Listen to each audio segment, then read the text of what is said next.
first time, mindset-wise.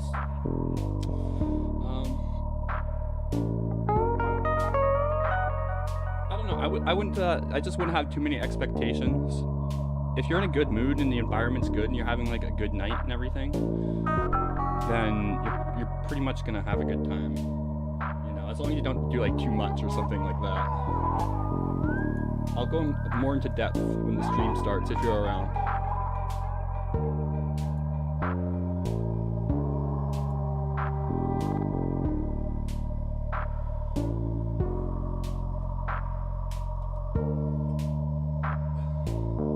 That's right, we got hinges, folks. We got hinges.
Chats going on in this chat box.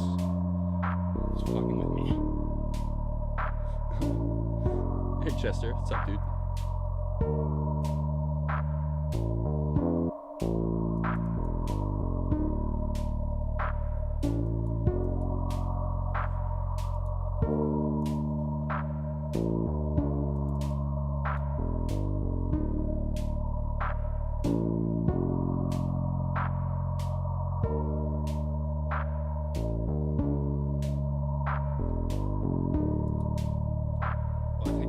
This one off then. Yeah, there we go. That's the ticket.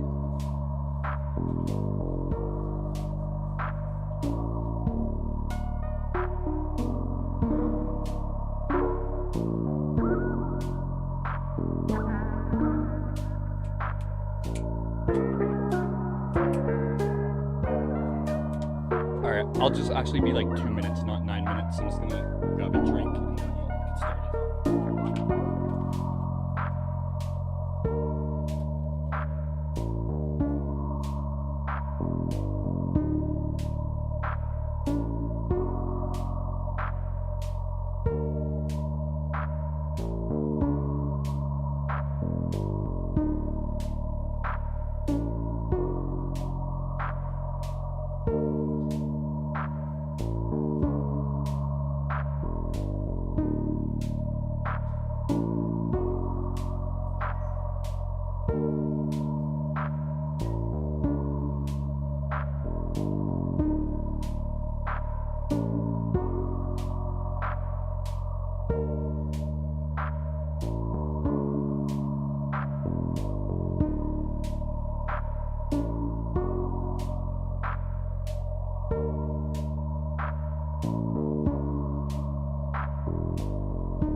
if only temporary.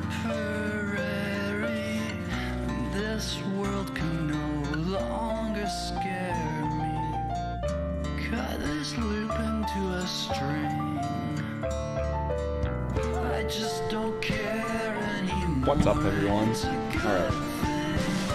Let's get this show on the road.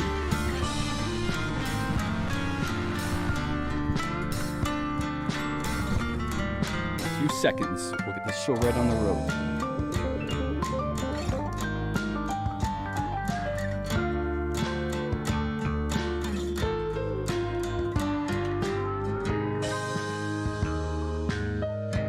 Hey, Tone. Rich. Jeremy. I'm sorry if the chat went up. The text is a little big. It's a little blocky and chunky, and it's not ideal.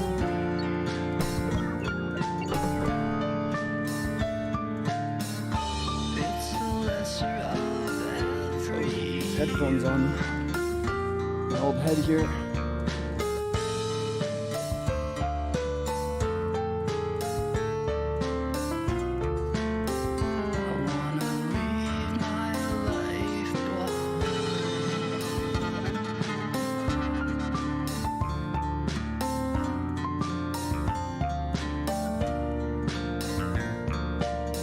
Okay.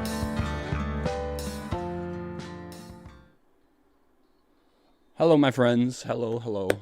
How's everybody? Oh, I guess I gotta fix this chat too. There we go. And, okay.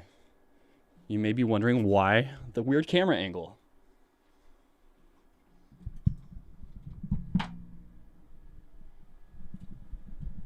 Well, let me tell you. I'm gonna make a white Russian, and they look cool to make. Because the cream and the coffee liqueur and it all mixes together and it looks cool.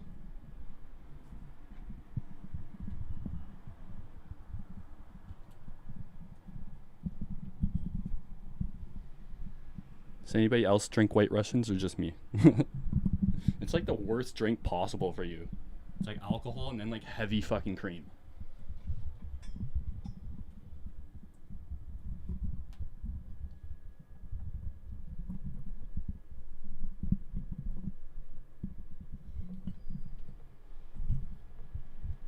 Close enough.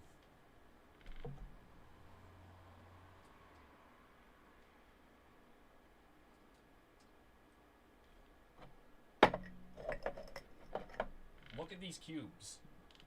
That's a cube.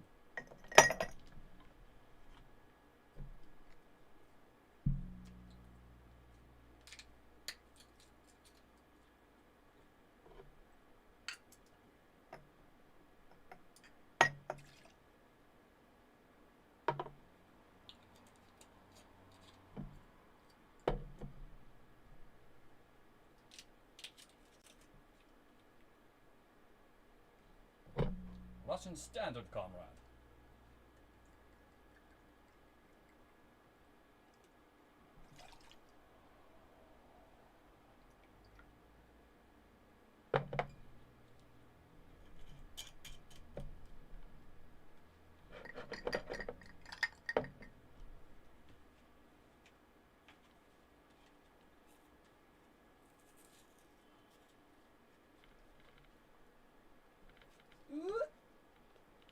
Don't you hate it when you go to push this thing and it smushes together and it doesn't work proper?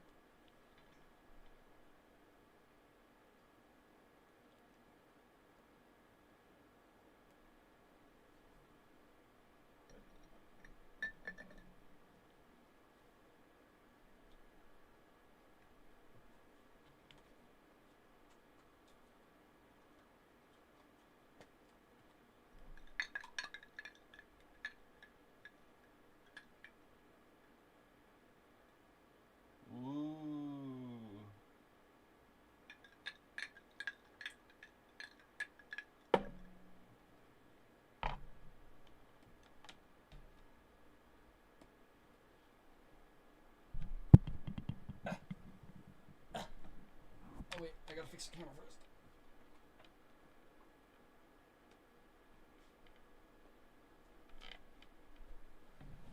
Okay. Hello, everybody. How's it going? Hope everybody's doing fantastic. I'm doing fantastic. I got a whole bunch of different types of weed here too that just arrived actually. And they're all like craft weeds. I went with the expensive shit this time. And so we'll get to try them and look at them and discuss weed. I love weed. Weed's so awesome.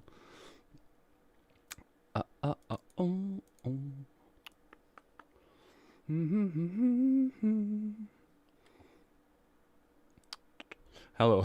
Hey, Canadian Bricks. How's it going? Okay, I gotta get some opacity behind this chat. You can't see anything.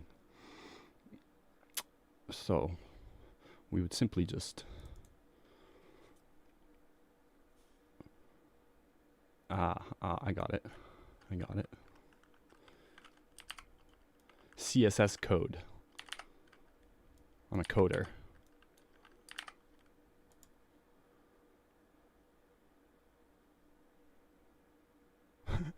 I don't think that did anything.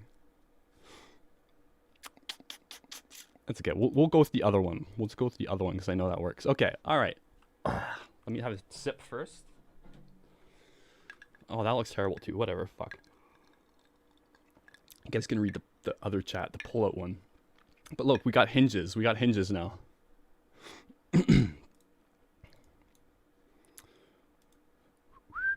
Okay, I've been really big on Mac DeMarco in the last like few days, 3 or 4 days. I went like on a huge binge last night and watched like a bunch of his live like radio station live shows that they play at like radio stations. He's a really entertaining performer. He doesn't just go out and play the song and then go, you know? He interacts with the audience. He's really funny too. And I don't like his earlier music that much really, but some of his new songs are really fucking good. And I always knew I would like him, but I resisted it for so long for some reason. I'm like, no, I'll listen to him one day. And I finally did. And I really like him. I like him a lot. And he's Canadian too, which is a bonus. And we're gonna smoke so much weed, you guys. Dangerous amounts of weed. I'm gonna overdose. I'm gonna go for it. I'm gonna go for the overdose. The first one. Why then are you crying? It was you who denied them. Oh, there, that's the secret. Oh, yes, I fixed it. I fixed the chat. There we go. I'm so handy. So handy.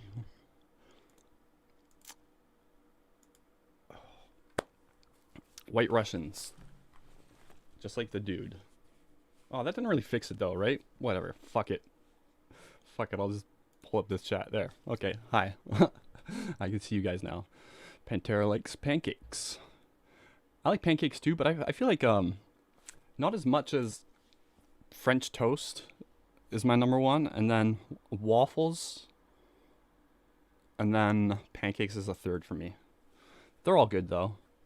But like pancakes have like they can really suck if people like I hate when they're really fluffy and then they absorb a bunch of syrup and then it's just like eating like a wet like spongy sort of thing. It's fucked up.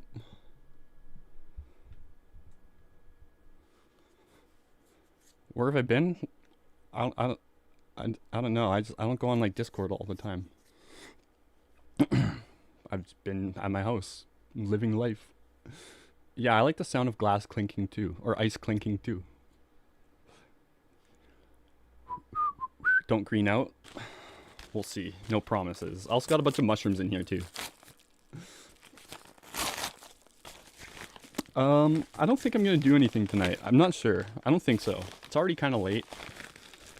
I mean, DMT doesn't matter what time it is really. But I don't think I'm gonna do DMT tonight, and then it's too late for anything else, I think. I'm just gonna smoke a bunch of weed and drink White Russians. I fucking love these things. It's an occasional treat though, because you're already drinking like alcohol, which isn't good for you, I've heard, and just adding like heavy fucking cream to the mix, it's just like compounding the problem. My liver's like, no, what are you doing? What are you doing? Oh. The video we made, well, I don't know, like, cause I don't know what the status of your account is and everything like that, and like, I don't know if that's gonna be like a risk or whatever. Also, the audio is really fucked up. I double tracked my vocals by accident, and there was a delay on one of them, so it's like I echo the whole way through. It's so annoying. You can't clean that up really. You can maybe, I don't know. A de-echoer plugin maybe exists. It's 1 ounce of coffee liqueur. Usually Kahlua. I usually don't get Kahlua because it's expensive. They usually have a knockoff one called like Kimura or something like that, and it's just the same. And then you need vodka, 2 ounces of vodka, 1 ounce of Kahlua, and then you top it off with heavy cream. Which, if you've never had one or heard of one before, that sounds crazy. It sounds like it would not go together at all. Cream and vodka and coffee liqueur? Ew. But no. Actually. It tastes like, it's like a dessert. Kinda. Okay, I got some, I haven't gotten shatter in a while. This is Shoe Swap Gold. Shoe Swap's like a, it's like a lake camp city, sorta, a few hours away. Effects, happy, euphoric, and uplifted. That's so stupid. Like, that's so stupid. When they put, like, effects, happy, euphoric, and uplifted. If it's different on every package, like every type, then that's stupid. Like, they should just put that on every one. Oh yeah, and then I got a bunch of, I treated myself to some really nice weed. It was like 40 bucks an eighth normally, but they had like a sale on for like a half ounce for 100 bucks, which is still really expensive. But 40 bucks an eighth here is like crazy.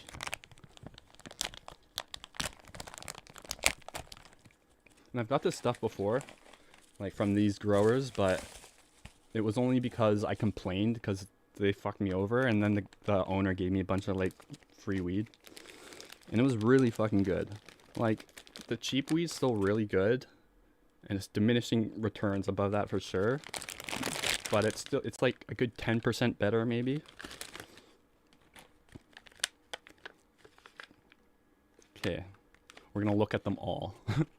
I'm so excited too. I also got a new camera for an action camera for driving vlogs. You know how I said I was gonna do those like driving like ASMR vlogs like a year ago, and then I never could because my ZV-1 has terrible stabilization. My phone's just like not quite good enough, and I'm using a webcam for in my bedroom. And so I was gonna get a GoPro, but then those you can't shoot at night with them essentially. And then so I'm like, oh, I guess there's no options for stable nighttime video. But then I discovered the DJI Osmo Pocket 2. And it's a really awesome camera. It's got like a gimbal built into it. So it's like always stable no matter what, with like analog stabilization. It's not digital. And so it's like always stable no matter what. I don't even have to set it up in the fucking gimbal or anything, which I hated doing with my Sony. It's a Granddaddy Perp, which normally I get more like exotic strains if I'm like spending a lot of money, but just based on the pictures, it looked really good, like really dense buds. Yeah, I got some shatter. I got a whole bunch of things. I got mushrooms.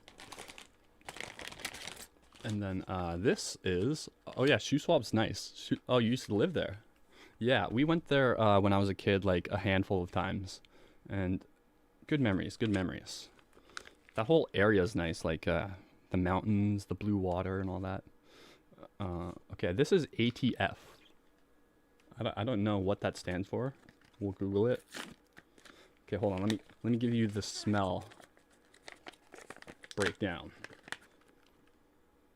Some caryophyllene terpenes. No, I'm just kidding. I imagine I knew all that just by the smell, like a weed connoisseur.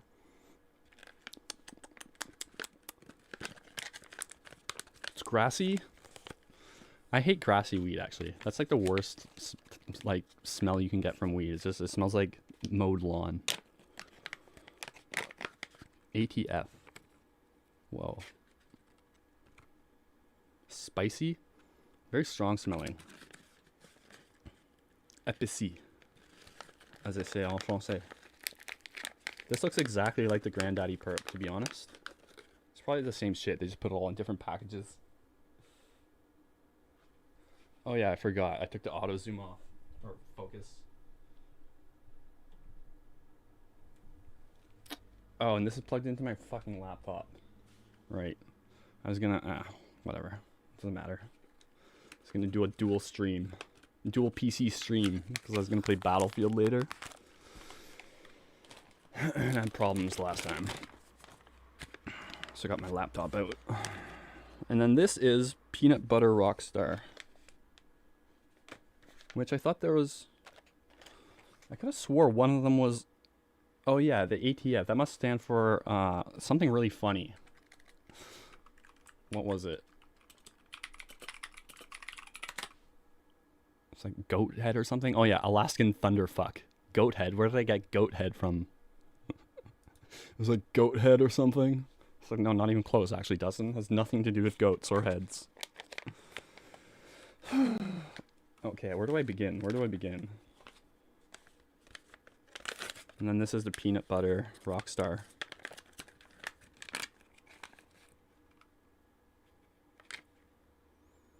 Smells kind of grassy, actually, which I just said I don't like. Small, very dense buds. I can't really see it very well because my autofocus is off, but that's okay. I can smoke them, and then I don't know what that'll do for you, but I can do it. I can do this. And then I got a bunch of mushrooms also. I got a quarter of Golden Teachers. Always a fan favorite. And then an eighth of Penis Envy. I don't know why I didn't do the other way around, because generally Penis Envy are stronger. Better though? I don't know.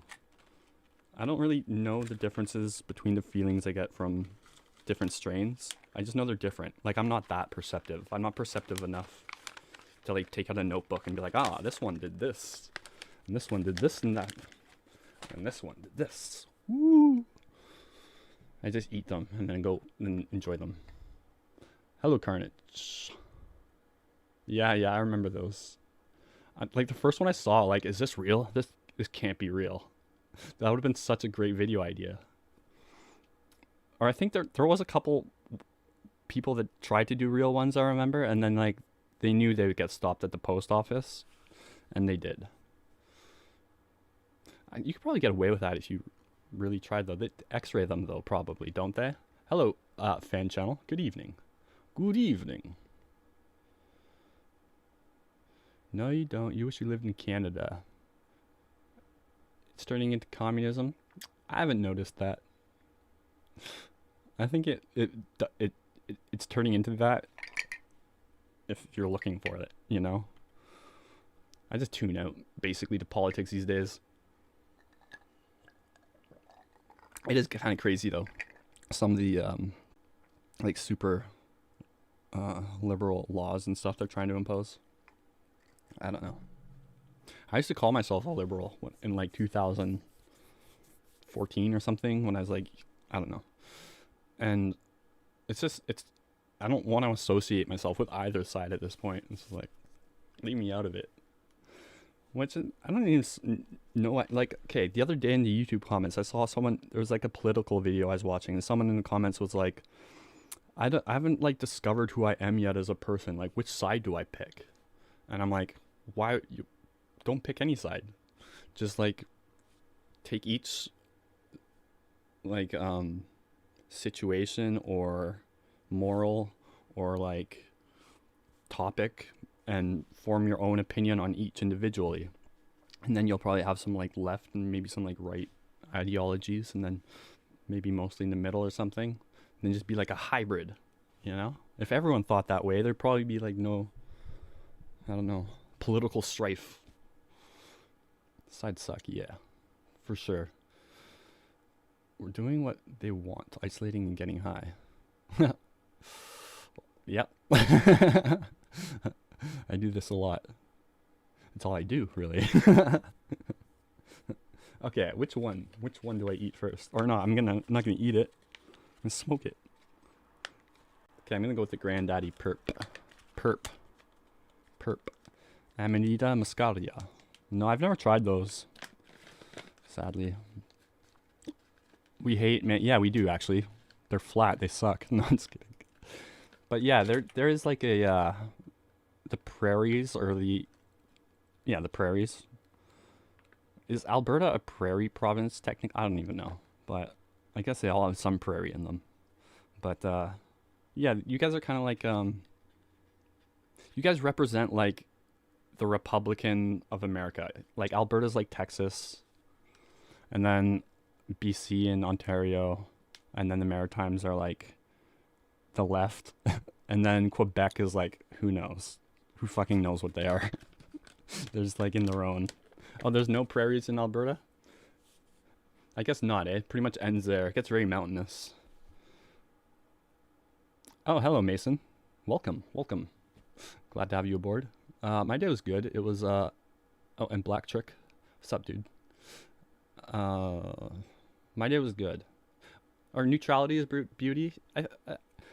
I think, like, if it's, like, naturally like that. Like, I think people should be who they are. Like, if you're actually, like, you really care about like social issues or whatever, then maybe it makes sense to be like a liberal, or I don't know. Just be yourselves. It's just funny how like people be like party people. They'll be like, I'm a Republican and I don't really know how I feel about abortion, but I guess I'm against it. Like that's like a hardcore example, a hyperbolic one might say. Yeah, that's right. Make us our oil money. BC makes money too. We got like fish. All right. What would you do without the beautiful fish of BC?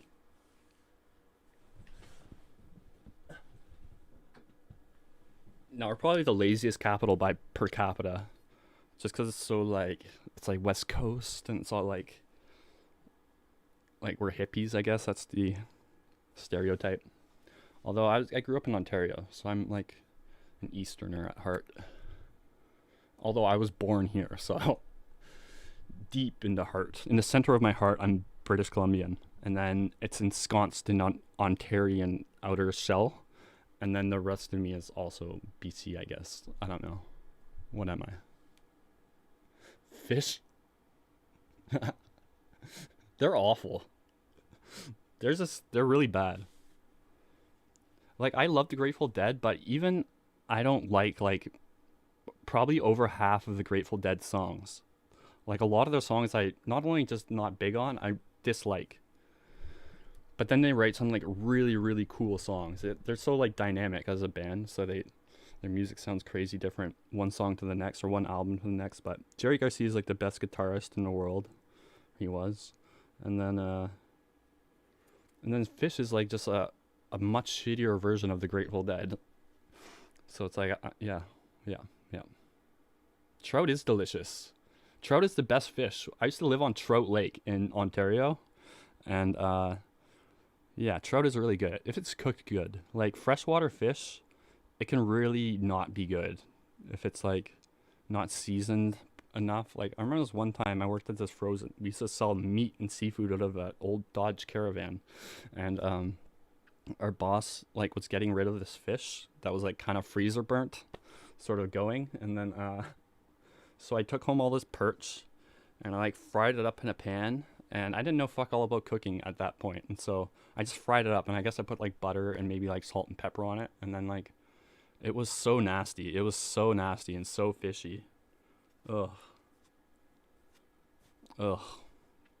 Yeah, I like ocean fish. I love seafood. But lake food? Buckethead? Nah. Buckethead, I mean, well, for that type of guitarist, I would say Buckethead is, him or Paul Gilbert is really amazing too. Or Malmsteen. But like, how can you tell them apart? Like at that point, all they're doing is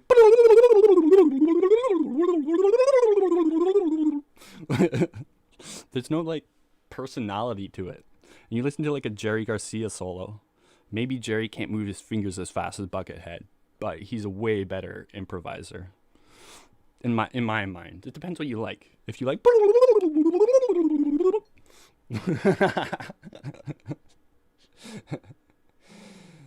oh, I'll do another one. I made poutine once. My channel was quite a bit smaller though at that time, but yeah, we'll do some more cooking streams. I love to cook. Potatoes are my specialty. I love potatoes because you could cook them so many different ways, and they always taste good. No one dislikes potatoes, and you could scallop them. Whoa, you can stuff them. You can turn them into potatoes fondant, which is like a fancy potato where you like cut them into these cool shapes, and then you fry it in thyme and butter, and then you bake it in a bunch of butter, and it all absorbs into the potato. It's so good. You can microwave them.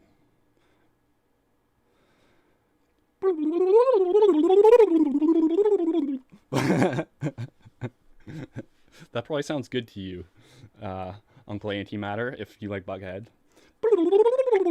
No, I'm just kidding. I watched this this YouTube video. This guy listened to every single Buckethead album and made a video about it. And Bucketheads wrote hundreds of albums, and some of them are really hard to find.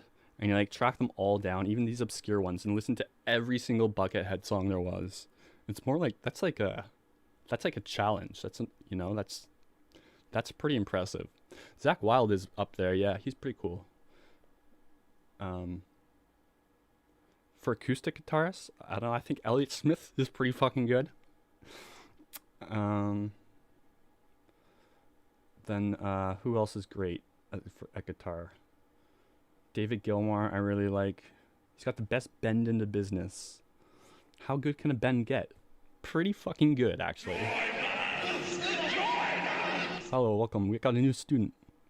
Brownies being made. I mean, there's no conclusive proof either way, but there's so much more evidence towards suicide than murder.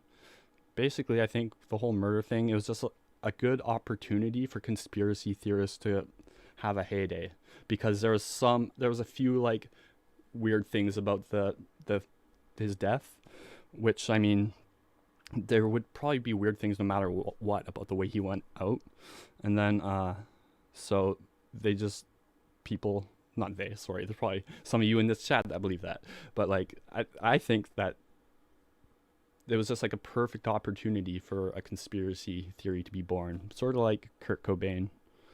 And then yeah, and then the autopsy report came back inconclusive if it was suicide or not. And so then they're like, see, he was murdered. But that's only looking at the physical evidence based on the autopsy. If the coroner took in all the evidence, which isn't his job, if you just asked him personally, I'm sure he'd be like, I mean, yeah, it seems like a suicide. But just the physical evidence was inconclusive on his body.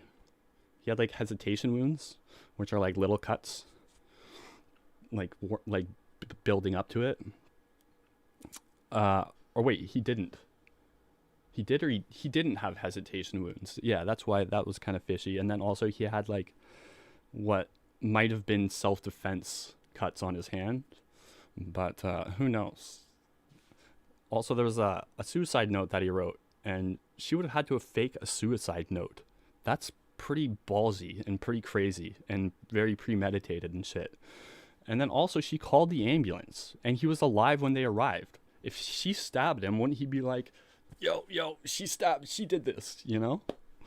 So I don't know, that whole part doesn't add up. And then also he's like attempted suicide before. Half his lyrics in his like later albums were about, like, not half of them, but a lot of them were about suicide.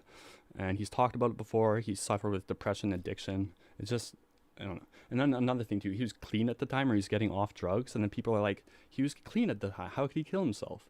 But like for me, like when I went through my addiction in my 20s, the hardest part was like the years getting clean, like trying to be sober. That was like the most like difficult time for sure. So I don't know, but I'm not gonna get too into it. I know it is dirty. Hey, shut up. It's not that dirty. It is. Oh my god, it is. It looks worse on camera, but that's not okay. That's not even that old though. Like, okay, some people's bongs are like black, you know, and you know what's great for cleaning the bongs, actually amazing, works amazing, is lighter fluid. If you put like naphtha in there or something, just like a little bit, it takes it off like it's ketchup. It's crazy. I don't know why more people don't do that. It's probably not good for the glass. But anyways, drugs are bad. They're very bad. I'll do them all so you don't have to. So nobody else, so they're not out and about. It's a hazard to children. I better do them all.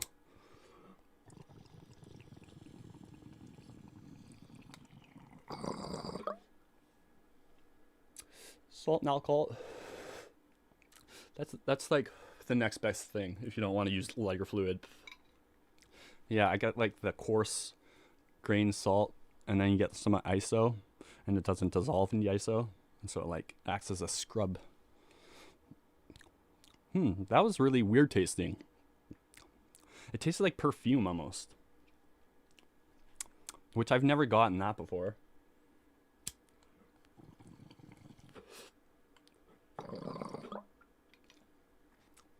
Perfumey. Undertones of perfume, overtones. Yeah, definitely perfumey. Which one was that, you guys? Oh, we'll never know. We'll never know. All you need is dish soap and warm water to clean up. Yeah, you can do it with that, but like, it would take me like 10-15 minutes to get like every last piece off. If I put lighter fluid in here, literally I can shake it up for 30 seconds, it'll all be gone. But the more you do it, actually, yeah, Dawn is good, but the more you do it, the easier it is, you know. You gotta stay on top of it. I'm not good at that, staying on top of shit. Yo, what's up? Oh, you weren't talking to me. Fine. Or were you? What does that say? Chastas? Chatsas. Oh, chatstas. Sup, Chisco? Dick Chisco. Warm iso salt. Lighter fluid, I'm telling you guys. I'll give you a demonstration. Let's clean my bong with lighter fluid. Or I guess technically not lighter fluid. I don't know. I'm not a chemist. I know, it's hard to believe, but I'm not a scientist. But a non-polar solvent works wonders. Okay. Can I take you guys with me, or no? I guess we'll just clean a bong in my bedroom.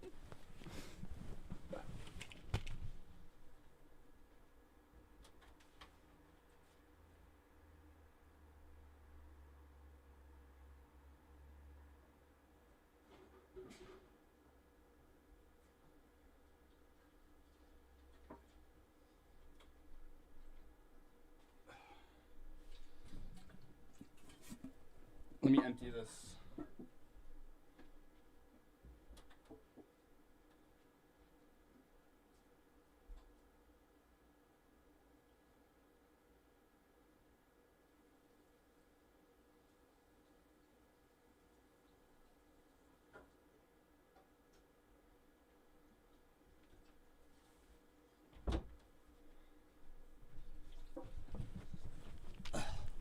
And again, I probably wouldn't do this on any like expensive bong or anything, because I think like, I don't know, the solvent might be bad for the glass or something. I don't know. I don't want to ruin anybody's bong, but it can't be that bad, really. Well, still water in there. Okay, watch this. This is amazing. This is Rico Chem Camp Fuel, which is essentially naphtha, which is essentially lighter fluid. Just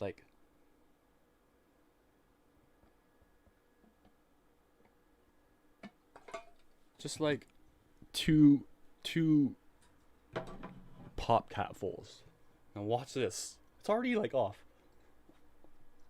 The power of naphtha. Look, Look at this.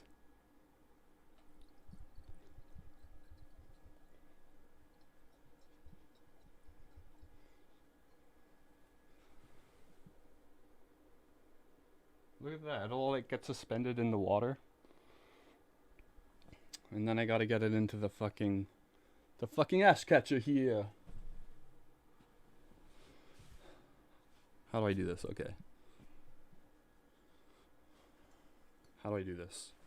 Okay, I'll use my shot glass. Just put the chemicals on my plateware.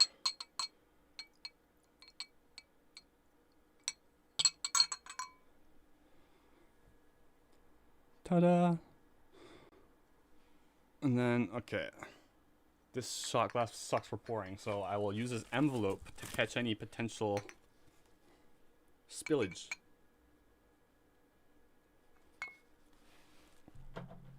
And then the ash catcher.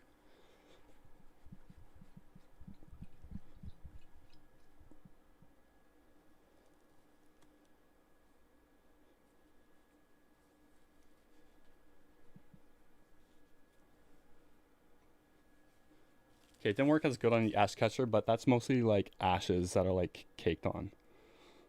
And that'll come off like with a swipe. But pretty, and okay, I'll rinse it out now and it'll look a lot better. It's kind of foggy because of the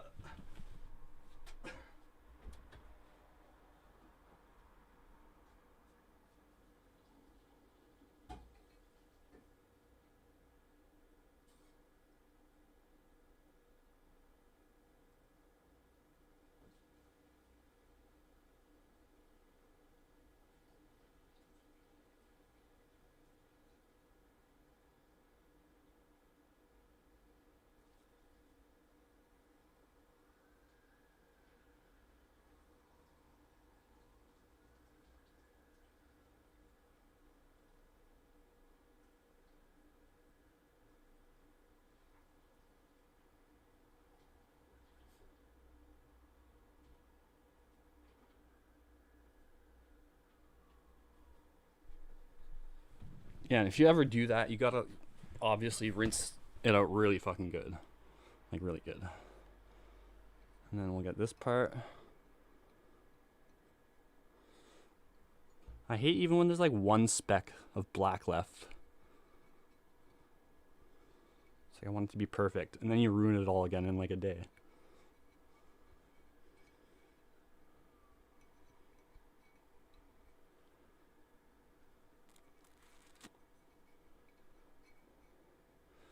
I got that DeMarco song stuck in my head. What's it called?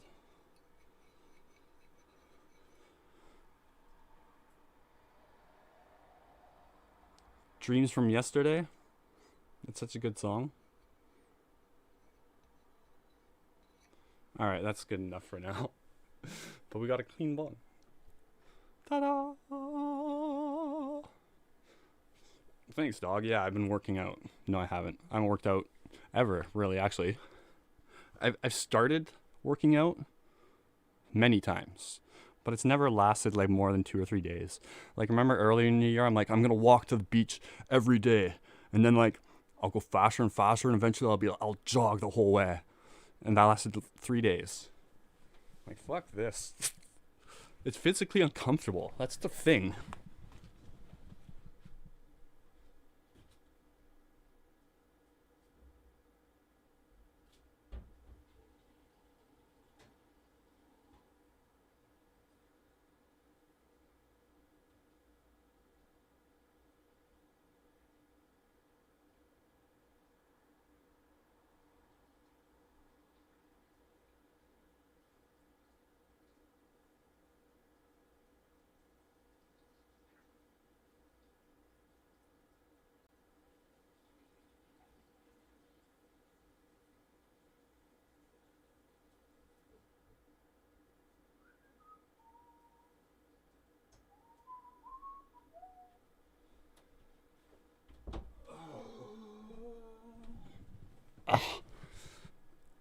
I'm gonna go for a dry. Oh, I can't now.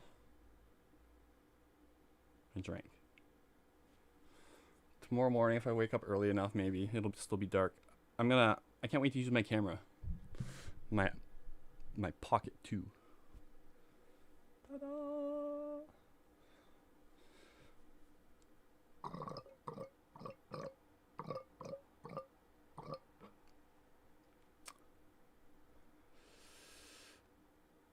Oh yeah, yeah. God, you gotta get high. I'll smoke resin. Depends how deep in the bowl it is. If it's like the true resin that comes only from smoke, that's like at the bottom of the stem, that stuff's pretty oily. It's hard to smoke it too. But the bowl, like you scrape the bowl, that's where all the good resin is. Because that's not really resin. That's like mostly like smushed crumbs of weed.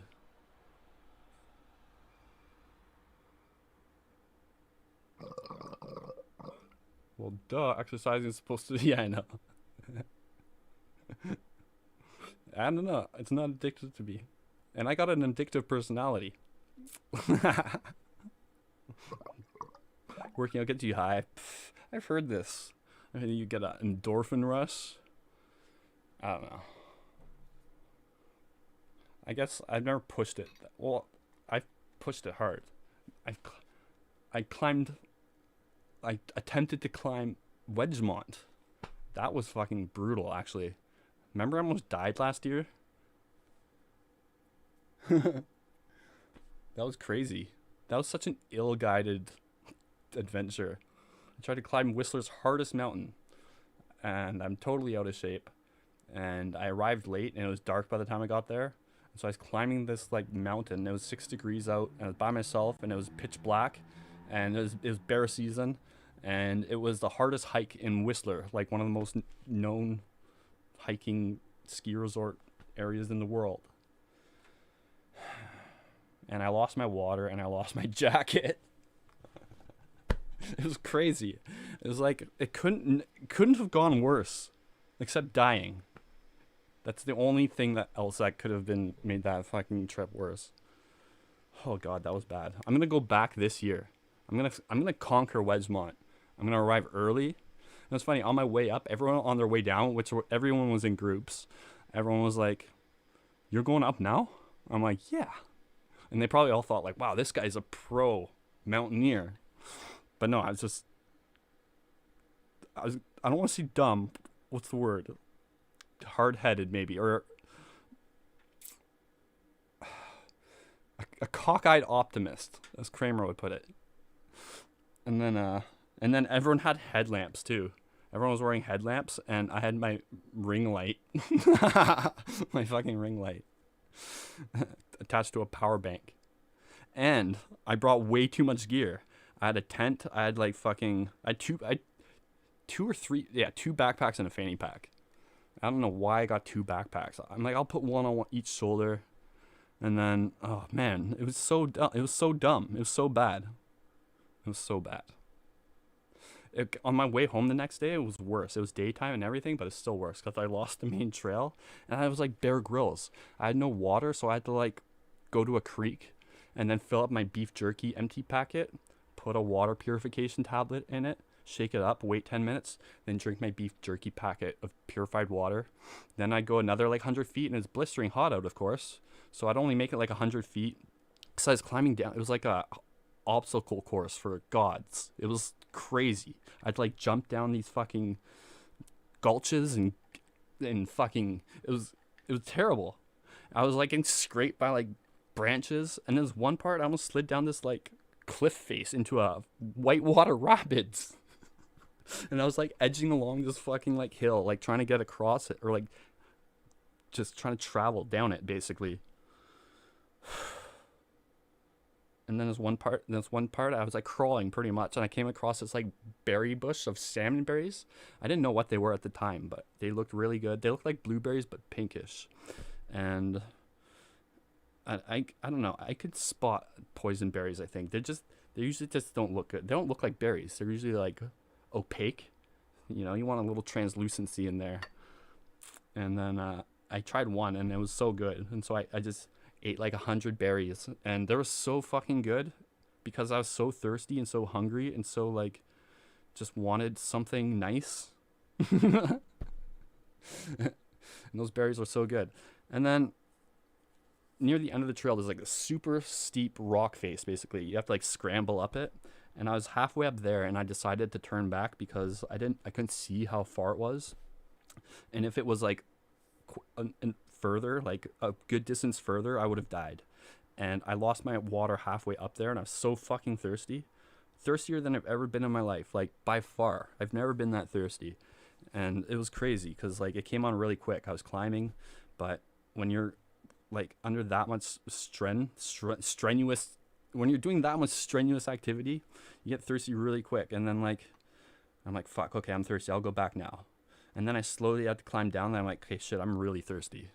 And then I got like so fucking thirsty, like crazy thirsty. And then I finally got to the bottom of that rocky part, and there's a little creek there.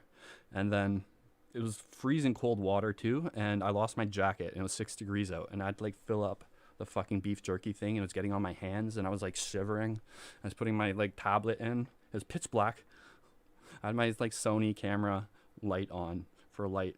And then I drank the beef jerky packet, and it would taste like very chemically. It was gross too. But that water, that first beef jerky packet full of water coming down from that fucking hill, was maybe the most relieving thing I've ever felt in my life. Like, there's physical sensations like that are uncomfortable. There's a lot of them, right? Like hungry is not a good one. There's like cold. You can get cold or hot. You know, that can suck. You can, the whole bunch of them, right? But the worst one by far is thirsty, because it's so vital to life. I figure your brain's like, yeah, we're going to make sure you drink this. And if you don't, we're going to make it suck for you really bad. And it was awful. It was the worst feeling ever. I don't ever want to die of thirst. But yeah, I survived. I'm like Bear Grylls basically. But I'm going to go back this year and do it proper. And maybe if anyone in the area wants to come too. I know of a couple subscribers / friends who would probably be down for that. So we can all die together. I had bear mace too. And I didn't get to use it, thankfully. It was kind of near death. I don't know. I set it up so that like if everything went wrong, it would just be a terrible experience, and everything went wrong, and it was terrible. But I think, you know, at the end of the day, I had things in place to make sure I didn't die. Like, I knew there was a creek going all the way up, and so I packed kind of light on water because I'd be able to refill it, and it's heavy. But then I lost the fucking camelback thing. But the creek was there, and then it was 6. I knew it was gonna get, the low was like 6, and it hit 6 too. But 6 is like fine. Like, if I lost everything, you could sleep outside in 6-degree weather. Which, Alexa, what's 6 degrees Celsius in Fahrenheit? 6 degrees Celsius is 42.8 degrees Fahrenheit. That's 42, which is cold, right? But you won't die. And then I'm not sure. food. I mean, the trail wasn't long enough where I'd starve to death. Alexa, stop! And then I brought bear mace with me. So I think I had all my death scenarios covered.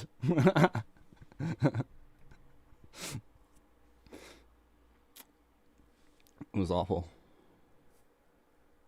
Buckethead is my DMT go-to music. Really interesting. We are Reed. It's gonna be like Jonestown. Did you tell that full story in a video? I told it a few times, I think. I don't know if in that much detail before. That was like probably the most detailed telling of it. Oh, also I like recorded the journey. Like, I was gonna go up there to do mescaline and make a video out of it. And so I started live streaming while I was like, before shit went bad. I was like, hey guys, I just arrived at the mountain. It looked like the Blair Witch Project.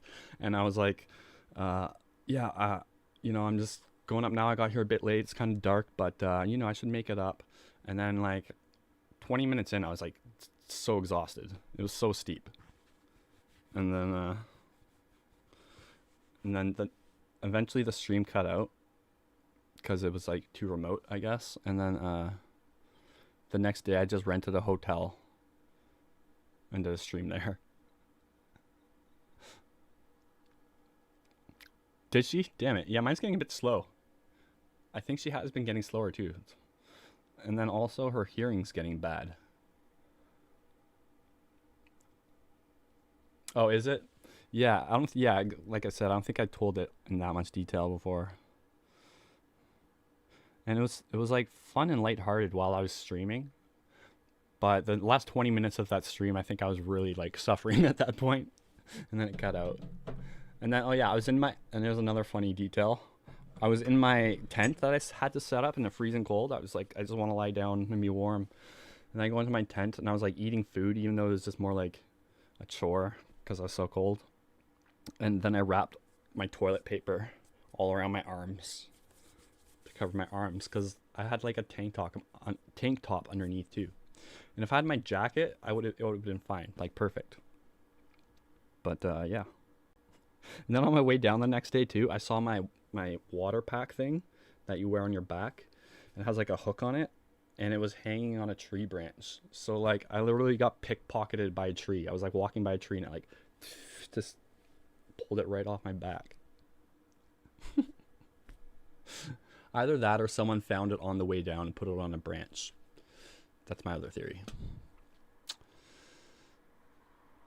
Alexa, what's 5 plus 5? 5 plus 5 is 10. Okay, hold on. Alexa, speak faster. Okay. Alexa, speak. Up his speed from now on. Oh, okay. Alexa, speak faster. Okay, I will speak up his speed from now on. You know what's annoying about when you get her to speak faster? She also the window for your Sure. she expects you to speak faster too. So like the window you have to answer shit or Alexa, stop. Also gets smaller and faster. So you got to be like, Alexa, turn the light red. But you got to say it like quickly, smoothly. You can't hesitate for half a second. If you're like, hey, turn the light, she's like, what? Blah, blah, blah, she'll like go off and fucks it all up. Hey, Davis Kane. I love this name. Davis Kane. That's a strong name. Yeah, exactly. Mummified. I was like King Tutankhamun.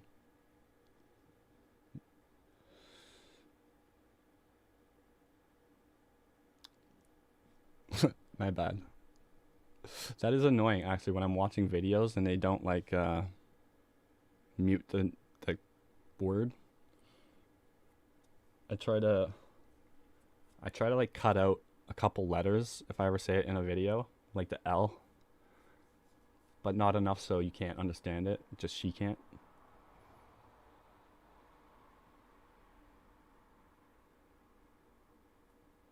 She'll just say, I don't know that.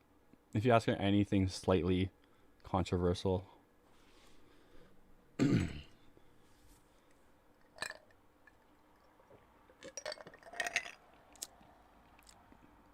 Oh, I got pizza.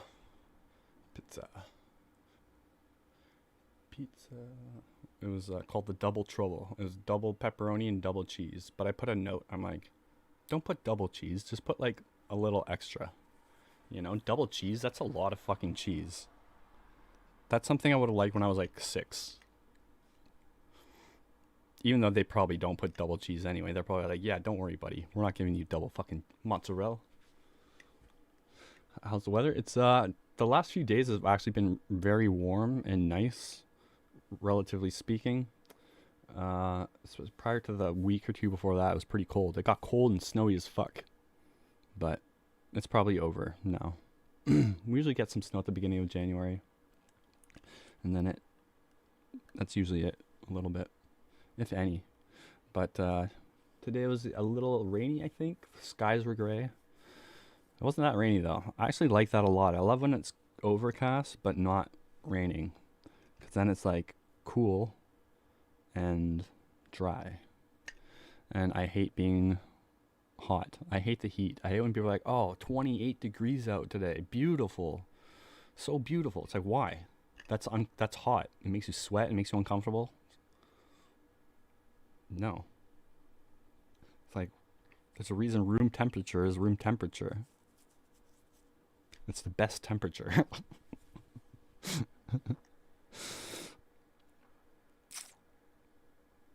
Double cheese, double crust, double sauce.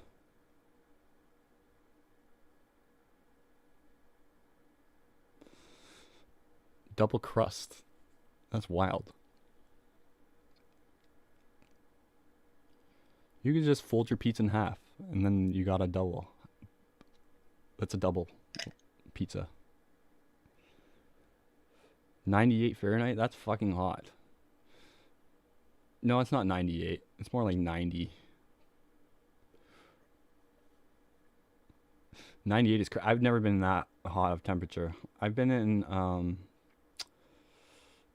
no, 28's not even 90. 28's like probably 85.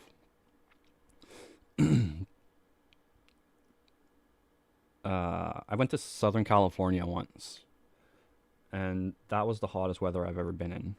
It was like crazy hot. I was like, no, I can't do this. No, I wasn't that bad. I survived. I didn't melt. My grandparents bought a place in Yuma, Arizona, and then they moved back because it was too hot. Like, fuck this. What did we do? This was a big mistake. That's a really bad impression of my grandpa. I was just trying to do like an old person voice. He doesn't talk like this. Get off my lawn. Oh, good. That makes me happy, Davis, to hear. I'm glad everyone's here too. And we got hinges on the fucking chat. Isn't that cool? I searched for hinges, PNG, alpha layer. I got the hinges. I imported them in. I lined them up. I nailed them in. I like that. I like that. I like little things like that so much for some reason. This little fucking hinge here on the chat window.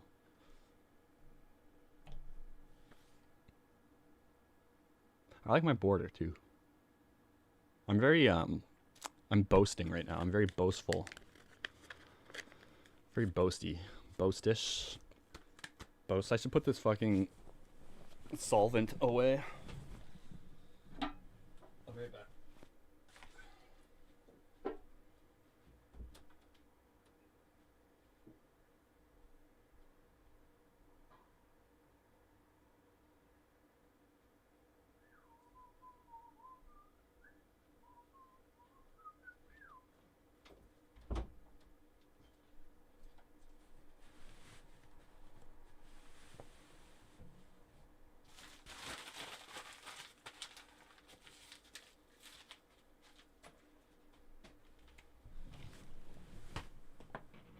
Yeah.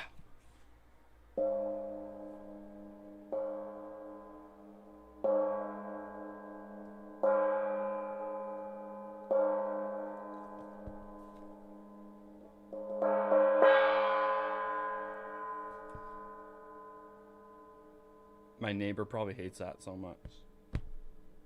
We just had a new person move in underneath us, and I didn't know we had a new neighbor until like he came up the other day. He's like, "Hey, can you turn it down a bit?" It was like 3 a.m. I was like blaring like I forget, like podcasts or something. The lady before never complained, so we got a complainer now. So I obliged. I hate living on the top because then you got to worry about other people. Where I don't mind like footsteps and shit, so I'd rather live on the bottom floor, to be honest. If a blind man smokes DMT, ooh, I almost spilled my water all over my drum machine. Fuck, that was close. This is stupid. Why do I got liquids all over this expensive table of gadgets?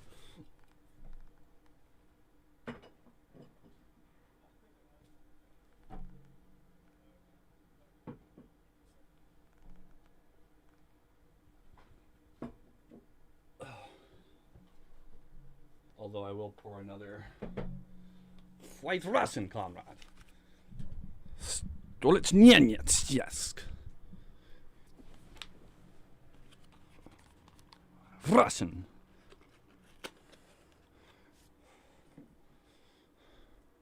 It's funny. If you look in the analytics of your channel, you can see like how many viewers from which country viewed your channel, and then it shows like average watch time of each country. And so I was like looking for ratios of high viewers to low watch time to figure out which country hated me the most. And there are some countries that had like maybe 100 views and then like really low watch time, but I didn't count those because the sample's not large enough. So like I forget which ones, but like I know like Russia, it had like a decent amount of views and like really low watch time. Russians just they don't like me. I figured.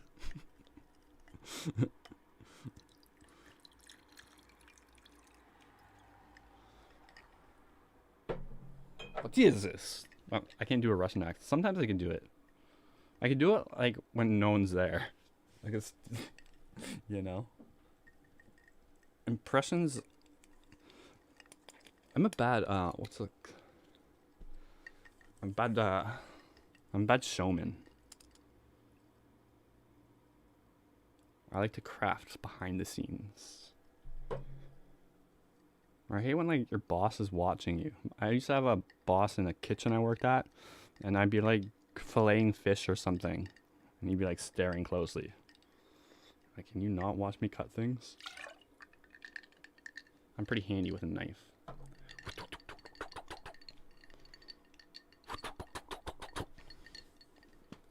I do the thing where you curl your fingers, like the pro chef shit. I feel like Russians have a hard time accessing psychedelics. Ah, yeah, probably. Yeah, I was thinking of like the actual reason for that. Well, maybe it is they don't like me, but maybe they're not interested in psychedelics, or maybe it was like not a lot of Russians speak English, right? Maybe it's one of the countries that watches my videos a little bit at least that doesn't really speak much English at all. I don't know. We'll look at it right now. I'll see if there's any new. Did I put vodka in this?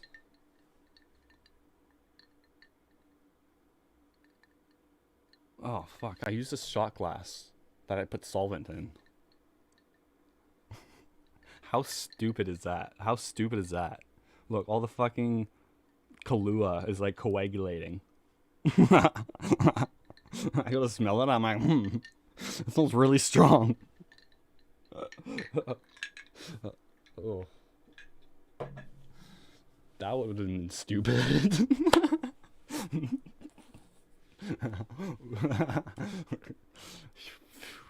Close call. Close one.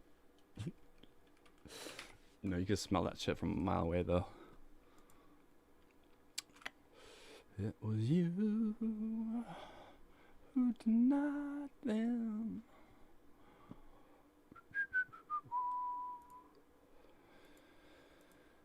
Dreams from yesterday. Okay, analytics. Sweet. Video's doing good. Analytics. Analytics. Sweet. I don't like looking at the numbers sometimes, because it either puts me in a good mood or it's stressful. But they've been doing good lately. Okay. I realize you guys can't see this, but I will get to the one. The how much countries like or hate you metric. Where is it again? Oh, audience. I love stats. So like stats about my own channel is like super interesting to me.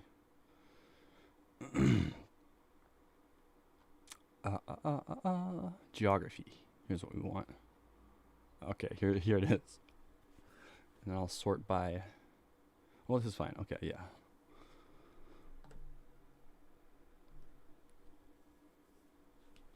All right, let's see. So America, number one. Americans love Love them some Uncle Junk. UK likes me about 30 seconds less than the Americans. A little less tolerable.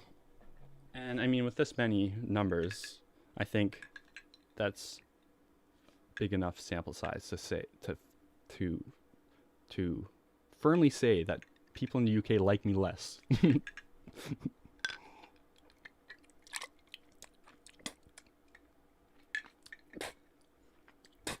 How stupid am I? I just took this fucking sip of solventy fucking... God damn.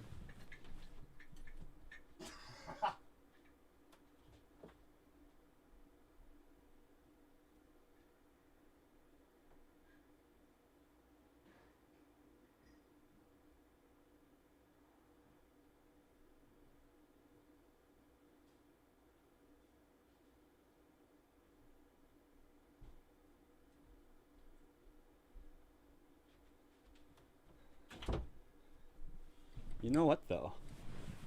That was actually pretty good. I think I just invented a new drink.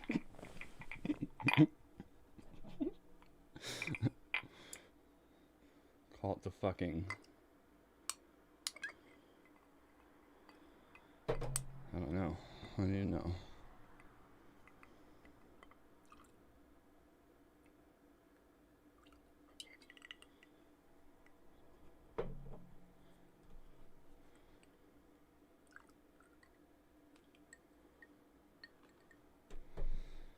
Cheers, comrades.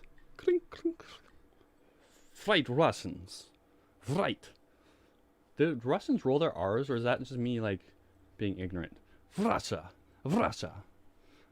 I wish we got to roll our R's. We don't have a single word. Okay, anyways, let's go down the list here. So, I think, okay, anything below 50 we can't really count.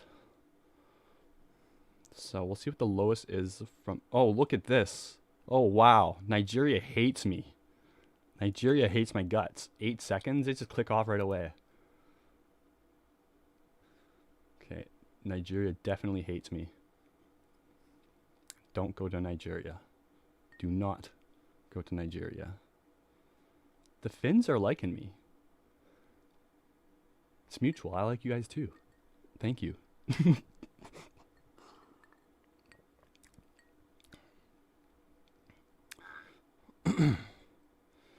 Oh, Norway. Wow, I'm okay. The Scandinavians, or I don't think Norway's Scandinavian, or Finland's not Scandinavian either. I know this because I'm a geography expert. Oh yeah, remember that one stream I did? This was something stupid I did. I was like, I don't get how like mountain or like geology has anything to do with like maps and countries. Like, why is it the same subject? And then someone's like, are you confusing geology with geography? And I'm like, oh yeah, they're two different things. That one's embarrassing. Okay, Italy hates me. It's mutual. Just kidding. Oh, India hates... What, India hates me? That's like my... Wow. India hates me, you guys. It's clear. It's pretty clear. Okay. That's sad. That makes me sad. Because I used to like India. Not anymore. Enemies now. I say I always want to go to India because my grandmother said it's the best country she's ever been to, and she had been to over 100 countries in her life. Oh, you guys want a cool channel if you haven't heard of it already? His name is Bald and Bankrupt, and he just travels all around and does these like, this is a short one. Usually they're like 20 to 40 minutes long, and he's kind of funny. He's an Englishman.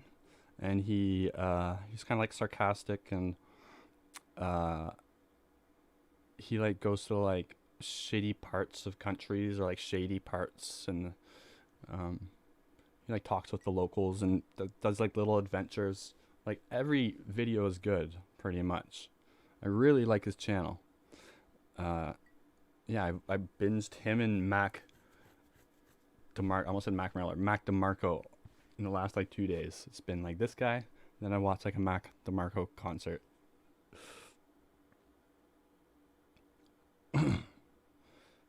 I don't want to stream too late tonight. I actually want to do some recording.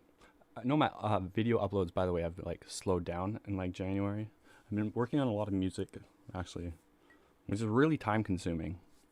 Like, to record like one song completely to get to where I want takes like so much longer than like making a video. And I have to get into like the groove to get like productive with it. But yeah. Chamber of Reflection, that's all I'll do. I like the synth. His like later more synthy stuff. I'm not really into like any of his like earlier stuff that much. Maybe that'll grow on me into. But I love fucking yeah, Chamber of Reflection, and then Dreams from Yesterday. It's a good song too. He's got like that contempo sort of style he does. He's got like, you know, okay, most artists are like, they'll be like a blend a blend of a few different styles, or maybe they'll just be like one style, or possibly a blend of several styles that you can hear in their music. It's throughout. But Mac DeMarco's got like a few different styles he does, but he keeps them like separate. He'll do like one song in this, and then one song in that, and then one song in that. They don't blend together as like one homogeneous style all the way through, which is cool. Kinda. I was thinking of that earlier. Oh, later, Davis. Thanks. Yeah, thanks for stopping in. Hope to see you again. Mac DeMarco is lit. Yeah, Paylox. I always knew I would like him too. I always liked, like, I've seen him in interviews and stuff. He always seemed like a funny, kind of interesting guy. And I've heard a couple of his songs that I really like. What's the one like? Acting like my life's already over, or something like that. I always liked that one. And then I just never got into him just because, like, I don't know. It's weird. It's a weird thing, like, liking a new artist to me. It's like I'm always like almost like defensive, like you gotta win my heart, you know. I ain't easy when it you know, almost like I don't know what I'm like resistant to it, especially if someone else suggests a band I listen to. Like, for some reason I'm like, I don't know why, I don't know what it is. Then other times I'll just like only listen to other new music, but I don't know. These days I'm pretty set in my musical ways in the last year or so. But yeah, I think like Autoplay ended up putting on like Mac DeMarco at like some radio station playing a live show, and it was not only his music but just like his performance. He's like he interacts like with people in the band, and he always like tries like weird things, or like he'll like scream or like do something in a funny way, or he'll try things and then they don't always work out, but it's all good.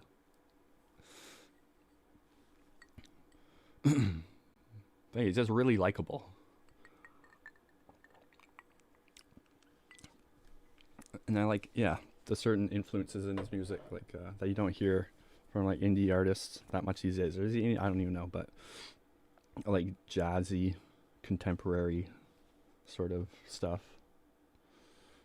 Mick Bass, dude, we're on the same wavelength. Actually, Mick Bass's synth sounds a lot like the style from Chamber of Reflections. Mick Bass has like such good synthy fucking.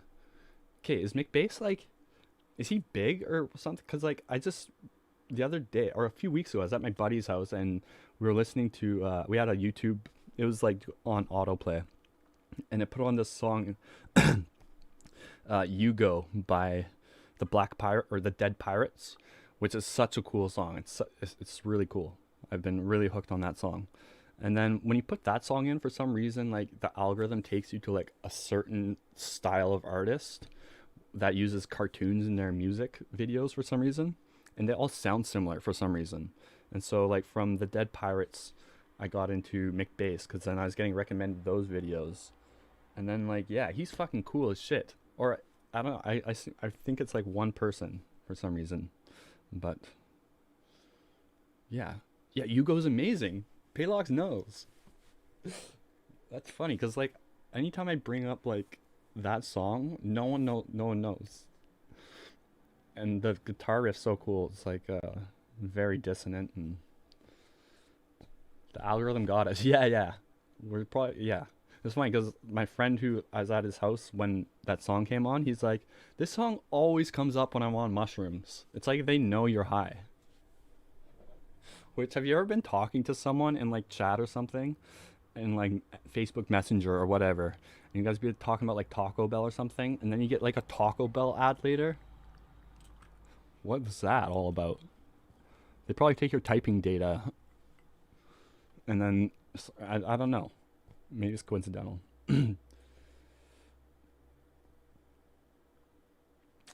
Yeah. Yeah, the Dead Pirates are a band. McBass is like Mac. Okay, cool.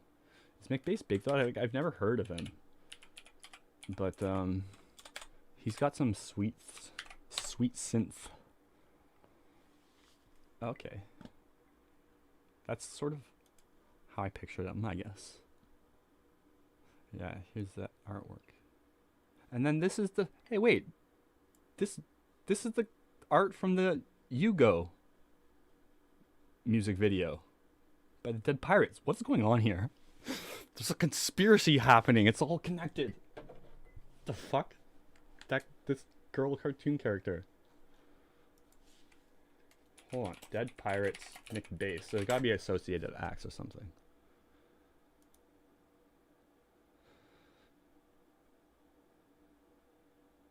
Oh, they're connected.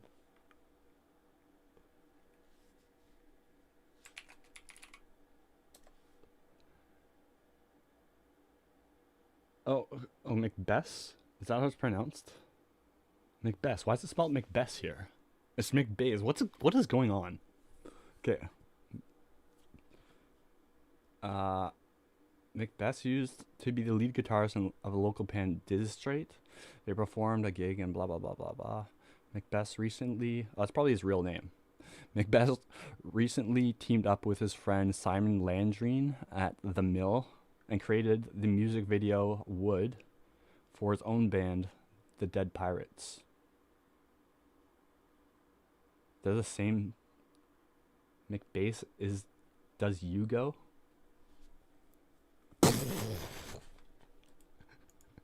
It's so weird. That's why they got recommended, I guess, obviously. Wait, Macbeth. Hold on. Hold on. Is that just a fucking coincidence? Hold on. It didn't say McBass. Oh, wait, no, McBass. It says it here. Okay, what the fuck, man?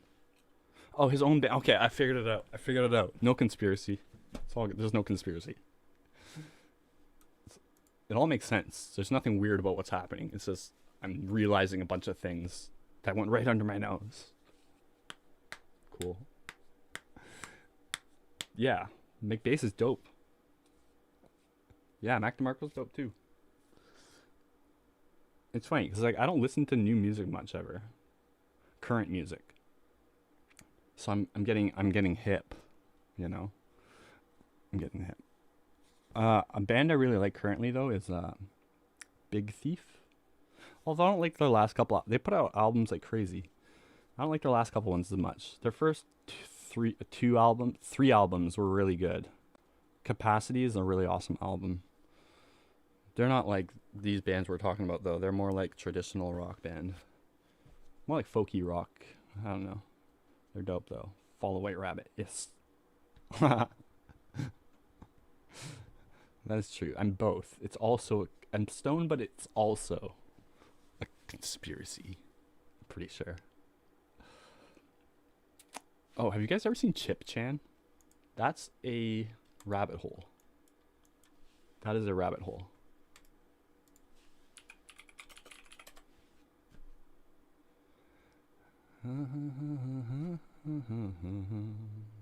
Where's her channel? Oh, here it is. This is actually really sad. This is Chip Chan.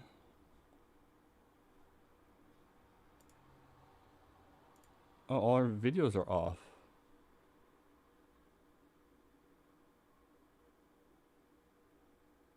Musicianship channel. Hold on. I'll explain it all in a moment. It's actually not a conspiracy. It's like a real thing that's happening. It's like really fucking... I don't know if this is the original channel, but this woman lives in South Korea. And at one point she had a channel. I don't think this is it. Or maybe it is. Maybe she took all her videos down. But she had hundreds of videos up. Thousands probably, I think. And she's been streaming since like 2007. And it's always her in a bedroom. It's like a white bedroom. And she's sleeping like 90% of the time. And sometimes she will go to the camera and talk to it a little bit, but never interact with the chat. There'd only be like one person, two people at the most, if anybody, ever watching. Like, she's not that well known. And she's streamed like every day for like, since like 2007 or some shit. And she would always be sleeping. And then anytime she would talk to the camera, she'd talk about this police officer who comes over every day and gives her, like, drugs her and like rapes her and does all this fucked up stuff to her. And she said the government put like a mind tracking thing in her heel, and she'll cut her heel open and stuff, and she'll have like scars on her heel and shit, and she'll be like, look, she'll like show pictures. She doesn't speak English, and she'll show like pictures of her like foot, and it'll have like cuts in it and stuff.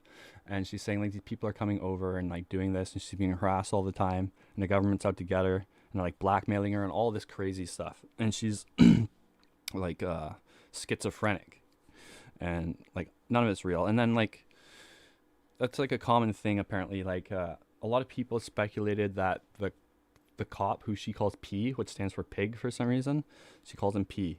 She said P comes over every day. Or people speculated that's probably her healthcare worker, and she's probably like just like totally delusional, like severe schizophrenia, and like that would explain like cutting herself open and all this stuff, and like the sleeping all day. She's like heavily medicated and shit like that.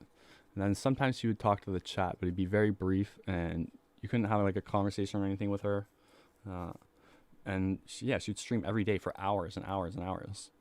And her channel was around since like 2007. And then recently, she started getting a little more fame, I guess, because like this guy, like Some Ordinary Gamer, talked about her. And yeah, see, like of all her streaming, that's the only like photo. She's like, she rarely looks at the camera. It's almost like it's not even like there. It's weird. It's very weird. And it's definitely not like a gag or anything like that. There's just way too much time and devotion. And she always has this thing, this logo. It's like the heel in her heel or whatever, pointing to the mind control weapon they put in her heel, she called it. And it's like such a rabbit hole though. But that's the gist of it really. But yeah, you could see before, she used to have every day she would stream.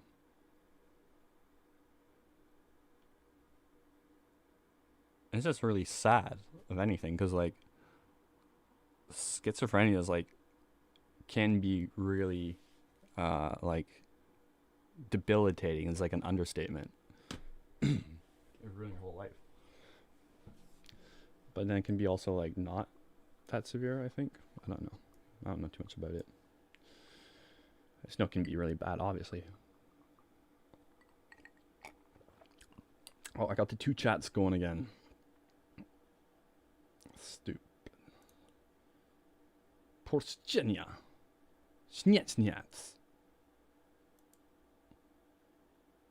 If you guys could speak any language instantly, what would it be? I think I would... If I want to do like a smart one, it would be like Spanish, Chinese, or Punjabi.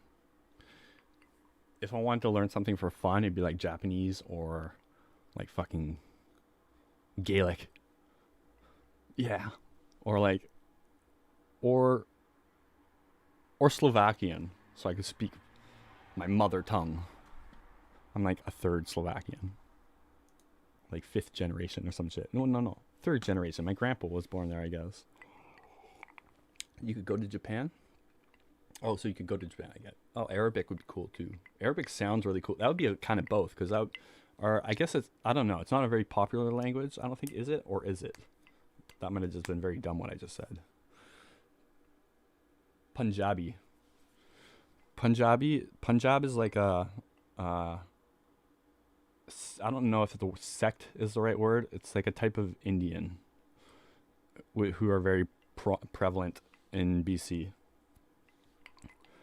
It would be like the most advantageous language to learn in BC. It's probably the most second spoken language here. And then Mandarin's probably like third. Or, I don't even know. Like, there's way more French or Indian and Chinese people here than like French speakers.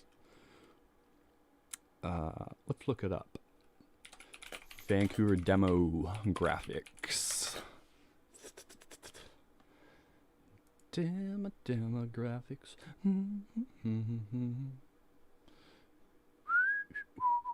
I got that Marco song stuck in my head now. Okay, ethnic people. Oh, we're the minority now. Well, not really, because it's not like they're all the same. So let's see. East Asian, that would be like Indian, right? And then South Asian, Southeast Asian, I guess that'd be like Filipino. A lot of Filipinos here too. Middle Eastern. India's not Middle Eastern, right? That'd be like Iraqi and Iranian and stuff. Black. There's not a lot of black people here. Like I don't know any black people. But then again, I don't know any people. I don't know people. But like thinking back, like when I was going to school, there was like not a single black person in any of my classes. Irish. No, okay, no, we're not doing that. I was trying to roll the R, but I wouldn't roll.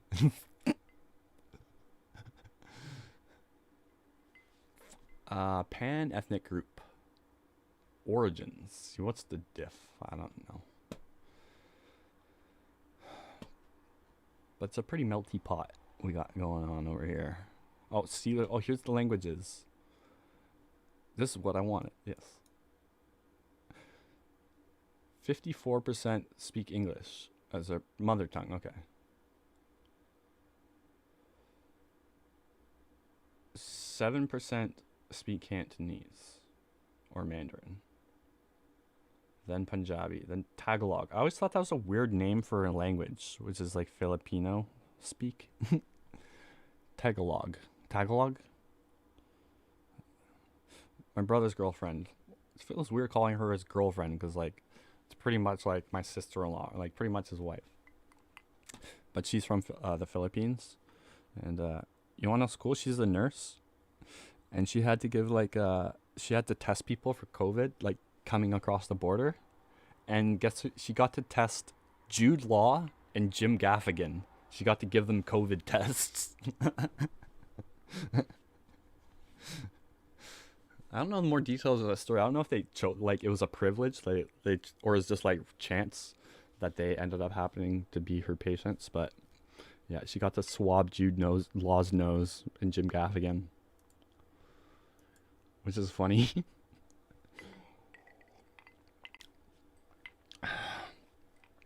You can speak some Tagalog. Interesting. It's a cool language. Don't bet against Elon. Hold on, are we talking Dogecoin here? Oh, yes, we are. Dogecoin greater than Bitcoin? In what way? Name one way. Or okay, actually, the tech is getting better. Actually, you're probably right. A lot of most coins are probably better than Bitcoin, though. You know, like as an investment opportunity, though, I don't know. It's hard to say. On one hand, I don't like Elon Musk, and I don't like that Dogecoin is the most held coin. But I've always said that I would invest in a shit factory if it was turning a profit, which is why, like, I've bought NFTs. I made money off NFTs, I don't necessarily like them or want them or care to own them. But if there's money to be made, like, who cares what the product is? So, is that Shannon? Yeah, Shannon's here. Hi, Shannon. And, yeah. Ponzi scheme? I don't know if it's a Ponzi scheme. Or I know it's not a Ponzi scheme. It's kind of, some it's a long Ponzi scheme, you know? It sort of acts like one when it goes up and then goes down, but the fact that it comes back up again and goes higher is what makes it not a Ponzi scheme. It's all based off of something, the technology, which the more I study crypto tech, the more I'm convinced it's not going anywhere. In fact, I crossed that conclusion like a long time ago. I know for a fact it's not going anywhere. But investing with little capital is tricky, because to make a lot of money, you got to like put all your money into it, and then the bear markets can be long. And a lot of people are making like short-term money, but that's the thing. Crypto is not even a short-term thing. Like the smartest thing would be to look at as a long-term investment.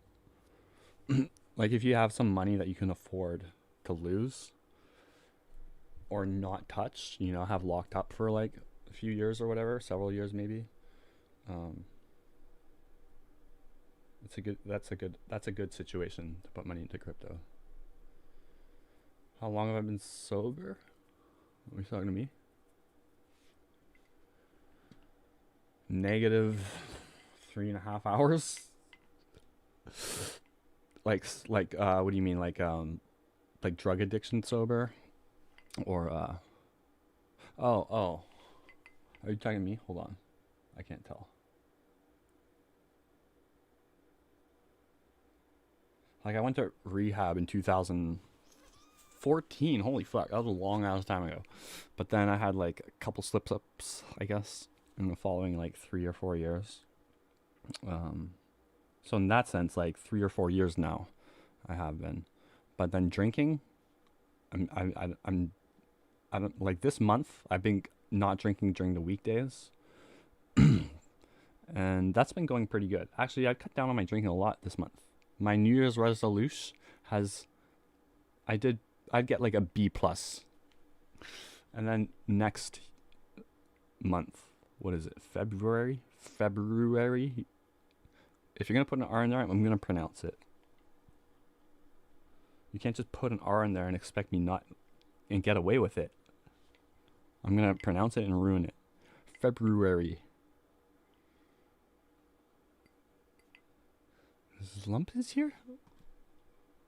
Oh yeah, I can't follow the chat. I'm gonna pop it out.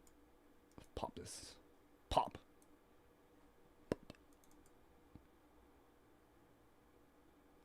What did you? Crystal meth, sadly. Pretty much governed my 20s entirely. It was nice. It was a nice facility. It actually blew my mind at how like it was all paid for, because at the time I was like on social income assistance, which is welfare. A nice way of saying welfare.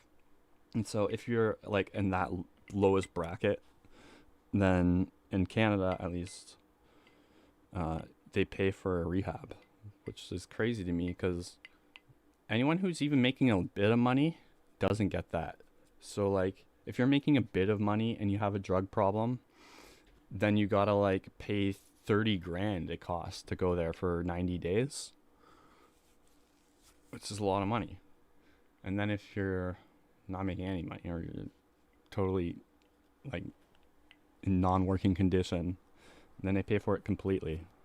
And it was like humbling, and then also it was fun because it was actually easy too, because like I don't know, when you decide to stop using something, like something motivates you to put their foot down and stop, and then it's a lot easier than like if you run out, or it's like you're broke or you can't afford it. Then it's like if you're forced to quit, or if like you're mandated by like a court sentence to go to rehab or something, then it's like not good, because then it's like you don't want to be there, and then it's like then you'll like go crazy with the cravings and stuff.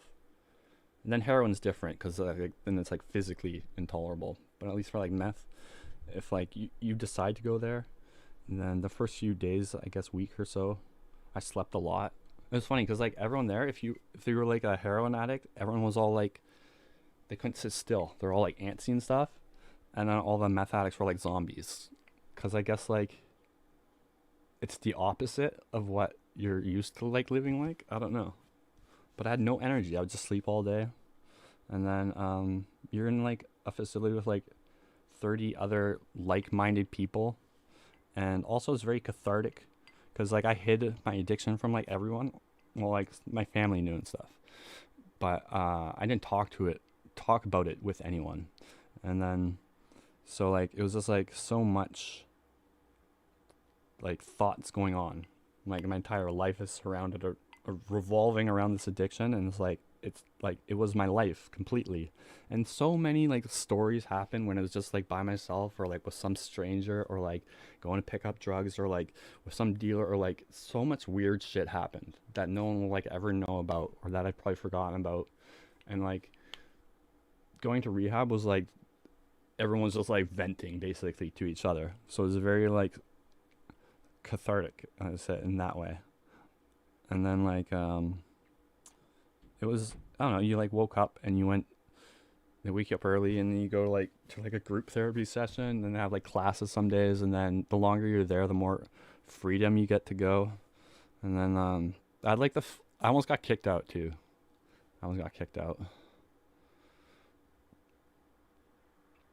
Yeah, pretty much.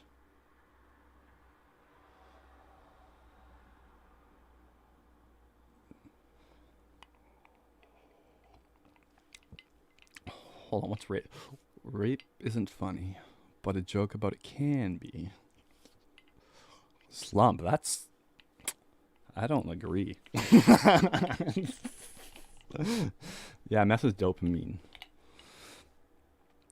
But like I think serotonin like based drugs, like cravings work differently for them, or like associations, I've noticed. Like any serotonin based thing, like snorting it, like if you think about it, if you've ever done that, it's like you shudder like in the memory of it. Like thinking about snorting MDMA, it's like I could still like taste it almost. It makes me want to gag. But then like anytime I'd snort like coke or meth, it'd be like chemically goodness, that tastes good. It's almost like you enjoy it. It's weird. It's like, and it's a bitter chemical, but it's just like something with the dopamine association is different. No, I didn't get kicked out. I almost got kicked out. I had a fling with this girl there, and then someone like walked in on us. We're like making out or something, and then we almost got kicked out. And they made us like, I had to write like a big apology letter why that was bad. And it's funny because they offered me 3 places I could go to, and they're like, my counselor was like, okay, so we got 3 choices. She's like, we got this one, blah blah blah. It's like this and this and this. And then we got this one. It's like this and this and this and this. And then there's this one. It's co-ed. It's got this and this and this. I'm like, oh, the third one. Third one. I'm like, I like the sound of the cafeteria sounds good. You can smell it. Yeah. Yeah, people do hook up in rehab, although it's very against the rules. It's also like people are very vulnerable in that time often, so it isn't really a good idea if you're trying to get clean. But I have no regrets. I wrote the apology letter. They let me stay. But then yeah, this really annoying woman there. She was like, I don't know. She like walked. We're like making order, and she like caught us. She's like, oh, and then she like walked away really quickly. And we're like, is she going to tell? And she told on us. Fucking jerk. Yeah, they made me write an essay. I had to write like a double spaced for some reason. 2 pages double spaced apology letter and why it was wrong. Like that, it was funny because a lot of the things there, you felt like you were in high school again. It was like, it was, a lot of things was like just going through the motions, but then a lot of people there were like children, you know? They'd be like 50 years old doing heroin like their whole life or something. And, or even myself, I was like not an adult in many ways, you know? And then actually, the thing I noticed there was like the people who seemed worse off was like the long-term alcoholics. And like I always knew alcohol was bad because like I had first-hand experience with my family. And but then just like it like put it into perspective, like long-term like severe alcoholics was like just as bad as anything else. And or it had the potential to be anyways. And there were some people there where it was. Like this one guy I knew, this Croatian guy, this older Croatian guy. He was really cool. He was such a cool guy. He drank a 60 of vodka every day, apparently. That's insane. That is insane. That is so much alcohol. No, I never did heroin. I tried it a couple times, but like I don't know, once you're addicted to something, it's like, I feel like certain people are more prone to be addicted to certain drugs. And I have like a theory, sort of loose theory, that like meth addicts are often people with dopamine issues, shortages or whatever. And then, I don't know. But then like, so once you're addicted to that one drug, it's like, nothing else is like, no, I don't want that. I want this. And then like I remember there in like the addict community, like addicts would be like, I don't get how they could do that when you got this stuff. But really though, why would you do crack when there's meth? It's way cheaper, way better, lasts way anyways. They both suck. but then the crack, I was like, no, it's like because I'm addicted to this. I was like, okay, I don't get it, but fair. Oxycontin tastes like marshmallow. I always found like meth, like good clean meth, tasted like when I smoked it, coffee creamer, which is weird. Coke is kind of cool, actually. Coke is fun because like Coke is like, it's like, if you're rich, maybe I wouldn't maybe do it. It's like too expensive to be addicted to. But actually, when I was there, I met like some cocaine addicts who were like shooting it up and stuff, like hardcore cocaine addicts, which like that's not as common of an addiction these days, like shooting cocaine.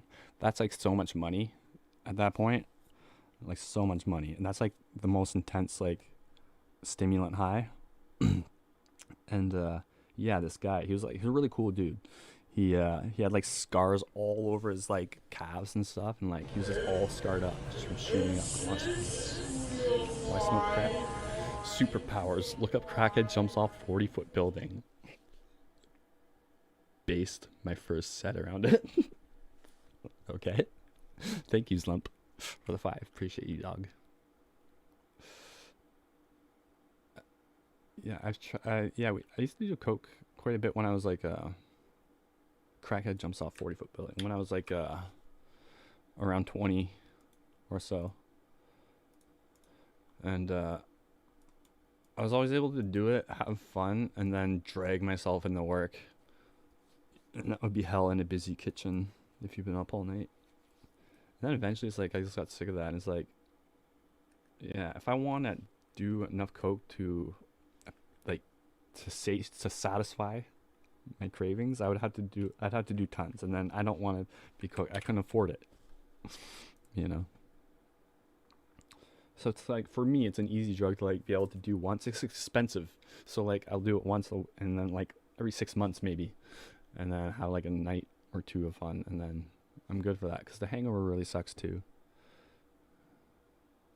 And then the thing with meth is so cheap, and that's like not a good thing, you know. I think that is why it's so popular for among addicts. It's like not. It doesn't cost a lot to be high every single day. Which one are you doing here? So, it's not Canadian. Yours is better.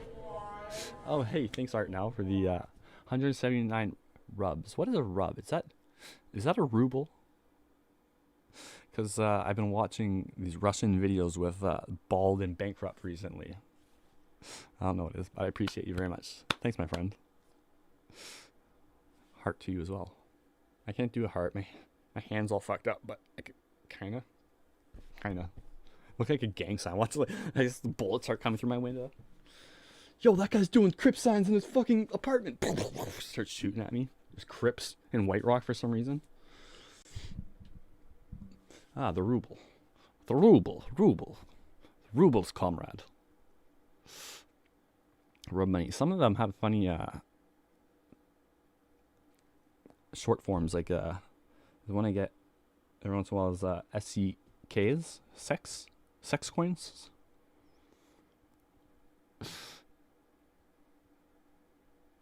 Try it with those quotes. Oh yeah, that's actually probably what did it. How did that actually come up with quotes? I don't know if it works the same as like the Google qualifiers, but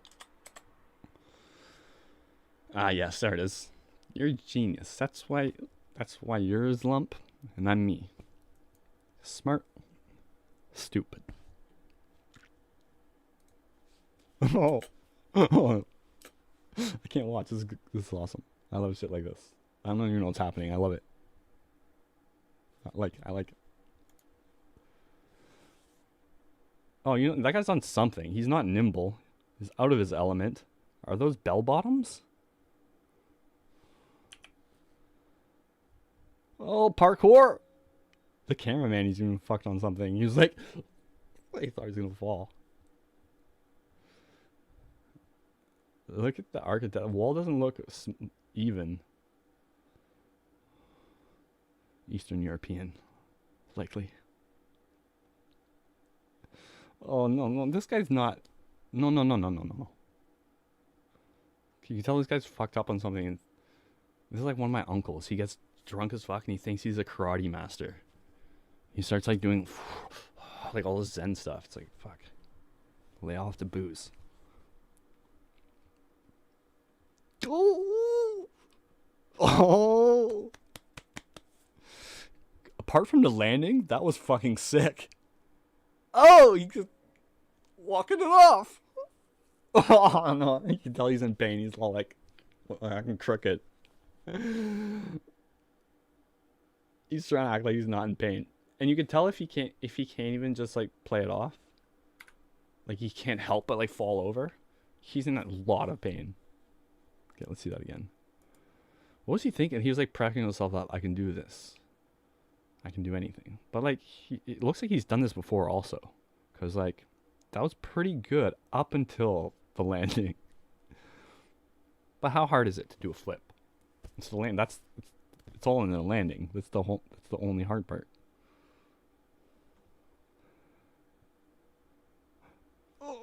Oh, she didn't even. Fuck, man. Why? That could have been so much worse.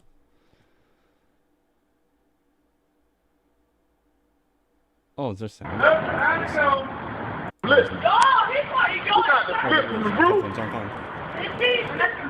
yeah. God. I pray for you, brother. Please don't hurt yourself. Please don't. This is exclusive footage at Ball. Oh, god damn! I pray for you, brother. Please be safe.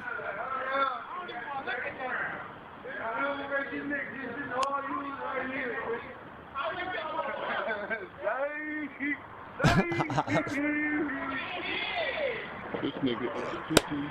Oh, shit. Oh, my God. You alright, bro? I'm good. You sure? Oh, fucking hey, thanks, dude. Alright. I mean, if that's an indicator of anything that's to come, then more, yeah. Oh, unless you put the link. That's nice. His knees, yeah, I know. Oh, there's a one video too of the guy doing like a flip off of a roof or something. It was on like your mom's house. He's wearing like these rubber boots that like go past his knees, and so he lands and his feet go into the mud, and then he like leans forward, and the boots go above his knees, so he's like, his knees like fucking snap forward or whatever. I think he's fine, but it looks really nasty. Oh, what did I fucking do? Did you just hack my computer's lump?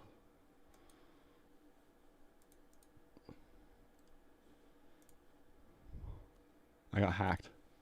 Fuck. It's blocking out some of the letters. How stupid is that? Like, Google, can you not like put a few billion into that and just fix that problem? ...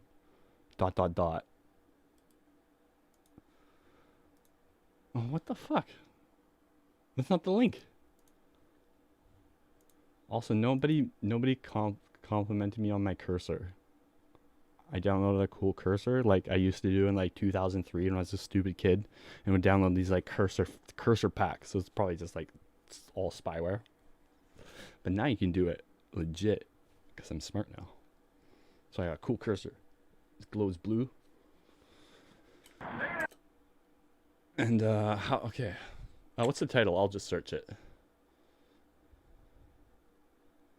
He was powering up on the ground. Yeah.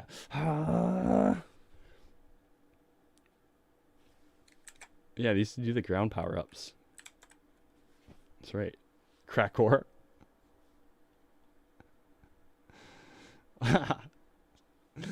Okay, we'll do, dude. You know, you can type using the without super chatting. I appreciate you so much, man. Is this real life? It is. It's real life. Slump is the kindest dude. Fastest crack. Oh, I like how he's all limber. He's all like, he's all warmed up and everything. It's warm as The guy just said what I said. He's warm it up. It's warm as I lost a goddamn mind, man. Great minds think alike.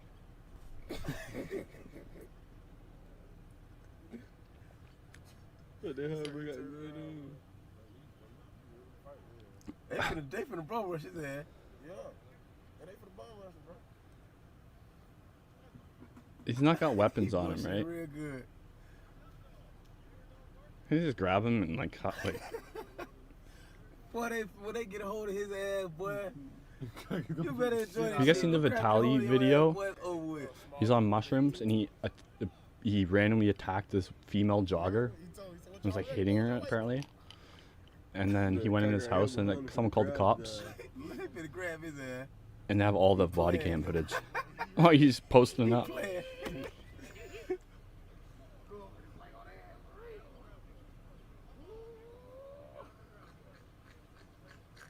You hear him? On something.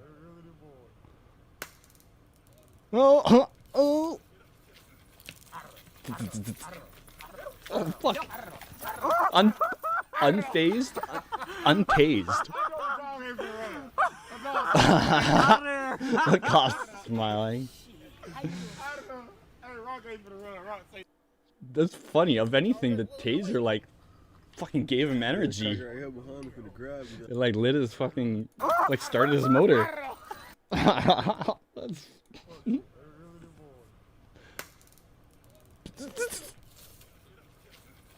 Oh, did you see that? This guy fucking played football. It's a wide receiver.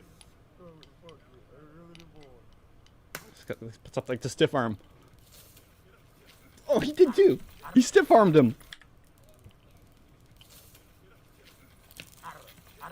There's no way that fat ass is catching him.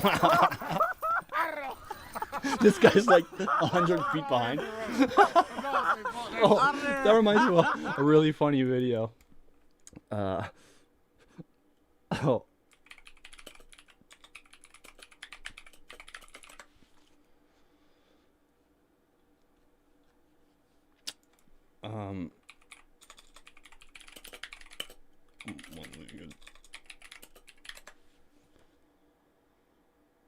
Oh fuck, where's this video? It's so fucking funny.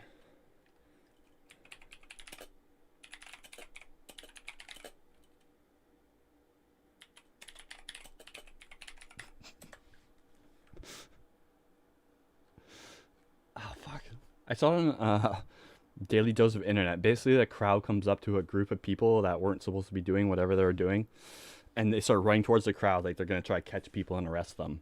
And then everyone flees, and then everyone's gone, and then the only person that's left is some poor guy he only has one leg. He has like a prosthetic or something. He can't run fast in any case. And the cop runs up and he like grabs him and he's like, oh, it's like so awkward. It's like, got you. It just sucks for that guy. And I wonder like what happened after that video.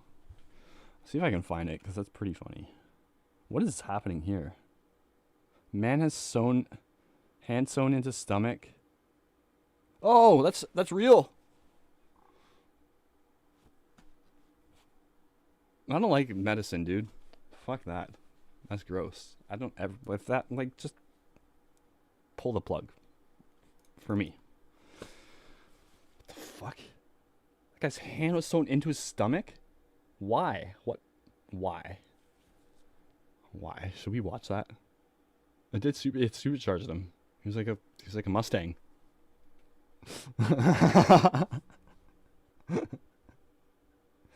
Crowd breaks into concert and they stop the one kid with one leg. Yeah. You'll find it? Thanks, dog. That might be it. Just what your description. None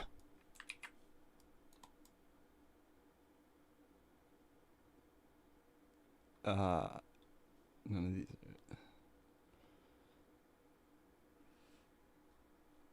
It's just like a cop like must feel like such a dick in that moment.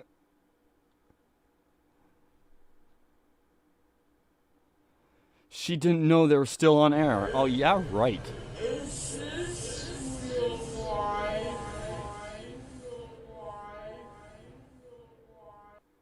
Well, I couldn't read that. Wasn't too late. Found the video. Oh, thanks. You rock, dude. Thank you, my friend. I love Slump. I looked at this clickbait bullshit. How does this channel have views? She didn't know they were still on air. So what? She's just, okay, we're off air now? And she just like starts taking her clothes off. Like, it makes no sense.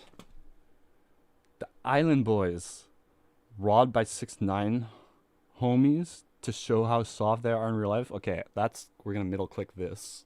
And then yeah, here we go. Thanks, Slump. Oh, hey Zula. Yeah, about that. No, I'm just kidding. You moderate now. There you go. You got the job. Hired. Just starts, oh, never mind. That's too much effort. Too much word effort to say what I want to say. Yeah, this is the one. It's just a short clip, but it's funny. Like, everyone's running away from the cops.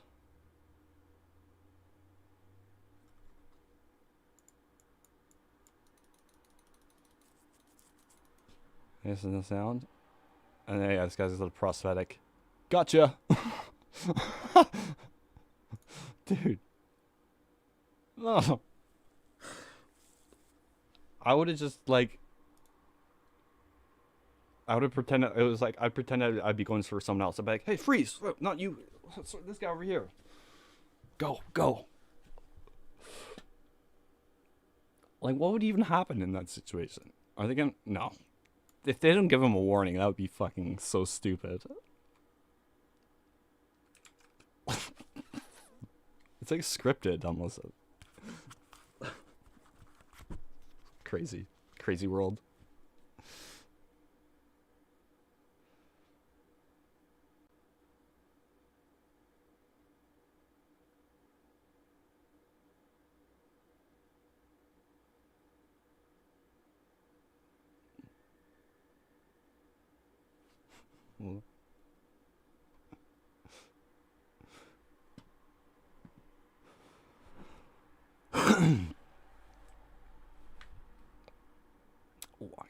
My bathroom.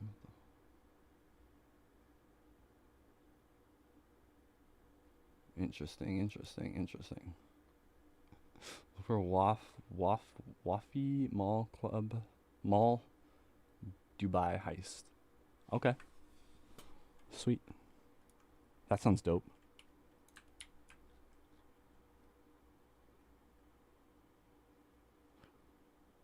Yeah, I know. Oh, they're trying to get into the concert. Go home, buddy.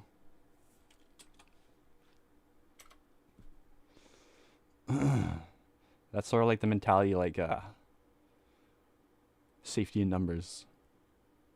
Oh, fuck. This looks like, yeah, GTA.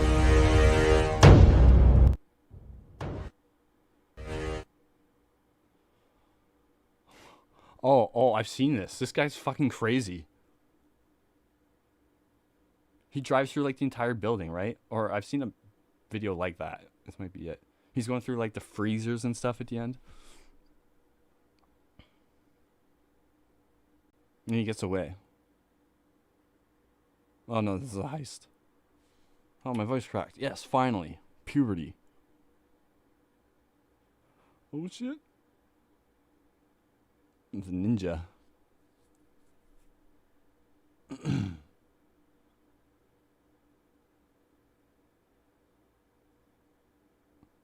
This guy's cool. This guy's cool as shit.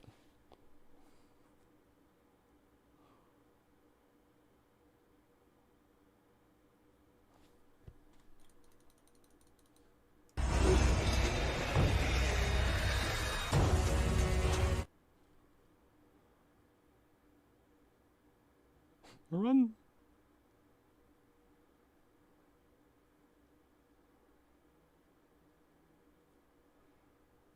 Criminalis.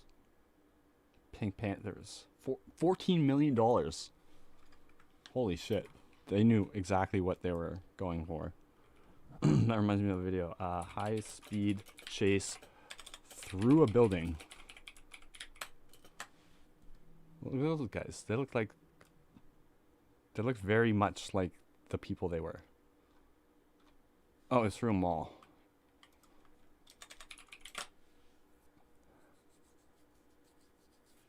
Fuck, it's gonna be hard to find. There's so many high-speed chases. Oh, this is the one I think. No. It's not. But all the, like, CCTV footage or whatever, the security camera footage. I wanted to say the normal layman term, Dustin. You're a layman.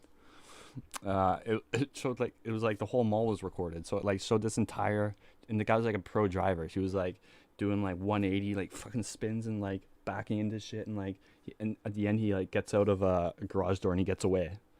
And when it comes to like car chases, it's like I'm always cheering for the criminal. It's like, come on, get away, or whatever it is, just you want him to get away. I know so many crazy videos I've seen over the years, so many like bangers, but it's like jokes. Whenever I go to think of them, it's like, I'll think of some good ones though. What's your guys' best video? Everyone think of their best video. If you had to show someone just one video, funny, we're going for, or cool, whatever. No rules.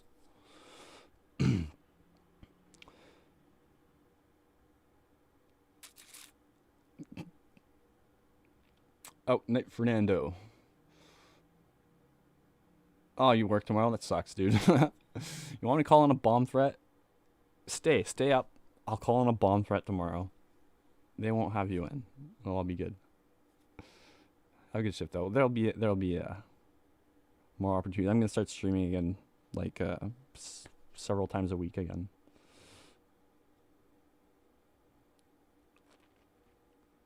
I'm 1 for 1 in police chases. Are ya? Nice. In Canada, if you're in a place that's at all like residential, they won't chase you. So it's really easy to get away from cops in like residential neighborhoods here. Apparently, I'm not in any high-speed chases. I've never had a speeding ticket actually, but I speed a lot. But there's smart speeding and there's dumb speeding. Like, certain roads, there's different expectations of the speed. Like commuter roads, like single lane commuter roads, if you're not going like a good 20% over, then fuck off. Then certain roads, like a busy like residential street with like cars parked all the way down it, you're not going to be like doing, you know, whatever down there. And then certain streets, you know, cops never ever on. Some streets, you know, that they are on sometimes. And they're probably on the streets that are more dangerous to speed on, you know, it all makes sense. And I've never even been pulled over for speeding.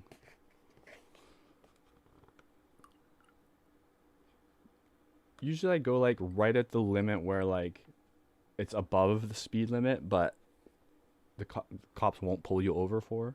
And then also like if you get behind someone, then you're golden. If they're going fast and you get behind someone, then you can just like follow them. Or is that like an urban legend? Like if a cop pulls you, you'd be like, I was just following traffic. You can't technically arrest me. Or you could be like, because there's a bunch of like urban legends like that about cops, and the cops are just like, no, we can, you were speeding. We're giving you a ticket. The Simpsons, Smithers, make me slap him. You got it.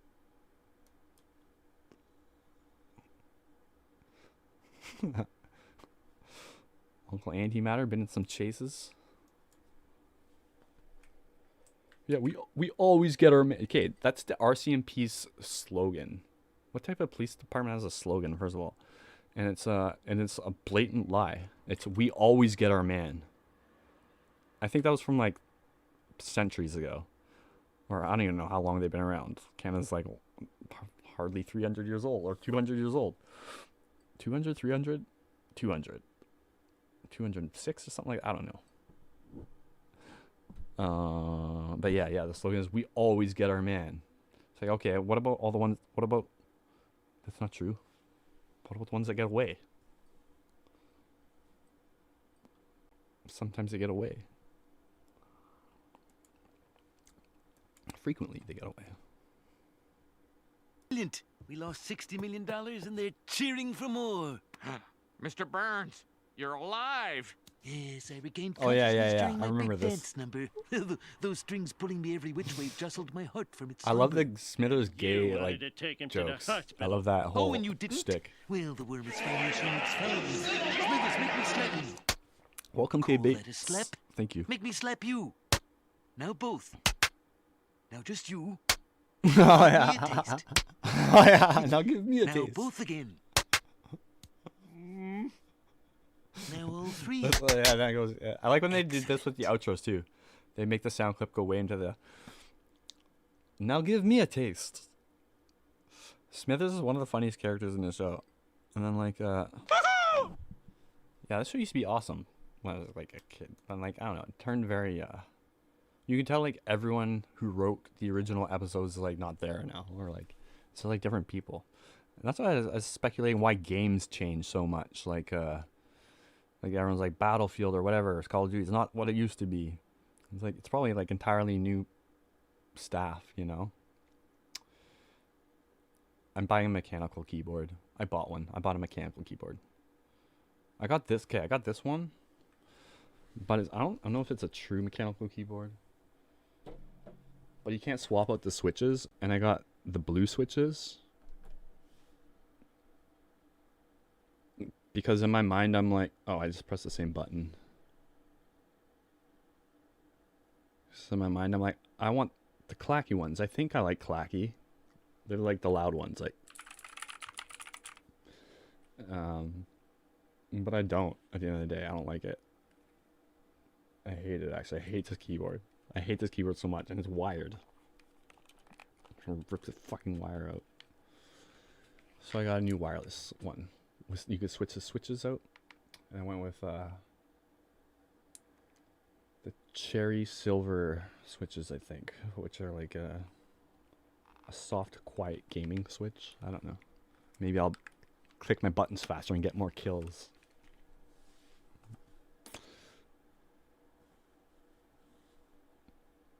This channel, I've been so big on this channel though. Seriously, if you like Anthony Bourdain, for example, you'd love this channel. This guy just like goes around to different countries and weird spots. He finds like villages, like like annexed like weird like landlocked villages and shit, and like weird like he does a lot of former Soviet countries, and then he does like South America too. But and he's pretty funny too. He's pretty good. And this is like okay, this channel is interesting. She's got like a few 100,000 subscribers, and all she covers is mechanical keyboards. It's like so niche. That would be kind of like really nice to just have a one type of video you can do that it's like relatively easy to do. I'm not saying it's like easy or whatever, but it's just like she knows what she has to make, you know? Exactly. It's like she can just do the same thing over and over, and it's good. That's the thing, like some channels have set themselves up so good, like Daily Dose of Internet, for example. He only does like 2 or 3 videos a week, and it's called Daily Dose, and they're only like 2 or 3 minutes long, and he doesn't record anything. He just has people send him clips, and he picks and chooses, slaps it together, and it's easy. Or like Charlie, he just like does these little rants in front of the camera, no like editing or anything like that. And yeah, that's kind of like it's kind of like what I was going with the word search videos. I know it's been like 2 or 3 weeks since fuck. I always say I'm gonna do something, and then it's like it ends up being harder, or shit, I end up getting busy or something. But those will be back. I'm gonna like 1 week or 2 weeks. I'm gonna take 2 weeks and just film like 100 of them. But then also the thing I realized with filming shit in advance, if crazy shit goes on in the world or something, I'll just be like talking as if it never happened because they were filmed like 6 months ago. It's like, what if America gets nuked and you guys are all wiped out? And then I'm just like still uploading my word search videos to the rest of the world in Canada because we're safe in this scenario. And then I just don't mention it at all. It's like, Dustin, aren't you going to mention the nuking of America?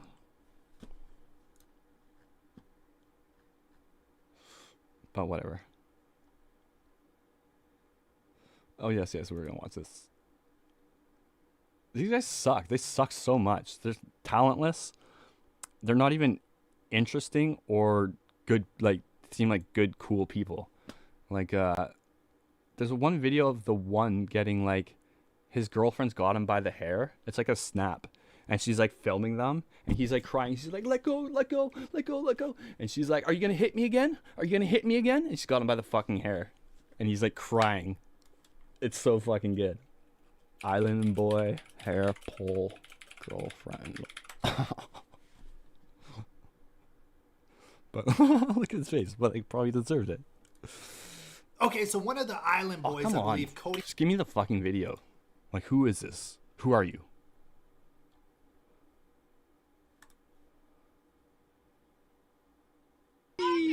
She wants my money. I don't care. Look at my fucking mouth. Oh, he just hit her again. I didn't see this one. What a punk. I thought she had him by the hair. Oh yeah, she did. Let go. You're violent. Let go of my hair. You're so violent. Let go of my hair. Oh, what a piece of shit. Let go. Oh, look at her blissful bloody. At the light, turn left onto Dorchester Road. This the gangsta? Let go of my hair. Look at my mouth. Look at my mouth. Oh, what a fucking piece of shit. Laughing my fucking ass off. Look at my fucking mouth. Cry all you fucking want to. My lip is busted. Holy fuck. I'm bleeding. You know you're stronger than me. Look at your fucking mouth, Red. Stop. It's intense. I saw like a 10-second clip. It seemed much less serious than that. But like you see that? He like socked her at the beginning. Oh, you guys didn't see any of that. Fuck. Let's watch it again. Classic. I've been getting better at that. It's been a while since I did that. Oh, yeah, look at my fucking mouth, Red. But watch, he hits her. Fucking. She wants my money. Right here. I don't care. Look at my fucking mouth. Yeah, look at my I mean, he hit her back, but also like my fucking mouth. You wanna be like your fucking still, you know, and then like You I don't know. I don't know how it started or whatever, but you know, just fucking hit her in the fucking jaw. and just got him by the hair. You're so violent. My hair. It's so satisfying. And then the chat's all like, Let go. Let go of my hair, please. At the light, turn left Just the onto gangster. Dorchester Road. there's another video of him like arguing with like a guy. They're just like trash talking each other. He's like older, and you can tell he's been around the block once or twice, and he's not like a poser or whatever like these guys are. And he just makes him look like a kid the entire video. It's like 20 minutes. But yeah, those guys are fucking losers. Like how they got any fame whatsoever is like beyond me. It better not last. Like they have no talent. Even in their island voice, like fucking little that's so annoying. The melody and then the rhythm is like all over the place. Anyways, what a punk.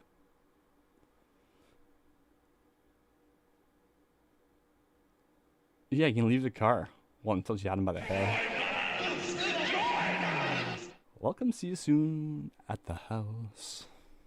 Welcome to the channel. Whatever gets attention sells. That's true. Yeah, but then if that thing has substance or not determines whether they'll last, which they won't. Like they're never gonna be like in 5 years we're not gonna see them like making albums and shit.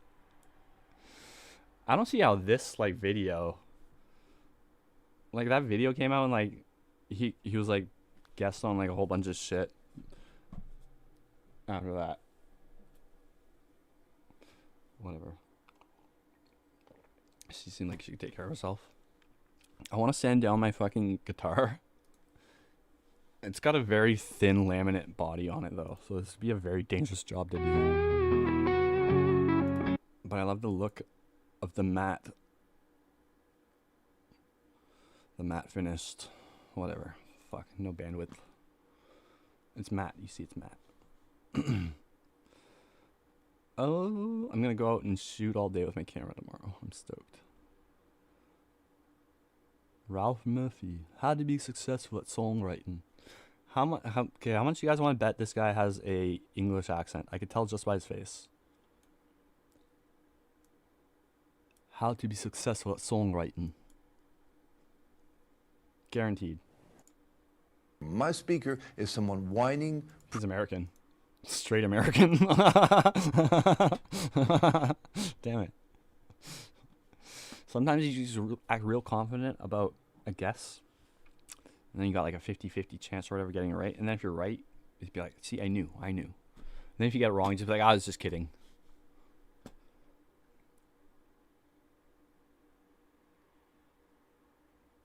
Oh, I hate when Charlie talks about crypto.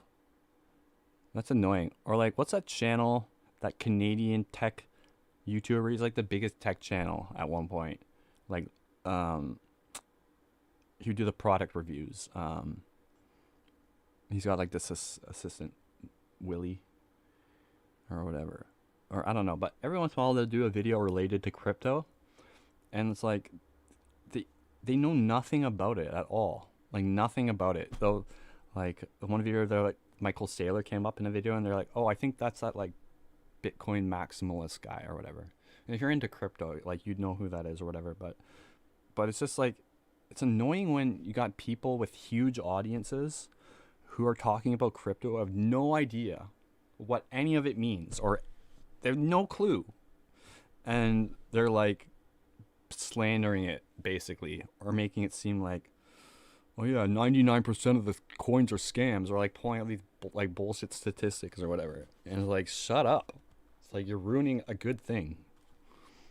Hindering a good thing. Slowing it down. But yeah, it's just dumb. Like people have money into this, and it's a good thing. With bad things that stem from it, you know. There's gonna be scammers in any situation that gives a rise to opportunities to scam people. But it's like, don't be a sucker. Just kidding. Just kidding. Just kidding. Just kidding. Just kidding. Just kidding. Night, Slump. Thanks, dog. Love you, dude. You rock. Ugh. I almost want to go to bed, too. What was I going to do? I said earlier I was going to do something before I went to bed. Okay, don't you hate it when you're going to do something and then you're like, then you forget what you're going to do? All you remember was it was going to be good. And I was like, oh, I forget what I was going to do. But the thing about that is I notice it always comes back to me in that situation, because then eventually I'll like sort through all the things I can do and I'll default to like the best thing. You know, my mind will find the best thing to do at the moment. And I'll always be the same. Oh yeah, I was going to play Battlefield. I can do that right now though. I'm streaming on my laptop right now, actually. I got a dual PC setup going on here. Very high-tech stuff. But I'm using... You're looking at my PC, my desktop. But I'm looking at my laptop now. You get it? It's not hard to get. You guys are smart people. I just mansplained. You see, 2 computers are stronger than 1 computer. Because it's more. There's always weird shit going on outside my window. I just heard a guy like, that was the weirdest laugh. That was the creepiest laugh. I always hear people fighting with their significant others on the phone for some reason outside my window. And they're drunk. For some reason, like once every 2 months maybe.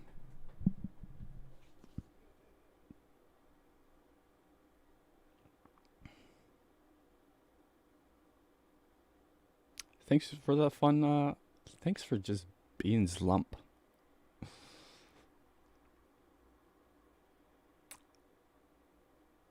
I can't read no Roman numerals. Hold on, I can't. I can just learn this. So, okay, I is 1. I got this. VI is 5, 6, right? V's are 5. I don't know. What are those represent? Is it intervals or something? I have no theory. I know a little bit of theory. Hey, you know what's weird? Since I started playing the keys, or like I picked up my MIDI controller, I've been like, anytime I've had a MIDI controller, I've never used it to practice or play piano. I just used it to lay down MIDI tracks, roughly, and then I could like sequence it. But in the last couple weeks, I've been like setting aside time just to like try learn songs and like just get a feel for like improvising a little bit and stuff. And it's interesting, like going from one instrument to another and realizing in which ways this instrument is a lot easier and which ways it's a lot harder.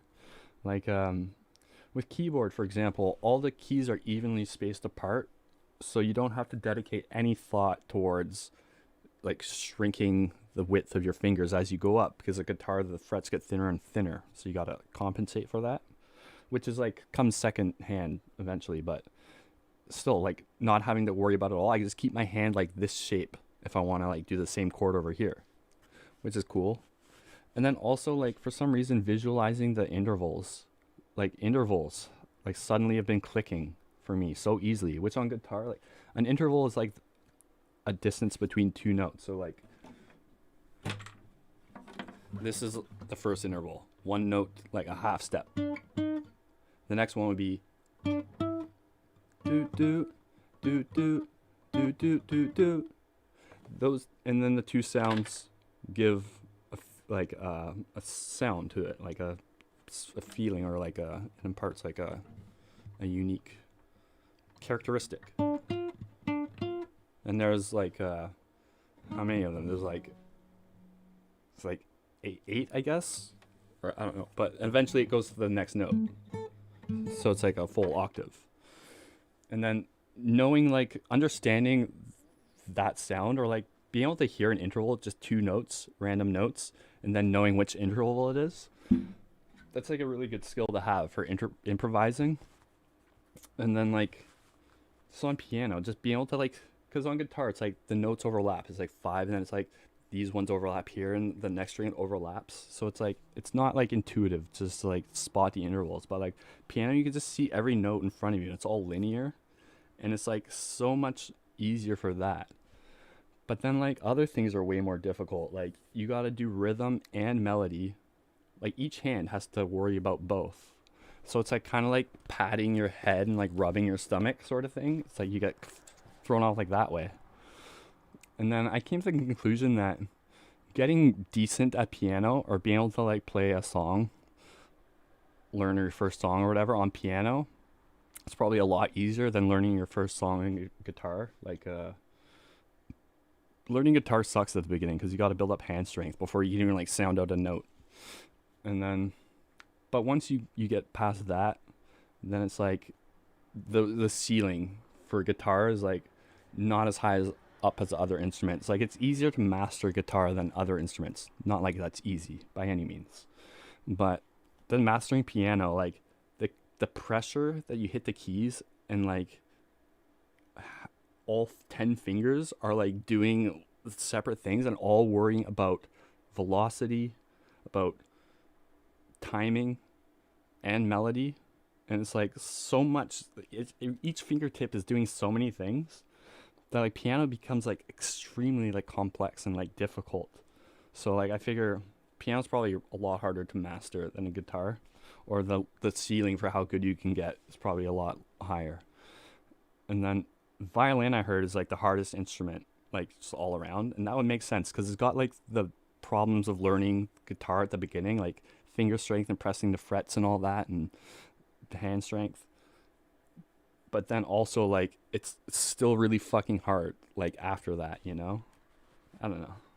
But it's just cool. It's just cool, like, because like certain things of theory have been clicking with me since I started playing the piano. Like I was watching this video last night and like learning what like how like a minor chord has like I can't remember it now, but like I'll do a refresher tonight and I'll be like I'll pro tomorrow. I'll be pro soon. Piano's fun though. I like keys. Scale. I hate practicing though. I hate practicing. I just like to play and fuck around and improvise, which I know that's like not at all conducive for improvement. You'll improve certain things, but like way slower than if you sit down and say, this is going to be a practice session. You look up videos about theory and you do it all in order and you learn the scales and all that, or you do like over and over and over and over, like finger strength exercises. Like I don't know. I can't do it. That's why I haven't played guitar for a while. And if I was that type of person dedicated like that, I'd be really good by now. But I don't know. I'm sort of just, I'm happy with my guitar, you know, like, I don't want it to feel like a chore. Like I don't love it so much that I want to sit there every day and be like, I don't want to be buckethead, you know? It's like a tool to help me write songs. And then like, if I'm recording music, like I can like record good, you know, because I could, oh, I fucked it up. Control Z. Oh, I fucked it up, man. Control Z. And I'm pretty obsessive, so I can sit there all day, like 2 hours later, oh, Control Z, and oh, there, it's perfect. The same thing with digital art. Like sometimes my digital art comes out like okay, but I really suck at drawing. Like my line is horrible. But you can just like delete it and redo it, or mend it, or bend it, or smudge it, or whatever. Just work it out. Slowly work it out. That's kind of like song. Music's like that too. Just work it out. Hey, thank you so much, my friend. I appreciate you. No message or anything. Just hooking up the buck. Thank you. Hold on.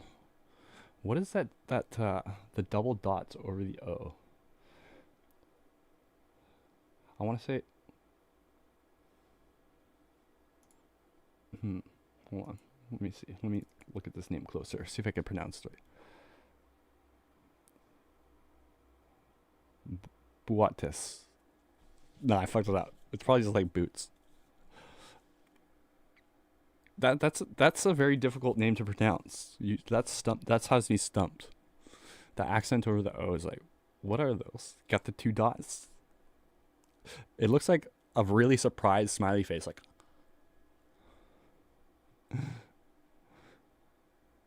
I appreciate you in any case, my friend.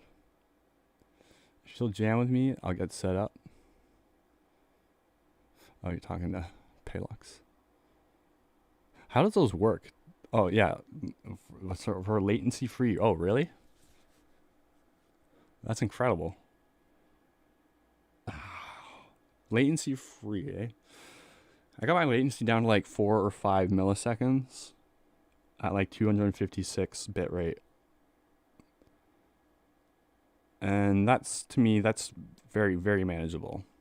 So even if the program introduced like 5 or 6 milliseconds, I could probably go up to like 10 or 15. It's really just like playing like 10 feet away from an amp is like 10 milliseconds of latency.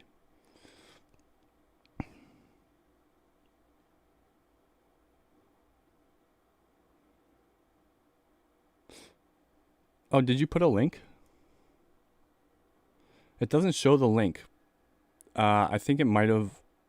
I think something to do. You gotta whitelist members or like viewers before they can post a link or something. It's like this big convoluted. I don't know. It's so stupid. But if you write out the link, like make the period like spell it dot or whatever phonetically or whatever, just I'll put it in that way.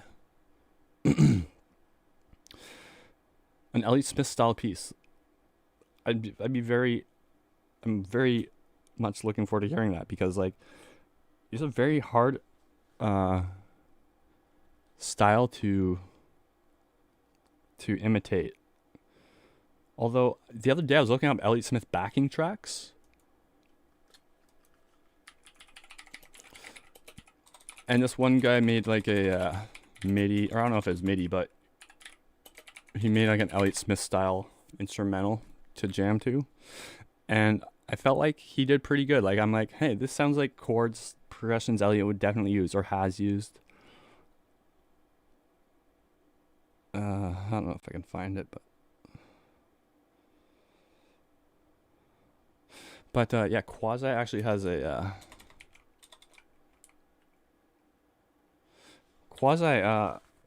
actually has a couple songs that you could tell.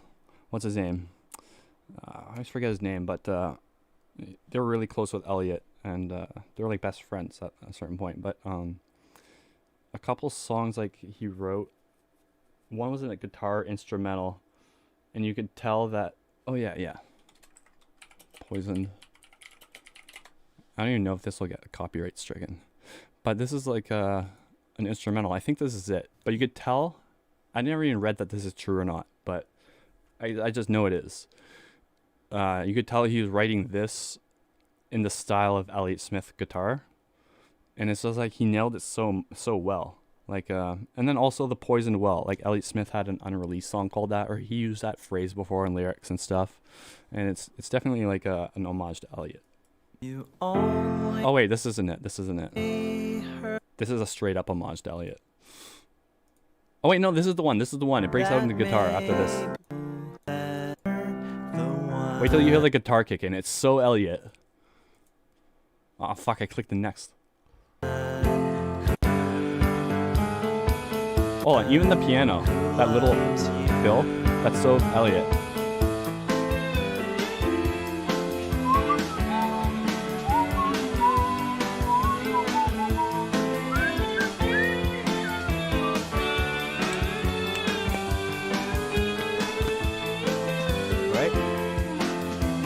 Fucking nailed it. It's very, very Elliott.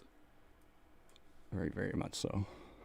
Clouds, I love that song. Yeah, Elliott covered that too. I could play. I used to be able to play it. Molecules dissipate, disperse and recoagulate, dreaming in and out. I love that. Yeah, that's right. Yeah. Poison Well was on Grand Mal. And then so is Suicide Machine, but then, yeah, Elliott was like that. Like a lot of writers like that. They'll just have like bits or like phrases or passages or melodies or whatever that they'll try to work into a song for a long time, but never make it in. So they got like Frankenstein sort of songs going on. Then eventually it like comes together in a song.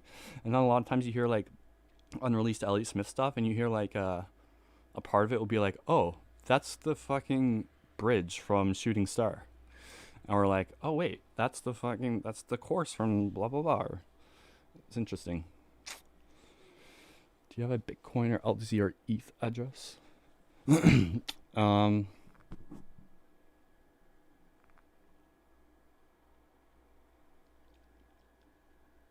mean, I would have an address for any coin because I'm on an exchange.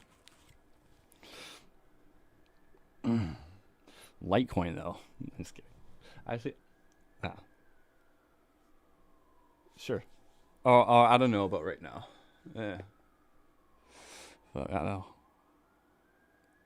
know. Yeah, no, not right now. I'm gonna head off pretty soon. I'm fucking getting tired. But I never really thought of that. Latency free jamming would be fucking awesome online. So we should do that. I'll give you a wrench anyway though. I didn't mean to be like I'm pretty liberal with my. That one night I was like Oprah with the fucking mods. I was like, everyone gets a wrench. I was like all drunk. I made like 20 people like mod. And then the next day it was like all fucking wrenches in the chat. You guys jam, and then I'll join you another time. What do you like more?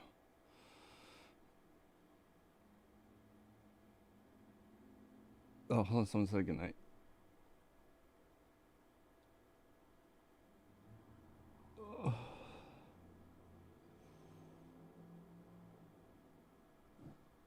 Hey Kurzix, it's good to see you again, by the way.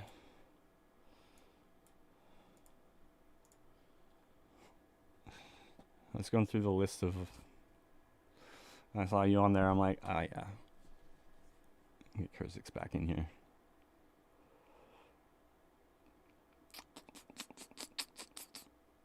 Some say good night. I can't find it though. But also good night if I miss it. I'll find circles, the clouds.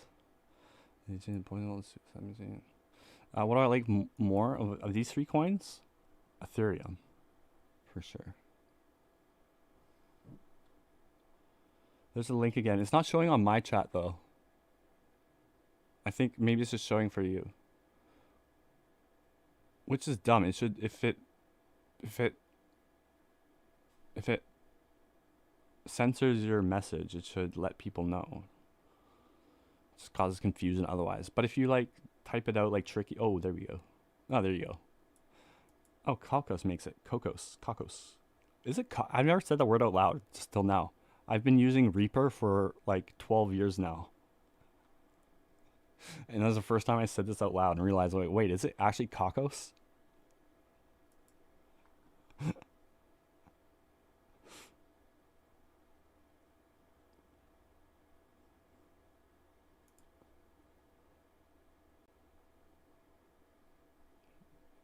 Wait, what did I just open? Oh, cool. Okay, cool. Sweet. What's new? Jesus Sonic loading improvements. I love this. Software name, whatever that does. Jesus Sonic.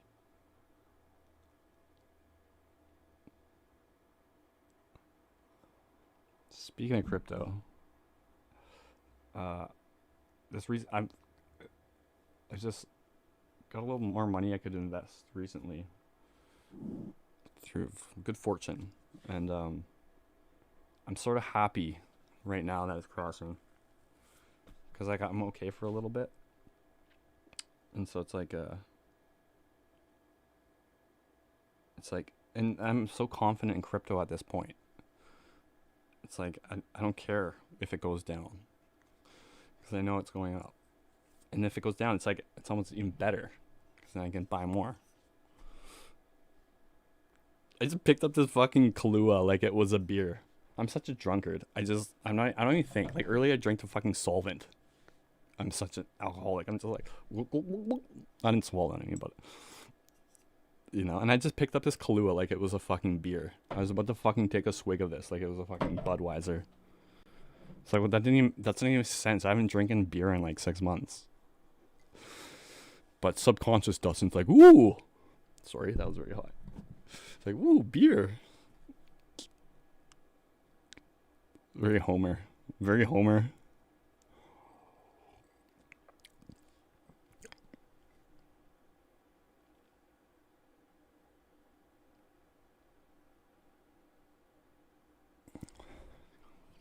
Love Litecoin?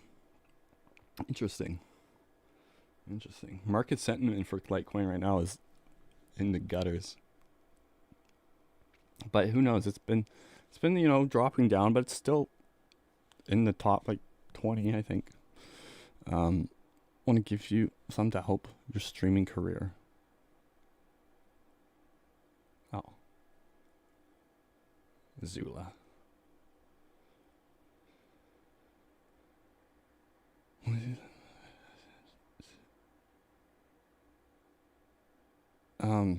Yeah, I don't know what to say. Like, fuck, you're such a kind dude.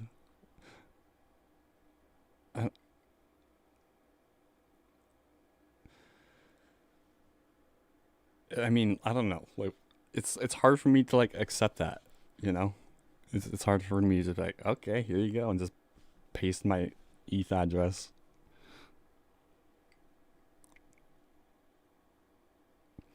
But like the market's been, we're so down right now.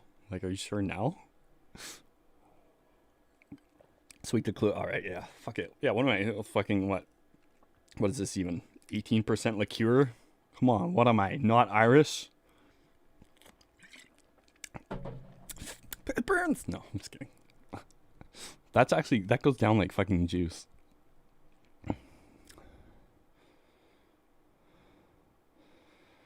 Well, that's an extremely unlucky time frame. But right now it's at like what is it at? I don't know, 70 or 80. So yeah, okay, yeah. When XRP was $3 to $5, that was like 4 or 5 years ago, 5-6 years ago, and that fucking court case is so unfair for XRP investors. It's so unfair. It's such bullshit. It's criminal. I don't know. I don't see how that. I don't get that. The SEC, the people who govern like taxes and shit like that in America, there's this one coin that they started a court case with because of some things they wanted clarification on. They thought they were doing something illegal basically with how they were selling their coin, in a nutshell. And it's like, as soon as that you get in a court case with the SEC, it's years of like legal battle. And it's like that's so bad for a coin's like sentiment, or like for its price essentially at the end of the day. And it's like, it's just such bullshit how like they just like singled out this coin, and they're wrong too. Like, the court case is gonna end like relatively soon, it feels like, and not in the SEC's favor. Like, XRP is gonna win. And so it's just like, so what? And then they win, and then it's like, okay, carry on. But it's like, okay, yeah, but like, what about the last like 5 fucking years where you destroyed our fucking... But the thing about XRP, which made me... When I got into the market at the beginning of 2021, the market sentiment towards XRP at that time was not good. Like, people are like... A lot of people didn't seem to like it, and then the court case thing and all that. But just over the year, that changed a lot. And I think it's because like it's done so well at hanging into the top 10, even with like the court case and the skeptics and all that. And so it's like, if it can hold onto the top 10 spot, or is it in the top 10? I think it still is. And be in a court case with the SE freaking C, then like that says something for sure. That's important. You bought in 2007, yeah. Oh, you gave up on crypto after. Oh, well, I mean, hindsight.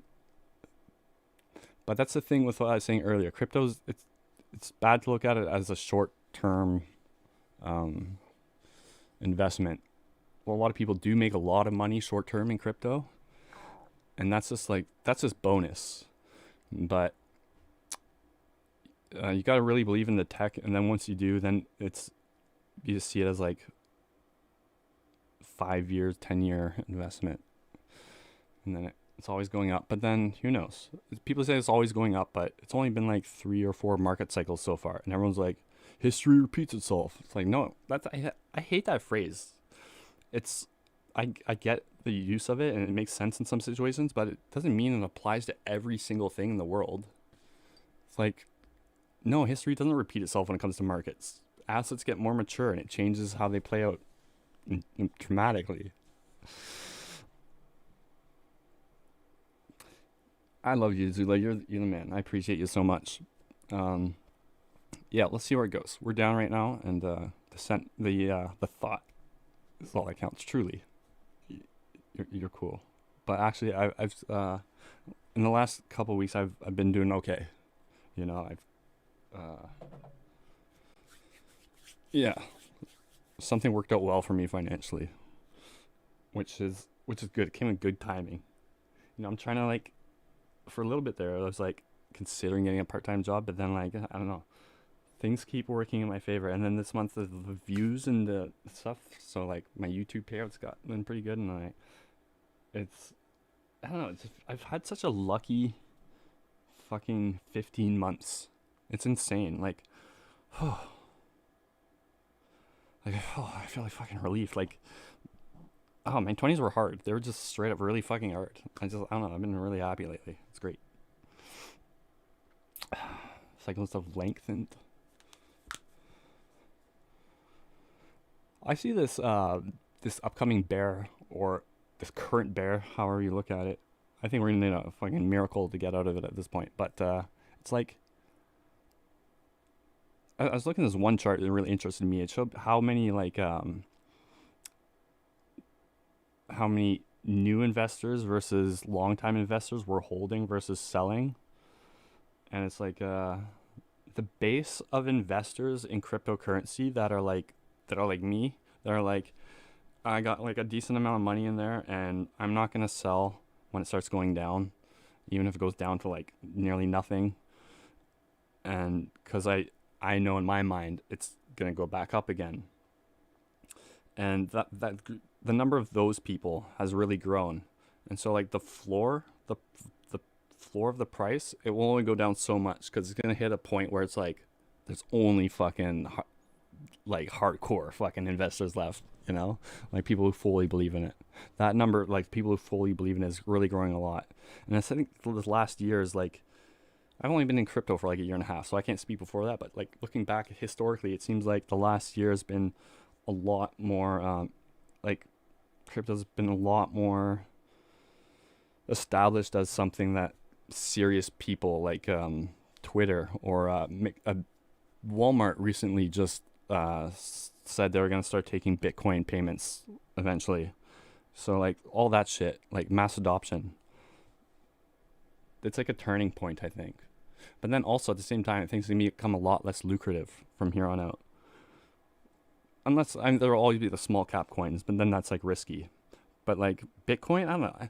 I go online on Twitter. I only go on Twitter because like it's good for picking up crypto sentiment and stuff like that. Twitter's so fucking, I hate it on there. It's so annoying. I get into these arguments with people. It's just, I got, okay, no one's gonna know who this is or what this means. Some of you might. Zula, I know you do. Zula, you're gonna like this. I made a comment on Richard Hart, the Hex CEO, which Hex is a cryptocurrency that is, it's very polarizing. It has its followers, the Hexicans, who are like a very, very loyal, cultish, almost like group of people, and there's a lot of them, granted, and they love the CEO, Richard Hart. And then there's the other people who either don't know much about it and don't care about it or whatever, but then there's a lot of people who think Hex is like sort of scammy, or like there's something up with it, or the CEO is not being forthright. He keeps putting things off, or the things he says like a lot of times aren't true or whatever. And I don't know where I fall, because like I think this guy is like really interesting. I watch his live streams every once in a while because he's just really interesting to me. I wouldn't trust him with my life or with anything. And I don't think he's stupid at all. I think he's a very smart man, but I don't think his intentions are what he's saying they are. Like, he comes off like a very con artist type of guy. Like, or it's like, he seems sociopathic. Like, he has no emotion, the guy. And then the things he's saying, he'll talk and talk. He'll say a lot of words and stuff. And then the end of it all, it's like, wait a second, you didn't really say anything. And it's all like rhetoric. And he, like, the people he talks to about his coin and how Hex works, it's a very convoluted, it's complicated how the coin works, which is perfect for a con, maybe. And so he's like, he's a good speaker. He's a smooth talker. And there's something very interesting and likable about and enigmatic about like, I like watching him. And he'll have people on his channel on streams to like debate his coin Hex, because I'll be like, here's a scam or whatever. He'll have them on, he'll talk to them about it, and then by the end of it, they're all like, oh, okay, I guess it's not that bad. But then I realized all the people he has on his channel are like nobody, like small YouTube crypto YouTubers. They might be like pretty young, like mild-mannered or whatever. And Richard's like a very like domineering conversationalist, and so he'll have the people on, and then they'll be like, well, what about this thing? What about like the origin address or something? They'll ask some question, and then Richard will be like, he'll go into it, and he'll do this thing where he like rolls his eyes like, how stupid can you be? And then he'll go into it, and he'll start saying all this stuff, and then it gets very complicated what he's talking about. And he's like, the proof of work stake chain, blah blah blah, equal blah blah, and he'll go off, and then he'll talk for a while, and then the person he's talking or trying to convince or whatever will eventually just be like, oh, and then he'll finish the sentence, and then he'll be like, oh, okay, and then he'll go on to the next question. Instead of being like, wait, I didn't understand anything you just said. You gotta like repeat that to me slower. Like, that didn't make sense to me. Or they don't question it further. They just say, okay, and they go on with it. And it's because like he sets up this situation where it's like they don't want to look stupid. And he picks like he cherry picks the people he interviews, and there's no one ever big. And he's always talking about like Vitalik, and he's talking about like these fucking giants in crypto. He's like, oh, Vitalik won't have an interview with me. It's because you're like a blip on like, why? That would be like, makes no sense. Like, why would Vitalik do anything? You know, it doesn't make any sense. And he's always talking about like, he's hinting that he's more intelligent than Vitalik, or like he's better than Satoshi, or like, and then it's just like, I think he relies solely on the fact that his rhetoric will sound smart enough to a lot of people, and his confidence, that he's gonna lure in enough people, and he knows that there's a certain subset of people that aren't gonna look too far into what he's saying. But if you really look at what he's saying, he's not saying anything really. And then he makes up facts. He keeps saying Hex is like the best performing asset since like this or this. It's at this percent of price increase, but you don't know what that percent of price increase is coming from. He could have like, he was a rich guy before that. He could have like funded all that increase himself. He could have artificially inflated all that. You know, it's so complicated too how his coin works. So it's like everyone's like, whatever, I'll just buy in. And it's like, there's no straight answers. And then like, coin listing sites won't list him because his market cap right now is like, it would put him at like 3rd or 4th place of all coins. But the coin is nowhere near popular enough to get anywhere near that. It's like at Cardano's level, but yet it's never talked about. It's like way less popular.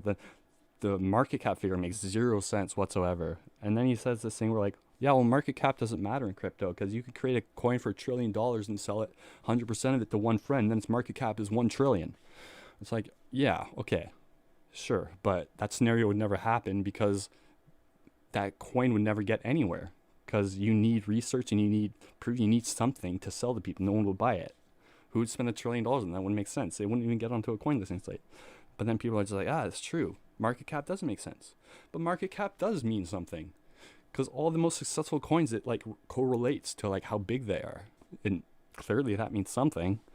And then I don't trust the guy at all. And then also he keeps putting pulse chain off. It's supposed to come out, and there's this thing where he's doing where it's like you got to sacrifice coins into pulse chain.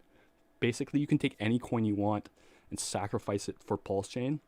Give me your ether or whatever. Sacrifice this and that, and then people do it. And then once pulse chain comes out, they get paid out like multiple on that or whatever, something like that. And it's just like, it just seems too like this. Give me your fucking coins. It's even called sacrificing them, and then he keeps putting pulse chain off. Now he's like, well, we're entering a bear, so I think we're gonna hold off and launch it in a bear, because that's a strategy people do, I guess, sometimes. And just, I don't know. There's so many red flags to me. And then the guy's like a sociopath. Have you seen his streams? The guy, it's like he laughs. You can tell whenever he laughs, he's like, oh, I better laugh now to seem human.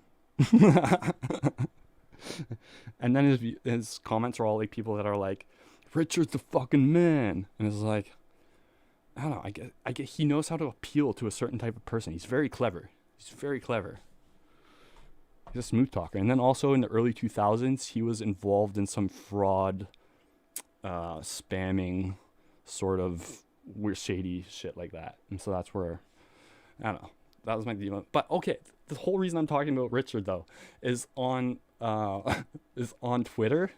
He made one of his bullshit things. He's like, compare Hex's first 2 years versus Bitcoin and Ethereum's first 2 years. And it's showing all their like security breaches and problems they have. And he's like, Hex has had a way smoother first 2 years than Bitcoin or Ethereum.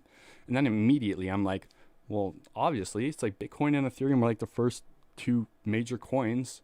Of course they're going to face all the problems, and all, they're the pioneers. You have the luxury of 10 years of crypto being sorted out. It's like, every coin should have less problems than Bitcoin and Ethereum did at the beginning. It's like, it would suck if you didn't. But of course, he's got like tons of, that's right. Fucking rights. And so I put a tweet, I'm like, I just say what I just said. I'm like, yeah, but the market was immature, and like there's so many more security risks, and Bitcoin's so much bigger. It's so much more of a target. I put all these points, and then Richard's point, he replied to me. He put, didn't Bitcoin.com just get hacked a month ago?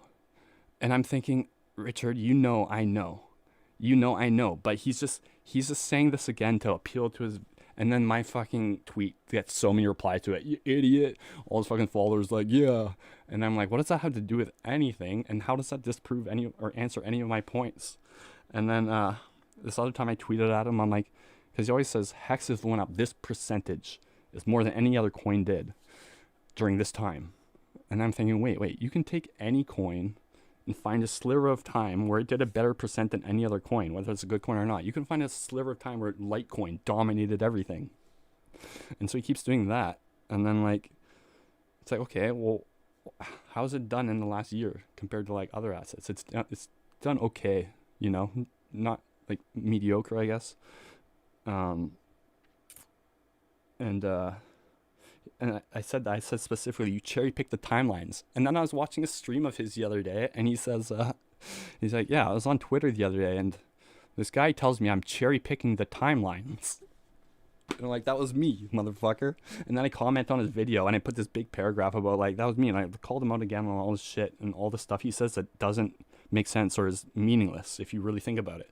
And he deleted my comments. He started deleting my comments. Now I can't comment on his channel. And so instead of like, he's like, oh, this guy's not going to drink the Kool-Aid. Let's ban him. So anyways, I had a little interaction with Richard. Oh, what did I just hit? Was that the guitar? That didn't go all the way back here. I guess it did. Oh, jeez. Anyways, it was funny. So we'll look up Richard now. But okay, the dude does fascinate me. He's a very interesting guy. And I'll watch his streams. I'll watch like his 3-hour long streams.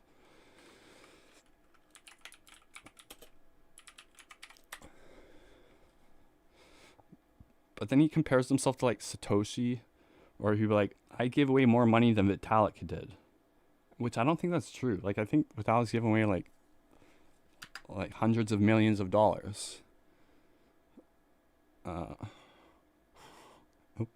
He's like very like unapologetically narcissist.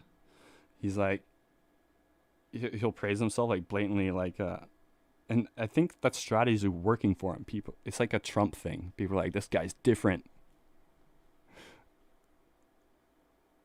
I can't believe they had him on this fucking thing. Confront, and then okay, he'll interview these guys that just suck his dick. Hey everyone, welcome back to another episode About to suck of Richard the dick. Show. In today's interview, He probably paid them or whatever. It's just maybe not, but I don't know. 24-hour volume. First of all, he never looks at the camera either. He can't make eye contact, which is a huge sociopath thing, right? That's true. On Solana is Sociopath. 100. And then also I read this thing, someone quoted something the other day. He said, the people who are most likely to scam people are the people who have been wronged in the past and have nothing to lose. And Richard was like a few years ago, like famously like embarrassed in the crypto world or something. He was like a Bitcoin maximalist before, and he like lost a bunch of money on Bitcoin or something. He was like jaded or something, or he was mad at his community or something like that happened. And nothing to lose. It's sort of like it's like he's getting revenge or something. I don't know. I've been thinking about this a lot. Times that at 2.8 billion. Are you suggesting that this lack of daily trading and just for him to like say, I know more than everyone in the crypto market, I got the best coin, and it's like no one's talking about it unless like except for like people who are interested in it, which seems like a lot of people when you're in this world of Hex, in this internet world. But as soon as you step outside of it, it's like, oh, Hex is like no one's talking about it, you know. But and then another thing too, CoinGecko and CoinMarketCap.com are the two biggest coin listing sites. And then if you look up Hex, it's ranked 200th. It'll be ranked 200th. Watch. Where's its ranking? Oh, they took it off. CoinGecko took it off. Good for them. CoinMarketCap. These guys will have, and they can't get past 200 because they have like a criteria in place. Like if your market cap is above a coin ranked 200th or above, you won't get into that ranking unless you meet like a certain set of criteria, which I assume is revolved around like security measures or like stuff that proves that they're real or like legit or like a scam or whatever. And for whatever reason, it's unclear, Hex can't meet that criteria. So look here, look at the market cap of these top coins here. 78 billion, 300 billion for Ethereum, over $500 billion for Bitcoin. Then we look up Hex, all the way at 200th, and its market cap is 19 billion. Oh wait, no, that was the trade volume. Sorry. Where's the market cap? Oh yeah, market cap 32 billion, which is huge. It's fucking huge. 32 billion, so that would place it just above Solana and Cardano, or in between Cardano and Solana. Nice Cardano Solana sandwich. But then if you like look up crypto or Twitter, go on Twitter Critter, and you look up like what coins are hot, what are people talking about, you'll see tons of shit about Cardano, thousands and thousands of people talking about it, tons of people talking about Solana, tons and tons. You'll see nobody talking about Hex unless you like look for it. So it makes no sense. And then he addresses that by another convoluted answer where he's like, yeah, but market cap doesn't matter because with that $1 trillion you give to a friend, you sell it, market cap's $1 trillion. It's like, okay. And then it's just like, okay. And then people leave it at that. It doesn't make sense though. It's like, I don't believe that Richard knows something everybody else doesn't.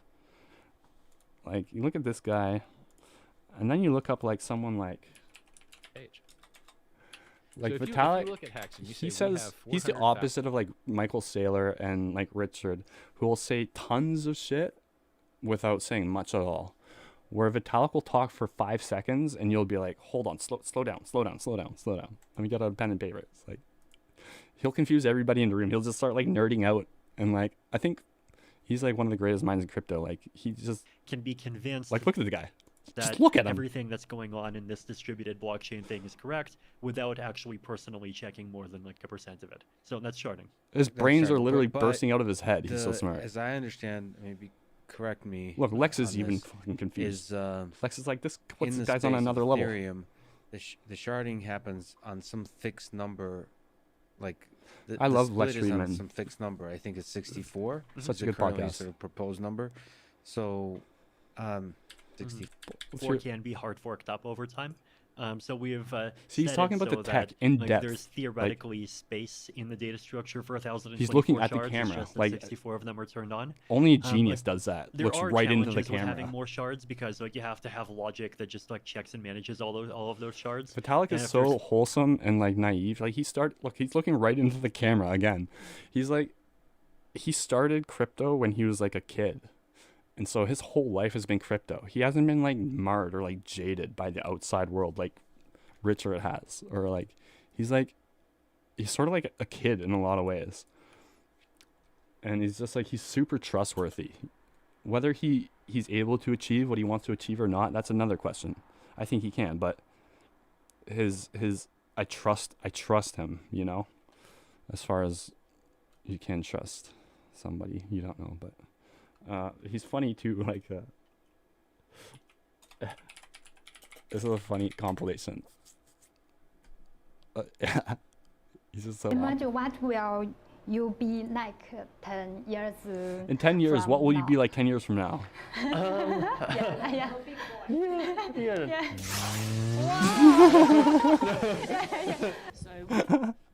I love that. This is so, he's like, huh? He's so weird. Such a weird dude. Like his mind is just like racing You be 24/7. like 10 years from now.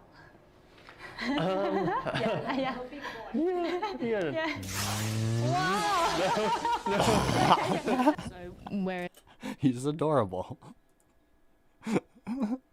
That interview was really funny. Then he played chess with Andrea Botez, and he's just like, he's like helplessly awkward.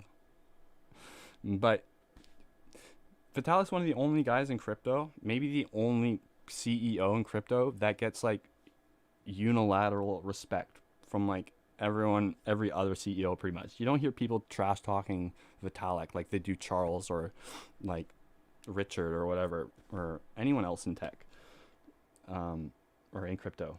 Like even Richard Hart will be like, he'll praise Vitalik sometimes. He'll be like, I'm smart, I'm better than him, I can do this better than him. But he'll like often give out, he'll like, you know, none of this would be anything without Vitalik or whatever. This is like, yeah. I really respect the dude. Just because he's not putting on any airs. The only thing he cares about is the technology. He doesn't care about the price. He doesn't care about what people think. He doesn't care about, he's just one-track mind. And the tech is the everything in crypto. That's the whole thing. It's just the tech. And sorry, that was my rant.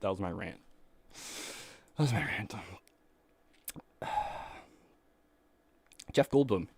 That's a very good, I would say he's even more Jeff Goldblum than Jeff Goldblum. You know, Jeff Goldblum, he sort of knows what's up, but yeah, Jeff Goldblum's a guy that you could trust, like, without, like, as far as you can trust someone you don't know. If I had to trust, like, random 5 actors, De Niro, Matthew Broderick, Owen Wilson, Vince Vaughn, and Jeff Goldblum, I'm trusting Jeff Goldblum. Although I trust Owen. Owen seems pretty nice.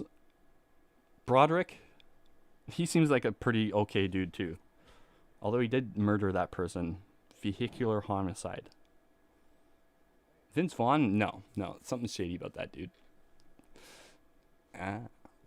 Yes. Jeff Goldblum. He's got very weird mannerisms. Invest in yourself. Hell yeah. His forehead. Yeah. Vitalik's head is like, brains are like bursting out of his head. I swear, like, his brains are too big for his head. Vitalik head.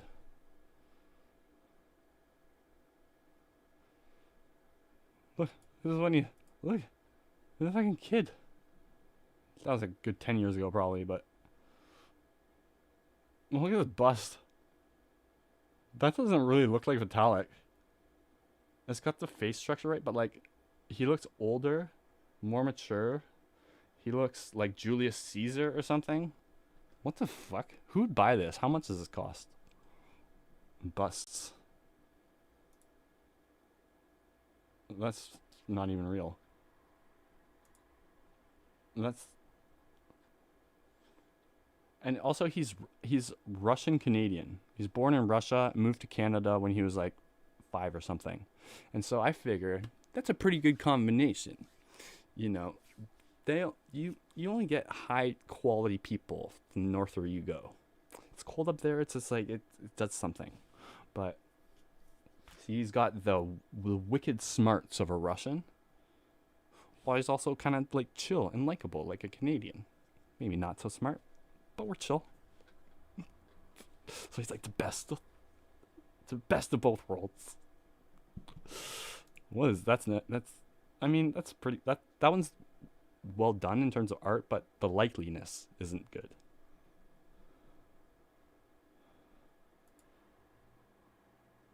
That picture kind of creeps me out. That one freaks me out a little. But it's like he's so in his head, he doesn't even like pay attention to like what his face is doing. He's a wicked fucking smart dude. Like, when you listen to him talk, it's like, at his age especially, he'll be talking about like socioeconomic fucking, I can't even pretend.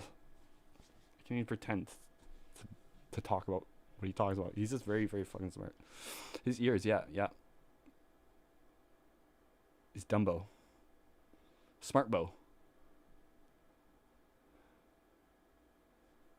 Carpet cleaner Vince Vaughn. And then the other day, actually, I was telling the chat about, I remember reading this thing about this Reddit thing about share your stories of celebrities you met that were assholes. And apparently this person worked at a store that like Kevin James used to come in, and he'd have his manager walk in before him and alert all the employees that Mr. James is coming in, don't make eye contact with him. Apparently. And then on that same thread, there was like someone who said, yeah, Kevin James and Vince Vaughn used to like go to restaurants together, and they like would tip shit and like fuck all, and they would like send shit back and treat the wait staff like shit. Apparently.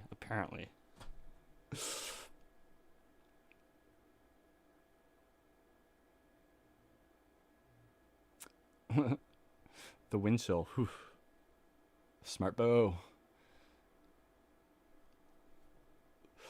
The wind chill fucking makes a difference. God damn. Like, the colder it gets, the more the wind fucking sucks. Like, I remember in Ontario. I remember when I first moved there when I was a kid. Like, I was 5 years old and I moved there. And then, like, it was the first winter. And it would be, like, minus 30, like, 5. And, like, it would hurt to stand outside. It would fucking hurt. And, like, a couple of weeks ago, I was, like, walking to the store and I put on a jacket lighter than I should have. It was only minus 2 or something. And I'm walking to the store, and which is just below freezing, which is 0, just to give you a reference. And I had a light jacket on. The store's was like half a kilometer away or whatever. So I was walking and I'm like, holy fuck, that's fucking cold. Like, really cold. Like, god damn, that gets to your bones. And just a slight breeze in that weather, it's like, holy fuck. And then I'm like, wait a second, it's only minus 2.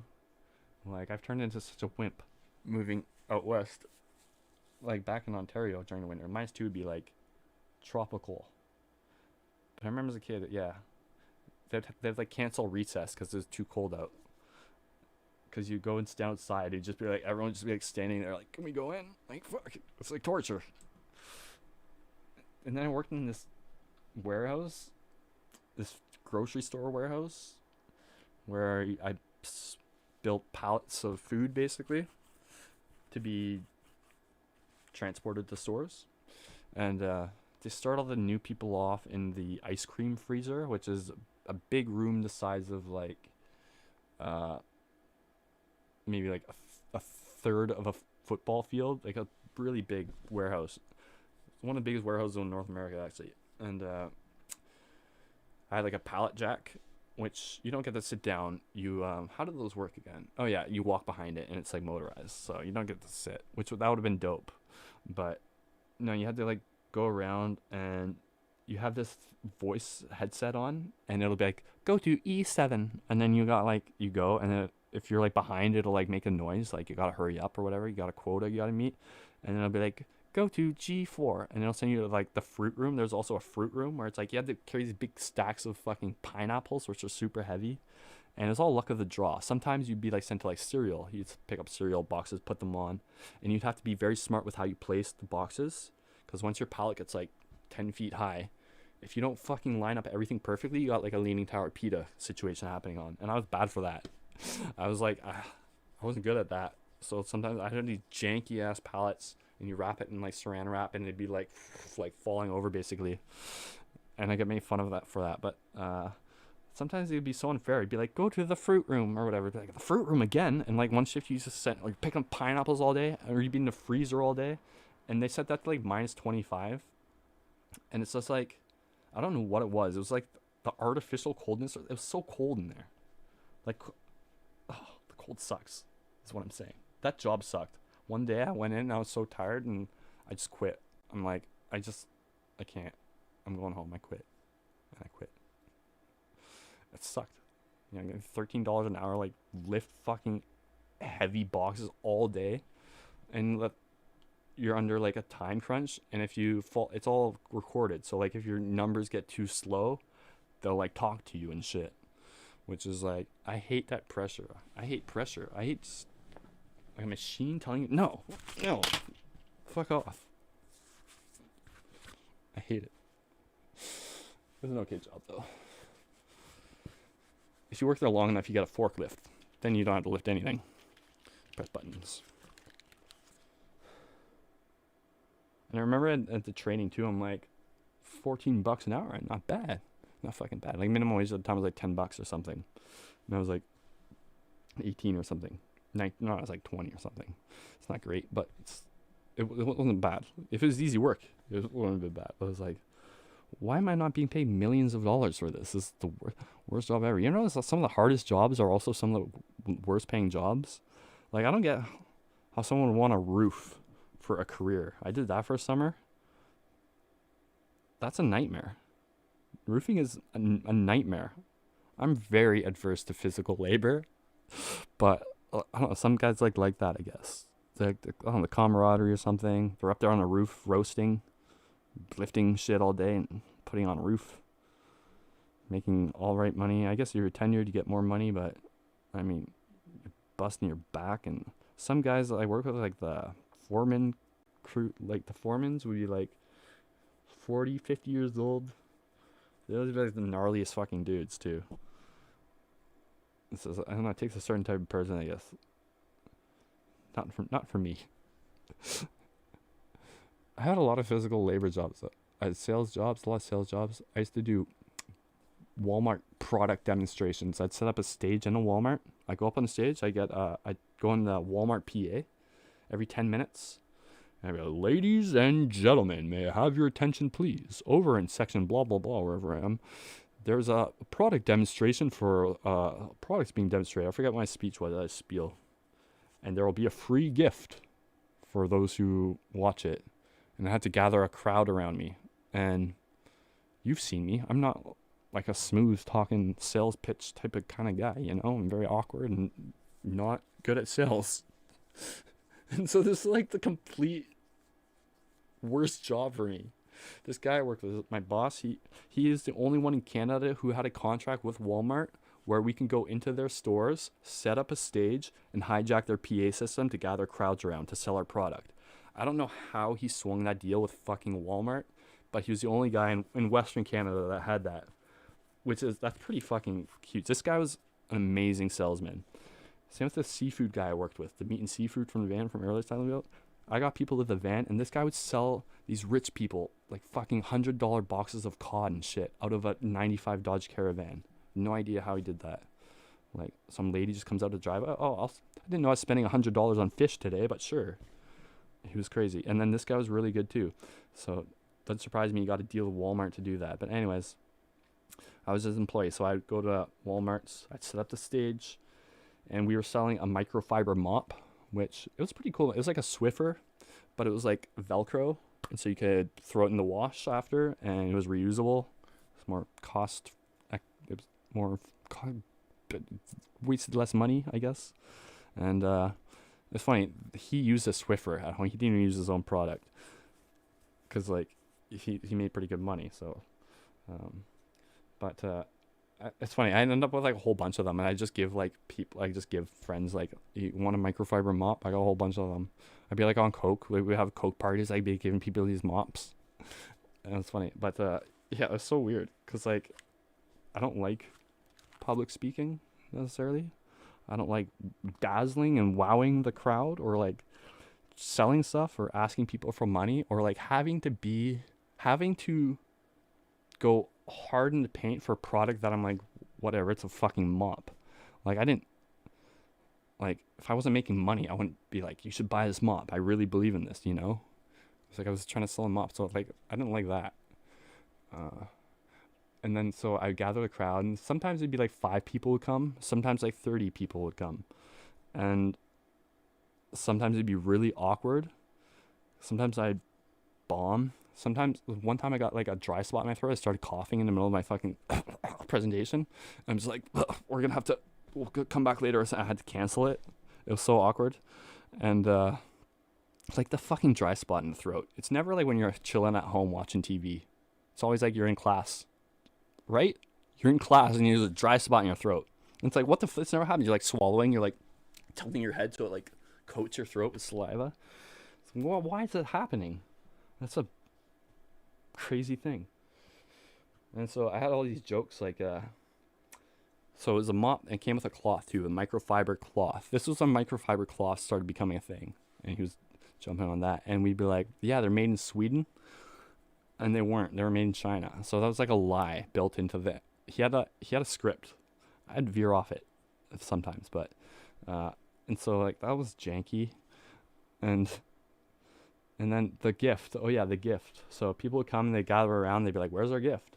And then when things were good, you know, we'd have lens cloths for them, which, you know, they're like so easy to come by now. I got like 20 in my drawer over the years collecting them, but like at the time it was like nice to have a lens cloth. You can clean your glasses with them and wouldn't scratch them. It was a good lens cloth. That to me made sense as a gift you give for nothing, just for watching a 5-minute presentation, which they didn't have to stay for. So that's fine. But then when he ran out of the lens cloths, like I would go on the road. I'd stay in motels to like hit different Walmarts across BC and Alberta. And we went to like Red Deer once, and like he ran out of the cloths, or the lens cloths. And so he's like, okay, here's what you do. Just get the microfiber cloths, take them out of the packages, get like 30 of them, and cut them into squares. Like, cut each cloth into 4 squares. He had like a paper cutter thing, those big paper cutter fucking things. I guess he did this a lot. And so he gave that to me in the van, and then so I would, at night, I was in my motel room cutting up these fucking microfiber cloths. And then if you ever cut a microfiber cloth in half, there's like, it's all frayed. It's all like, you know, loose fucking threads. It's just like, I don't want that. It's garbage, you know? It's like, I wouldn't want it even if it were free. And so I'd get these people down there, and they'd be like, where's our gift? And then I have to start handing out these fucking cut up, frayed little fragments of cloth, microfiber cloth. And I swear, people were like looking at each other like, what the fuck is this? It was so awkward. It was so awkward. And the worst part of it all is it was commission-based purely. So If I didn't sell any fucking mops that day, I'm just in Red Deer in Walmart trying to sell these mops for nothing. And some days I would sell nothing. I remember this one show I did. Sometimes I was in the zone though, you know? Sometimes I'd be doing the jokes. Sometimes we'd spray the mirror. We had a fake mirror up there, and I'd wipe it with the cloth, and I'd be like, see, no streaks. And this is just vodka. And I sprayed it in my mouth. Oh, it's just I sprayed the vodka. Even though it's water, but and then sometimes there's like crickets. And I noticed if it was later in the day, people would laugh though. They'd be all loose. Be like, oh, I'm coming home from work. Yeah, this is funny.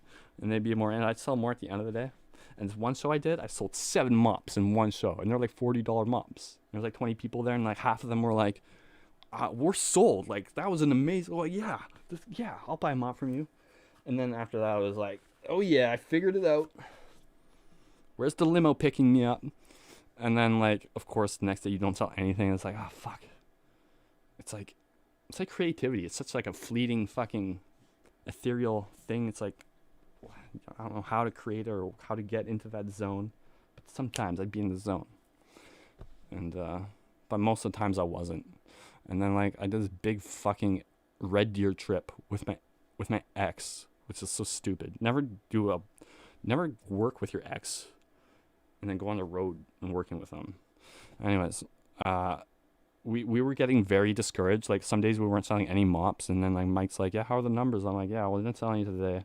The next day, he like believed in me. He's like, I believe you can do like, you've had good days. I'm like, yeah, I know.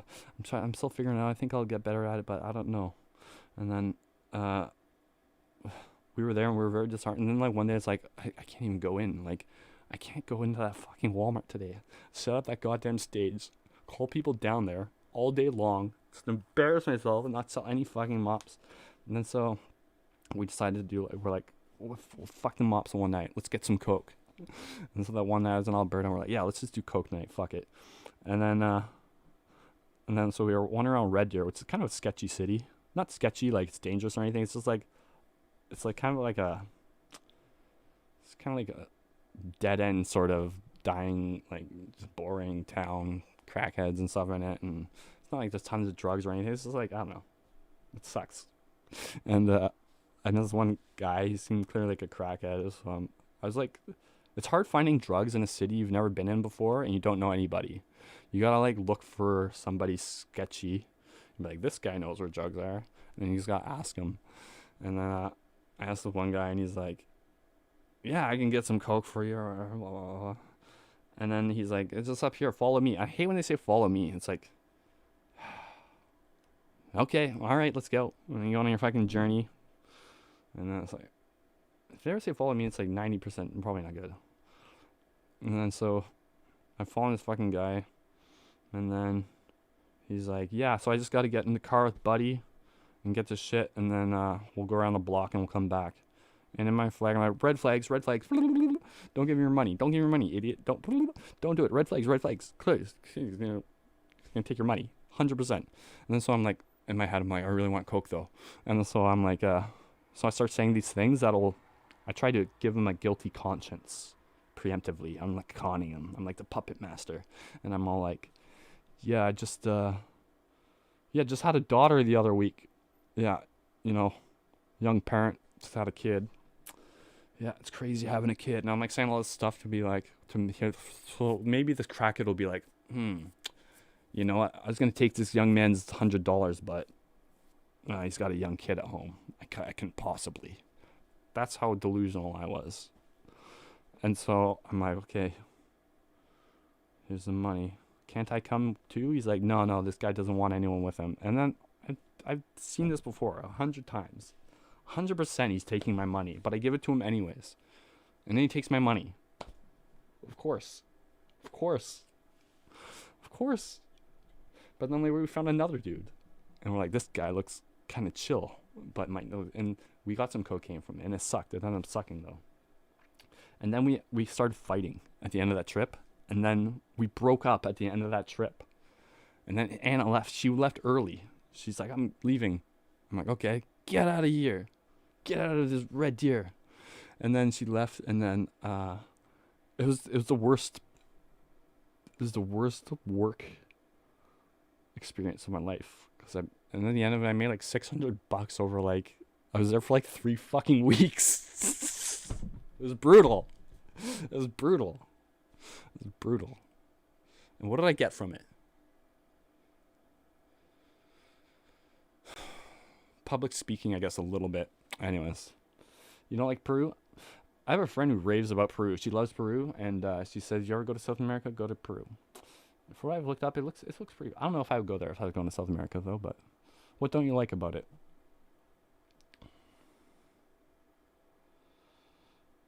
My daughter DMT? Yeah, of course. Of course, she doesn't have a choice.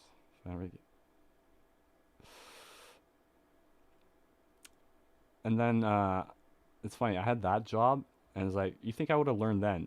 Okay, and sales isn't for you. And then I take a job as a door-to-door salesman for frozen meat and seafood out of a Dodge Caravan, 95 Dodge Caravan, which is the creepiest van.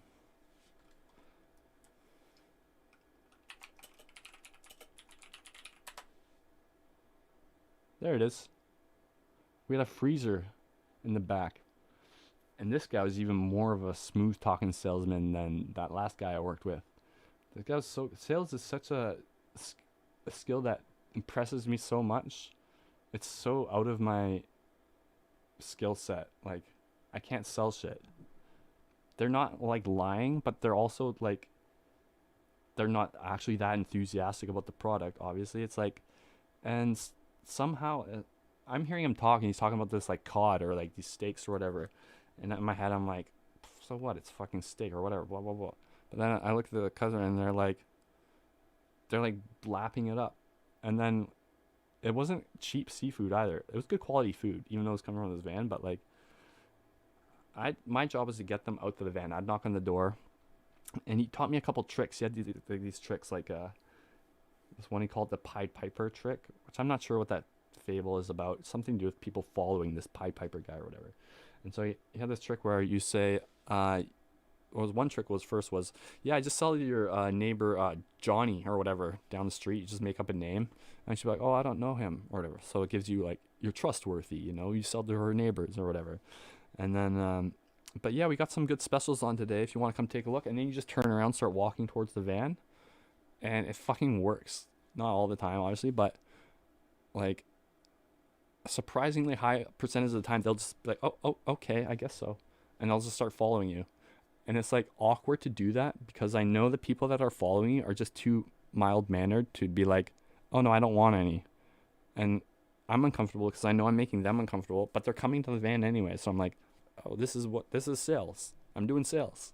And then I get them to the van, and he was just like, he was so good. It blew my mind. He'd like open up this fucking shitty-ass van, and we go to rich neighborhoods too because they get subscriptions. Like, poor people couldn't afford this food.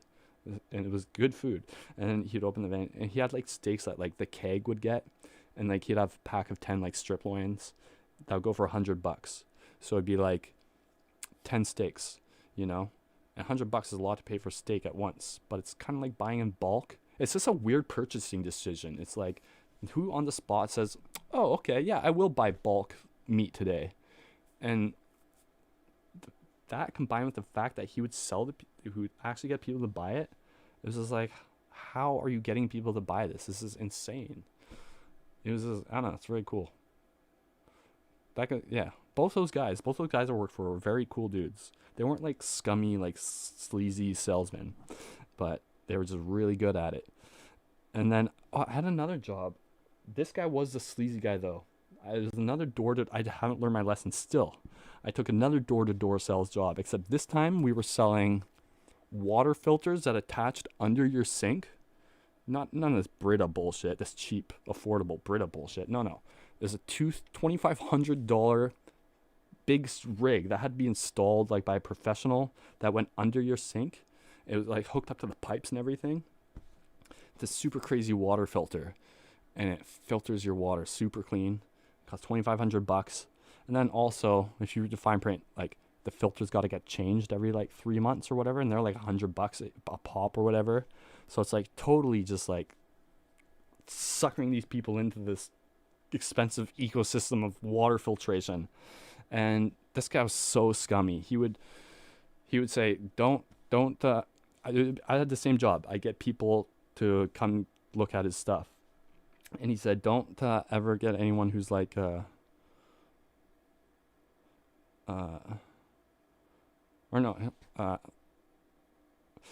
or fortunately, he preferred older people. Which, I mean, come on, dude.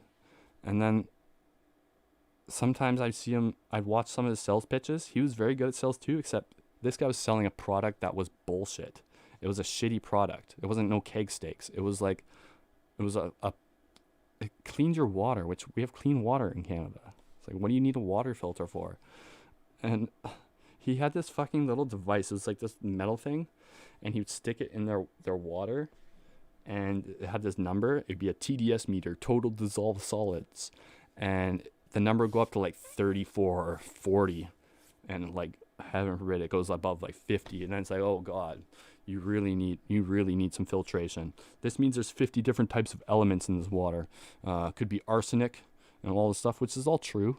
There's like arsenic in water, but like, it's like negligible, you know? It doesn't matter. No one's dying from arsenic poison. So he would just like put the fucking thing in, and then it would like it's like some electrolysis thing with the water, where it would turn the water green because it was reacting with the metal and the electricity somehow. It would turn the metals in the water green. So not only is it thing saying, oh, you got 50 metals in this fucking water, but the water's also turning green. It's such a scammy fucking thing. And it's like, why does that have to be green? And then these people are watching their water turn green, and then it's like, oh, you got like arsenic in your water and shit. Then most people would be like, okay, well, I'll look into that, you know, or whatever, like, pretty sure I don't have a water problem, or kindly say no or decline or whatever. But some people would be like, oh dear, arsenic. And then he like get these people to buy these like several $1,000 water filtration systems. And I quit that job eventually. Also commission based, by the way. And then one time he was dropping me off. Joe, he was from Cyprus, this tiny island country, and he said he came in for a bit or whatever, for a beer or whatever, or he got into my house. I wouldn't have invited him in hindsight, so somehow he got into my house. Maybe he said he needed to use the washroom. This guy's like a con artist, essentially. So he gets into my house, and then we're talking. He's talking to my dad too. My dad was there, and we lived sort of in a rural area, and we lived on well water. My neighbor had a well, and so well water's like very clean compared to city water. And Joe's in my kitchen, and we're talking, and it's like, oh, you gonna leave now or what? And then he's like, we're talking, and then he's like, yeah, so what water system are you on here? And I'm like, well water. And he's like, oh, well water. He seems dismayed. I'm like, what? Well water's like cleaner, right? And he's like, well, no, that's kind of a misconception. And then immediately I'm like, motherfucker's not gonna, no, he's not. And he's like, have you tested this water? And I'm like, no. And then he's like, well, we should test it or whatever. He busts out his little fucking metal thing, and he starts testing my water. I'm like, this fucking asshole is gonna try to sell me, my father, a water filter. I'm like, buddy, dream on. I wouldn't have minded as much if he would let me in on, like, buddy, we're scamming old people, okay? This water filter is bullshit. But no, he's even scamming his employees. Like, he's just, it was just such a scummy thing. Like, fuck that guy, right? And then one day I was like in the middle of the job. We were giving water diffusers away to anyone who came out to listen to his pitch. And like, I was just like walking door to door with the water diffuser, and then like at one point I'm like, fuck this, and I just went home and I took his water diffuser and never talked to him again. That job was scummy. And then like a few weeks later, I saw CBC Marketplace, which is a news show in Canada where they expose shady businesses like mechanics or like key lock guys. Those guys are fucking scum. Or like water filter salesman came up on there, and I'm like, oh shit, that's yeah, I knew it was a scam. I knew it. And I was I was privy to it. I got a couple people out to Joe who bought filters. But, you know. At first, I genuinely didn't have any idea. I'm like, water filter, that seems kind of expensive, but okay. I mean, if people care about water filtration that much. And then eventually I started seeing like, most of the sales are like pretty old people. And then when he tried to like sell me a fucking water filter, it's like, dude, do you have where's your low? Wait, no, that would be above selling to old people, I think. Arsenic. That raises some red flags. As soon as you hear arsenic, it's like, how much? It blew my mind that even one person I saw buy that. It blew my mind. And then when that didn't go so well, he started doing like vacuum cleaner things. Like, okay, now we're doing vacuum cleaners today. So I'm like, oh, okay, I see. It's not about, yeah, I see. I see what's going on here. You're just a fucking piece of shit. Filter it out and throw up.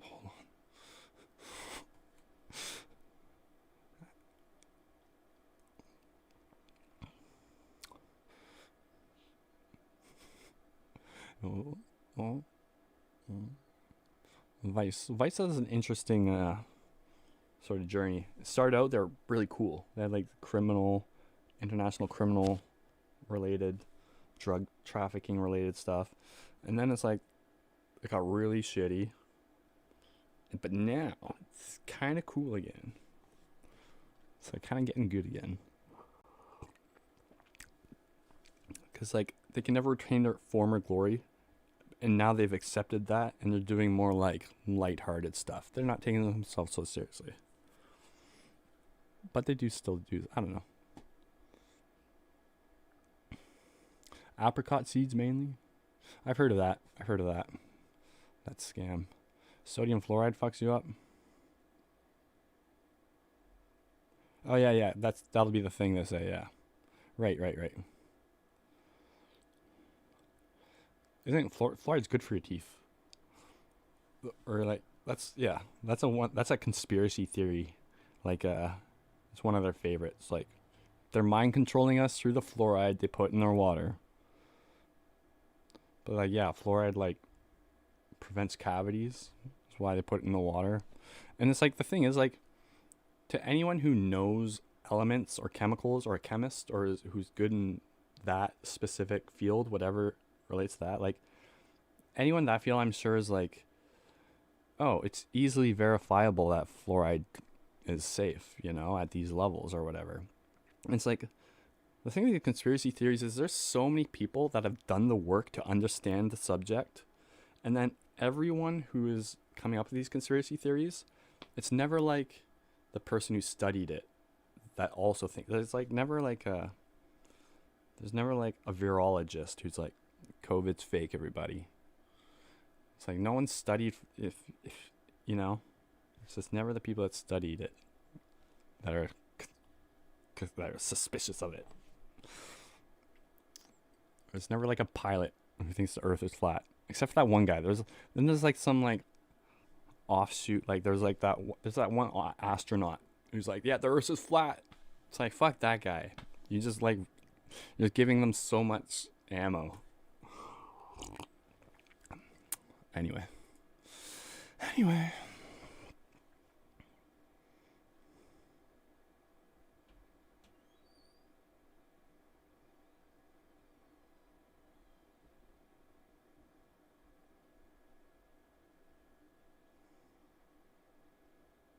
I saw the vacuums. Yeah, the vacuums were better than the water filter. At least they did something.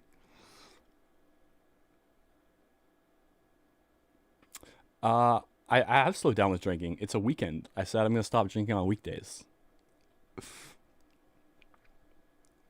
Calcifying. Don't you want that? Oh yeah, not in the kidneys. That's fair.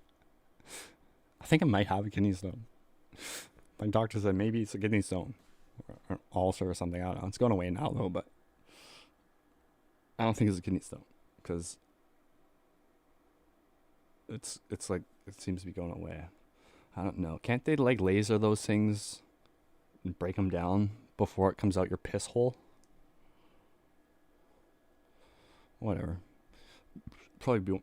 Honestly, as long as the pain doesn't last like super long, like short acute pain sucks, but it's like if you in your mind you know it won't be long, and then it's like it's manageable because you'll be over it soon. Then it's nothing, and it's like, oh, it's like it never happened. But like long sustained pain is like is terrible. Like the worst pain I ever had in one moment was probably when the doctor felt around for my severed tendons. He stuck his finger in my fucking, he's like poking my bone. That was the worst pain I've ever felt within the span of 5 seconds. But the worst painful like memory I had was like an abscessed tooth I had. And an abscessed tooth that it was all rotted out, and like my gum would like fill with like pus, and it'd be like a big bump on my gum, and I'd like press it and like pus would come out. It was nasty. And like one night before I went to the dentist finally, like it was so fucking painful. Not as painful as like doctor putting his finger inside of my arm, but it lasted like all night. Like I was up for like 12 hours, and it was like maybe 50% or like as bad as that wrist pain or whatever. And it's like, I don't know, sustained pain is like, because that's a mental thing, because you're like, fuck, it's not going away. Like, when will this go away? That sucks. I hate that. Like, I'd rather get I don't know, fuck, who cares? You got an abscess right now? Oh, I mean, I'm sure they could be worse or some are bad, but get it taken care of sooner rather than later. Eventually I got it pulled. It's still not there, actually. I'm used to it now, but like it was such a relief to get that fucking thing out of my head.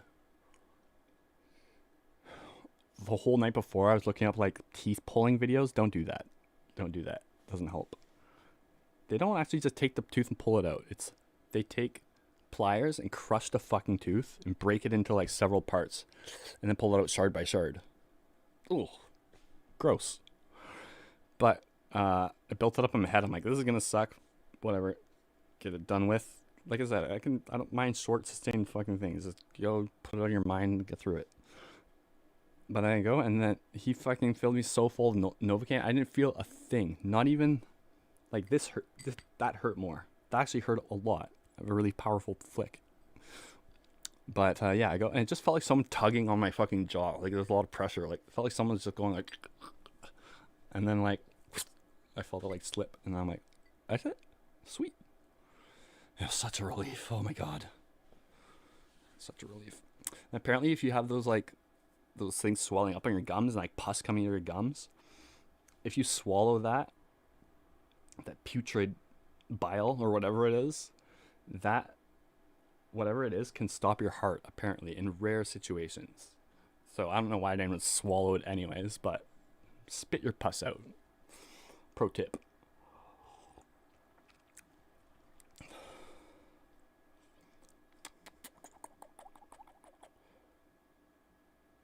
Can it implant cosmetics? Yeah, no, that's not included.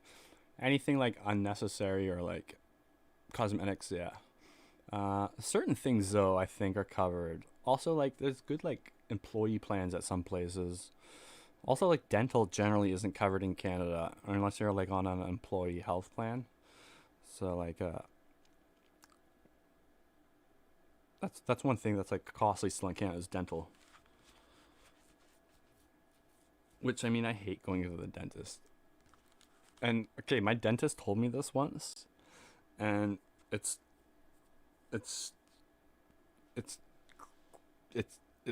groundbreaking. He said, he was, like, talking about, like, cavities and stuff. And he's like, Yeah, well, like, it's all genetics, your teeth.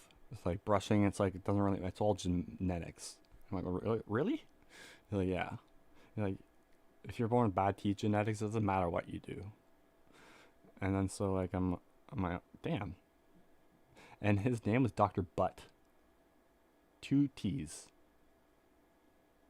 It's like, I don't want some, like, where's his hands been? His name's Butt. Dr. Butt. Where's his hands been, you know? Hands in my mouth. And I hate when dentists are putting their hands in my mouth, and it's like, I overthink it. I'll be like, this person's hand in my mouth. I'm like, this is weird. And then I'll start like twitching. I'll be like, oh. And they'll be, are you okay? I'll be like, yeah. I'm just awkward. And they're like, okay. And then I'll get going. And then I twitch. They got their fucking hands in my mouth. I'm like gagging, like, weird. Unless it was like the cute assistant, and then it's like, you can put your hands in my mouth. That's like Dr. Butts in there. It's like, get out of here, dude.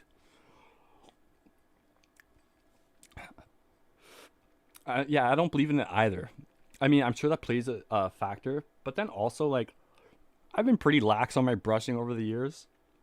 I smoked crystal meth for 8 years, and my teeth are in pretty good shape, you know? Like, other than the one that's not there anymore. I can feel a cavity in my far back bottom left molar. I can't feel any other cavities right now, which is good. I had a lot of cavities filled like last time I went. That was like 3 or 4 years ago. I go like by decadely, by every 5 years. That's what I'm trying to say. Something like that. It's just like, I'll just do like one big job every once in a while. Like, I don't get people. How do people like stay on top of shit? Like, how do people go to the dentist every 6 months? Like, that's insane. Like, 6 months it goes by pretty quick. Every 6 months, I'll be like, I just went to the fucking dentist. Are you kidding me? A checkup? I'll never go for a checkup. It's always like, I'll wait till I have a problem, and then it's like, yeah, you gotta fix my tooth. And then when I went into Dr. Butt last time, he's like, dentists are so bad at communicating. I don't know what it is, but like, I went in, I'm like, you can't just go in. It's not like a car. You can't go in and be like, I want this modified. I want this done. I want this done. Because I went in and I'm like, yeah, I could feel a cavity right here. My third like molar or whatever. One right here. And I can feel a little one right there. I'm like, I need those fixed. And he'd be like, okay. And then you like do x-rays or whatever. And then I'd go in and he'd be like, he'd fix the first one and be like, okay, this one. Then you go to some other tooth and I'd be like, I wouldn't say anything. He's like, okay, he's the doctor. And he would just fix some other tooth. Then he left one of the ones that I told him to fix. But in his defense, it's the same as it was then. That was like 4 years ago. He must have saw something like, he doesn't need to worry about this. This guy's stupid. This is the one you want fixed. But it's like, he didn't, even afterwards. And then I asked him a question after the dentistry was done. I'm like, I have a question for you. Because my canines are in the wrong spot. Some people are born like this. They got the canines beside their front teeth. And then these teeth never fell out. There's child teeth. Child teeth. And there's no adult teeth to push them out, right? So they just stand there forever. Or, that was my question. I was like, so, I got like my canines here, right? Like a vampire. And he's like, He seemed annoyed already. And I'm like, okay, so, these teeth here, the third one in, they're gonna fall out eventually, right? Or do they? Or like, what's the sitch there? Like, do I have like the baby teeth forever? Or like, do I get them taken out and put like fix? Or like what? Is it a problem? Or like what? What's the deal here? And he's like, he looked annoyed. He's like, I don't know. We'll have to discuss that in another appointment. I'm like, oh, okay. And then he like marched off. And I was like, oh, whoa. Like, I can't ask a fucking question. I can't. You're just gonna work on teeth that you didn't even discuss it with me? This is like, communicate, dentists. Fuck. It was like the one doctor who operated on my wrists. And then I wake up and my fingers still aren't moving. And I'm like, okay, I guess it's normal. Because the movement will come back. Because no one debriefed me. And so I just like went home like with my fucky wrist. And then like a week later I'm like, yeah, I still can't move my fingers. And he's like, oh, well, that's not normal. I'm like, oh, well, like, shouldn't, like, shouldn't we have like a post-op assessment? Is that a thing? A post-op? I've heard of that word before. That must be what that is, right? And there's other times I've stayed in the hospital for things I don't want to talk about, but I was in the ER or the critical care unit for a few days. And afterwards, after it was all done, like I went through something really intense. And after it was all done, they're like, no one talked to me about what happened. I'm like, so like what exactly was what happened? Like no one ever really told me or whatever. Or I didn't ask this. This was wondering in my head. And then like I like stop a doctor on the way out and like asked him. He's like, oh, no one went over you with this? So I'm like, no. And he's like, oh, okay. And he explained all this shit that happened. I'm like, whoa, that happened. Crazy. And he's like, yeah, this thing was like 2 inches away from your spine and your heart. And I'm like, what? And he's like, yeah, you almost died. I'm like, oh, okay. Good to know. And they would just would have let me walk out. Like they should tell you what's up, regardless. I don't know. Maybe it's just two one-off situations, but like, seems like they should fucking talk to you about that shit. Mine's acidic. I'm Reptile from Mortal Kombat. What about him? What about Reptile from Mortal Kombat? Huh? Got you there, John. Okay. Yeah, you're most supposed to be basic. Basic. Basic. And besides the teeth, I shattered. Ow.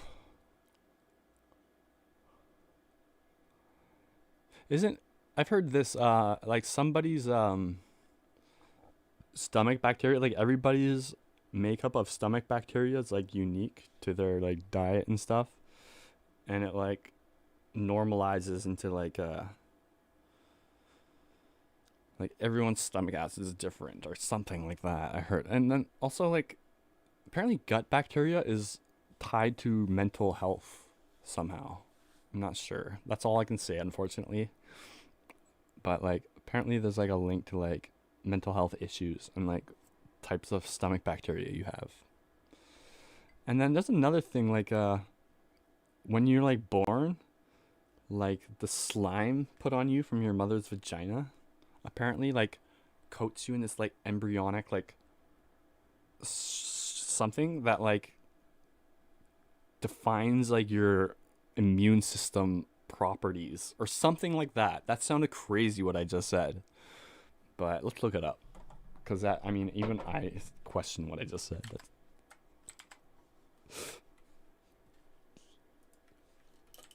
we'll just search. Oh, it's my laptop. I got two computers going here. This is crazy. Okay, yes, GG. Okay, born, immune system, embryonic fluid. The immune system in preg. Okay, no. Infection, no. No.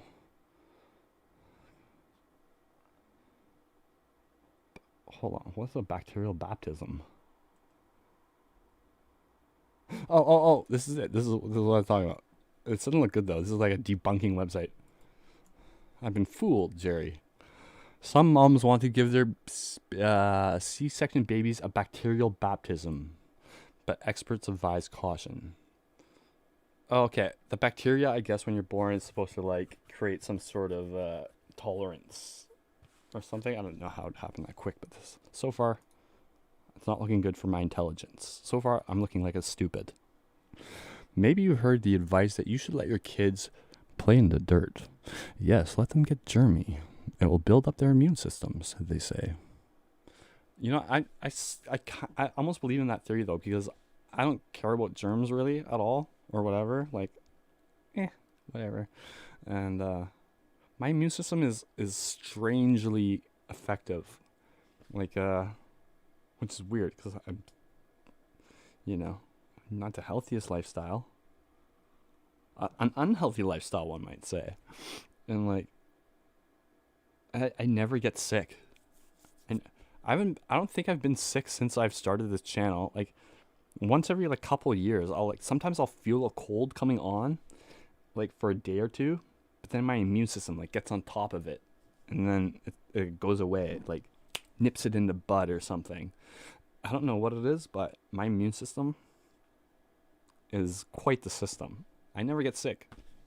Like a flu, I never get a fucking flu. Never get a fucking flu, ever. I get a cold.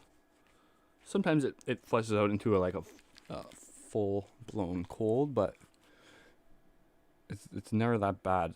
Like and it always goes away pretty quick. And I don't mind germs, so this is debunked. No. I don't know what that is. I think that's lucky though. I'm bragging so much about my immune system right now. Like I got the best immune system.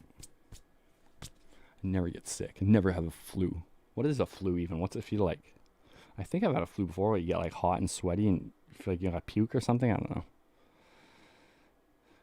Okay, we're gonna read this. C-section babies' immune systems are disadvantaged. This is the argument, I guess. The logic goes because those babies aren't exposed to their mother's vaginal microbes. I told you, I'm not crazy. Like they would be if they had passed through the birth canal. Oh, if that's it, like if they think that one moment is gonna like. Okay, this is stupid. I am stupid. I'm dumb. The idea is that the good bacteria from the mother's vagina make it to the baby's gut. How? How does it get to the gut? Oh, the umbilical cord. Oh, let's keep reading. Oh, I just pulled my. Okay. Where they multiply and Jeff Goldblum help build up a healthy immune system. So you see, so a child born via C-section presumably is missing out on those microbes. Okay. A technique called vaginal seeding, also sometimes referred to as bacterial baptism, is an attempt to mimic that beneficial. What do they do? Just like rub their vagina on your kid? Like it's an attempt to mimic that beneficial microbe passing process. It involves taking fluid from the mother's vag and swabbing it over the nose, mouth, and skin of a newborn baby who's born by C-section. It's an inherently risky process, according to Dr. Oluwatosin Goji. Oluwatosin Goji on what is the words they're throwing at me here? An obstetrician, and reproductive infectious disease specialist. What did you go to school for? Oh, obstetrician and reproductive infectious diseases specialist. You? The danger here is that the vaginal microbiota. What are these words? Fuck off. Like, biota? Get out of here. What is it? I've never heard of this. That's not a word even. Are you kidding me? Biota. Alright, fair. It's a word. Hardly, though. Like, the fifth fucking thing down, and it's not even... Google's not even talking about it anymore. Where do we go? I want to learn about more of this. Okay. The danger here is that the vaginal microbiota is specific to the vag, and some people might have an abnormal microbiota. Oh, wait. So are they saying that is credible, but sometimes you might have bad vaginal microbiota? Maybe. So maybe there's credibility. Let's forge on. And some people might have the abnormal ones. Okay, she says. That is, there are a number of bad bacteria and viruses that could be living in a mother's vagina without her knowledge. Why would you have knowledge of that? It's like, yeah, I know the bacteria in my vagina. It's like, I know each one. I know all the types. Gonorrhea, herpes, and chlamydia, for example. Okay, well, any mother who has a STD, you shouldn't do the bacterial baptism. Definitely. And intentionally wiping those on a baby's skin, nose, and mouth can have negative effects. But has that happened? Are people getting these bacterial baptisms and they got herpes? I don't know. Sometimes it's like this could potentially be a problem, but then it never ends up being a problem. It's like people with NFTs are like, you can just right click any picture and just claim it as your own and make a NFT and you're rich off someone else's work. It's like, yeah, that just like, doesn't happen. It's like I never heard stories of this happening ever. And like I minted a couple NFTs and it costs money to mint an NFT, first of all. So it's a risk to do that, even if you could do that. But then also all the legit NFT exchanges, like you have to send them proof of work. Like you have to send them old project files with the Microsoft dates on the file. Like you have to show them like the work in progress and the pictures. And then because some NFT exchanges are very particular like that, the cream rises to the top, baby. The cream rises to the top. So everyone doing it right is gonna,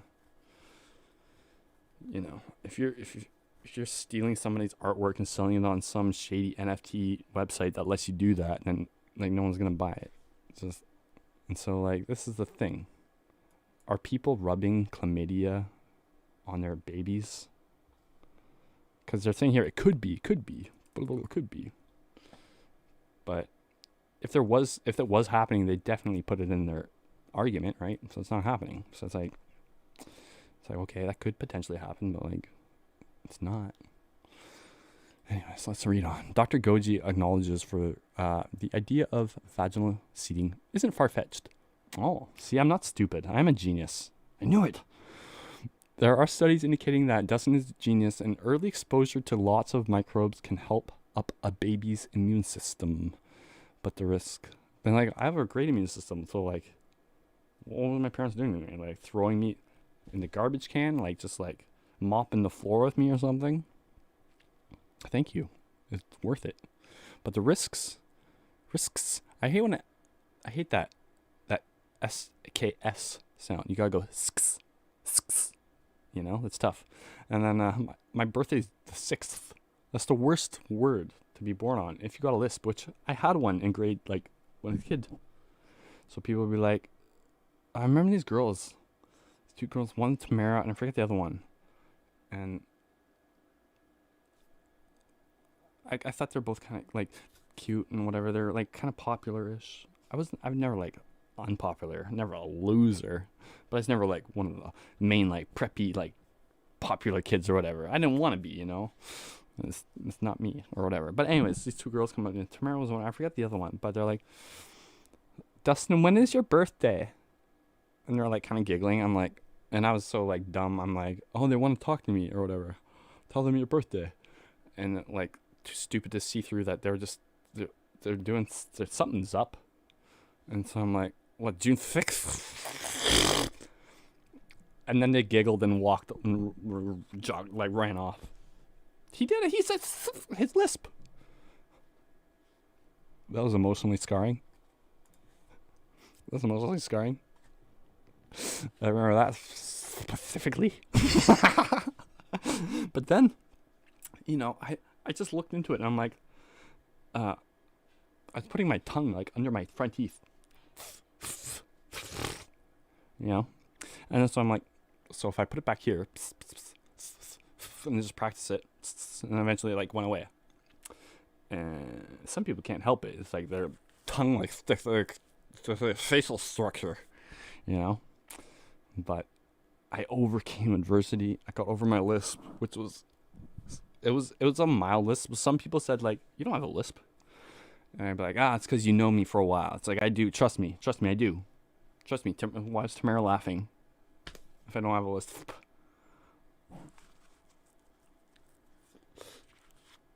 And then I overcame. Sometimes if I get really drunk as stoned, they'll come out a little bit.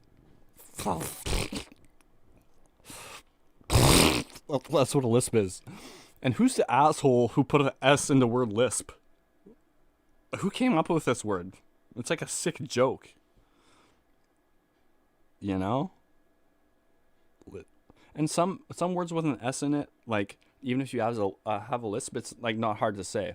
Like if it's a S to a consonant, like SP, then it's like hard to say. But if it was like S to like assassin, that's not so bad. Like sausage. But if you say asparagus, then it's like then it makes it hard. Or like Lisp. Like they kind of called it like a lip, like a lift. That's already taken. Limp. Fuck. Whatever. Not a word without an S in it. A lippy. A lippu. I got a lippy. I just got a lippy or whatever. Fuck. I'm not good at creating words, obviously. But Lisp seems like an intentional fucking thing. Like they're sitting there. Like, all right, we need a new word for this thing people are doing where they can't pronounce their S's. Like, okay, this is how they come up with. This is how words are invented, by the way. They sit around in a room, they deliberate, and it all happens in a day.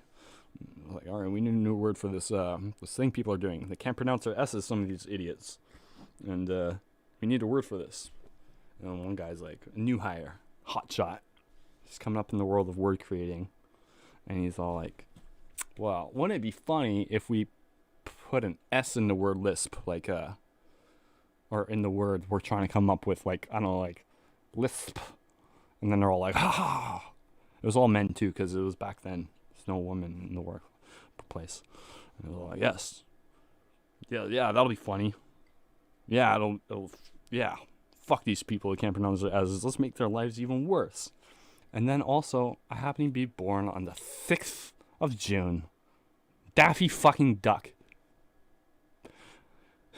And I was born at 11:56 at night.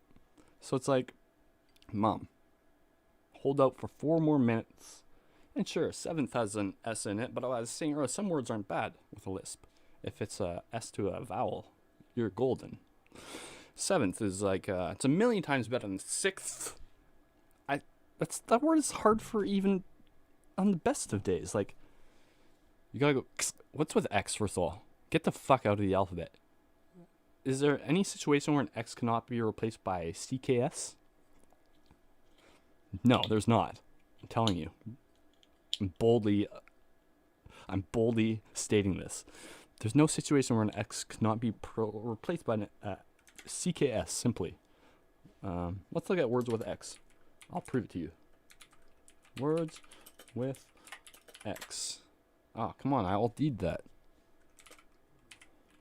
Words with X. Okay, all these complete CKS. Just put a CKS in place. Axe. Drop the E. You drop the E? Golden. Box works. Cox works. Dex works. Fax works. Fix works. Kex? That's not a word. Lex, it all works though. I'm telling you. Sixth. That's crazy. It's like asked. Some really like, he asked him. Is it that's like a different pronunciation of the word asked? Or is it just like to enunciate asked? It's too much effort. It's like, fuck it, asked. It's fucking asked. I respect that actually. Asked is a big ask. To like ask it. It's like, come on. It's too much. Too much like epiglottal stoppage or whatever. I'm not sure what that means, but it's not that. It's close. Well, it's 507 letter word X's. Or what did I just say? Whoa, there is 2. How? Is there that many? There's only like a few thousand words in the English dictionary. Abaxial. What does this mean, you think I think? Abaxial. Hold on, let me think. What is the suffix? We got ab. AB. Abominable. Abduction. Abscess. It's negative thing. Those are all bad things. Abate.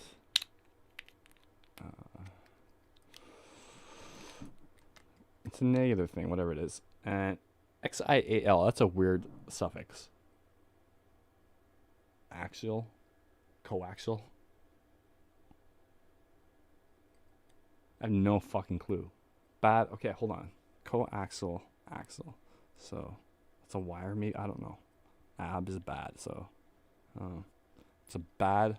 Okay, and a backshell is a bad path. A path that is not viable. That's my guess.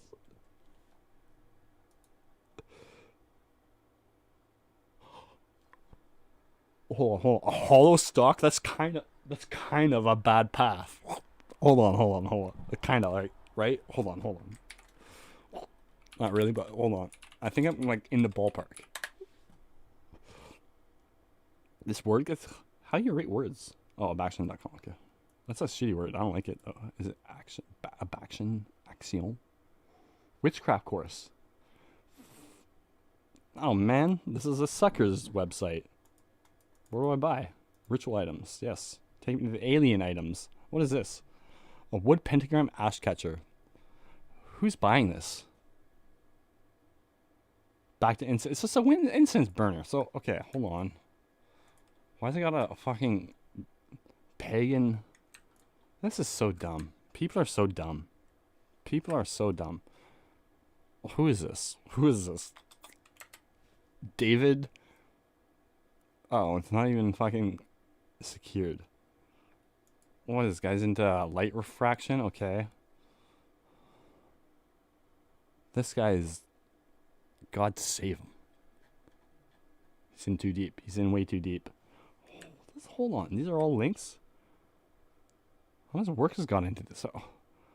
This reminds me of a dark web website where people like... There's so many weird websites in the dark web like this. That just like... Someone's gone crazy and is putting a lot of work into their webpage. And for what? Who's visiting this? Oh! It's an old man. It's an old man. Look at the picture. It's doing things. It's like, all people are so behind on the memes. They'll be like, look at this dancing banana. Like, yeah, that was the first meme. What is this? Oh, beautiful. Oh, it's 2. The ratio is like all messed up. Like, I got a big monitor. It's still huge. Look at the C. Where does that take me? It's a link? Oh, it's not. Oh, it is. Okay. Wow. This website is huge. David Bono. Fleur protagonnale de mon jardin. Photographie extraite de la récession sans fin de l'étio pentagule. Comme avatar de la figure des éléments Euclide. Ou commentaire à Aristote, histoire des animaux. 5-4-8. À la forme de l'étoile de mer ressemble à celle des étoiles dessignées. I can kind of read French, so let's see what this says. Flower. We'll come back to this. Jardin. What is jardin? Yellow. No, yellow is Jean. Jardin. What is jardin? Jardin. Des monts. Pentagonal. Pentagon. Pentagonal flowers are just it. Photographs. Songs. That's not or without. Fin. Title. Fin is title. Étoile pentagonale. Photographs exist in the what is recension? That's the keyword. Hold on, let's see how close I was. Photographs exist in the book called L'Étoile Pentagonale. Let's see how close I was. It's gonna be way off. Photographs taken from the endless review of... Alright. This thing's glitched. Also, French and Canadian French is different. So, that makes sense. I'm still a genius. Yes. Okay. Starts. Com is start. Start. I think begins. Whoa. like or like. It's different. It depends on the context. Depends on the context, and then okay. Oh, I'm so deep. So many tabs. Abaxion.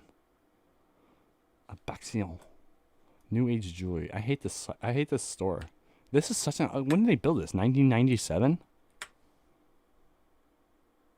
Look, it's Times New Roman font. Even you can't even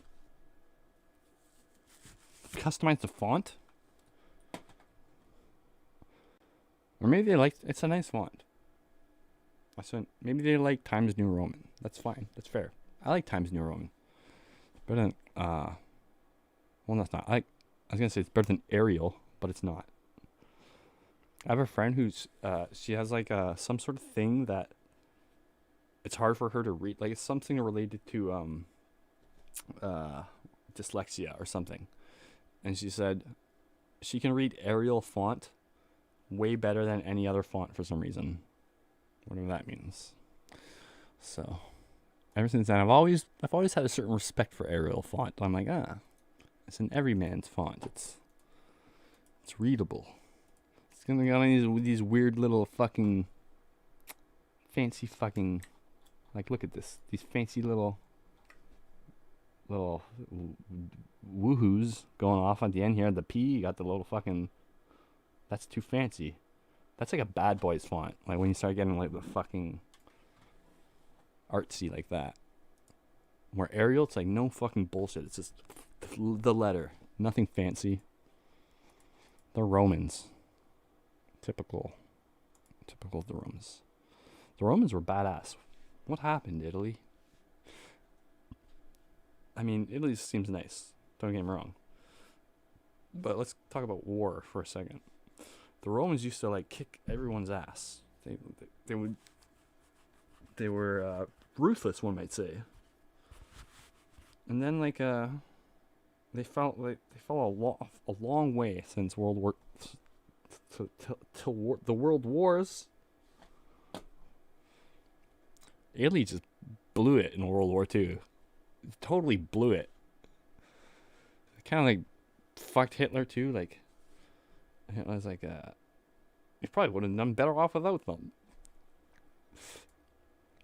Mussolini, that guy was a fucking guy. What was this guy? You go up on his big. What was this guy? This guy sucked. The man who destroyed democracy. What an asshole. Like, what an asshole. He also ruined the name Benito. He was the father of fascism, the iron-fisted dictator who ruled Italy for more than 2 decades. I thought he was going to say more than 2 years. I'm like, that's it? He plunged his country into disaster. I'm like, surely it can't be 2 decades. That's totally unreasonable and immoral. Forming an alliance with Adolf Hitler and bringing the wrath of the world. And he didn't choose his allies well. Well, Japan was a good ally for Hitler. Except when they, like, pissed America off and, like, brought them into the war. And, like, I guess, yeah, that kind of fucked the Axis over, too. When Japan's like, everything's, like, going good.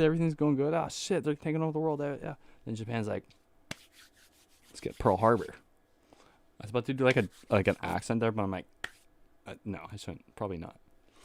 And then, that was a dumb move. It's like, when you're taking over the world, you slow, you know? Take over Europe, and then America will be easy after that. But it's like, they sneak attacked them. They just had to. They couldn't help it. Well, that was so dumb. Hirohito, whatever his name is. Have you guys heard of Unit 6? No, 522, is that it? Japanese. Ooh, 731. 731 was like the Japanese version of Auschwitz. But it was like for American soldiers mostly. Not like citizens, like innocent citizens. Well, POWs are innocent too, in a sense. It wasn't right what happened here, is what I'm saying.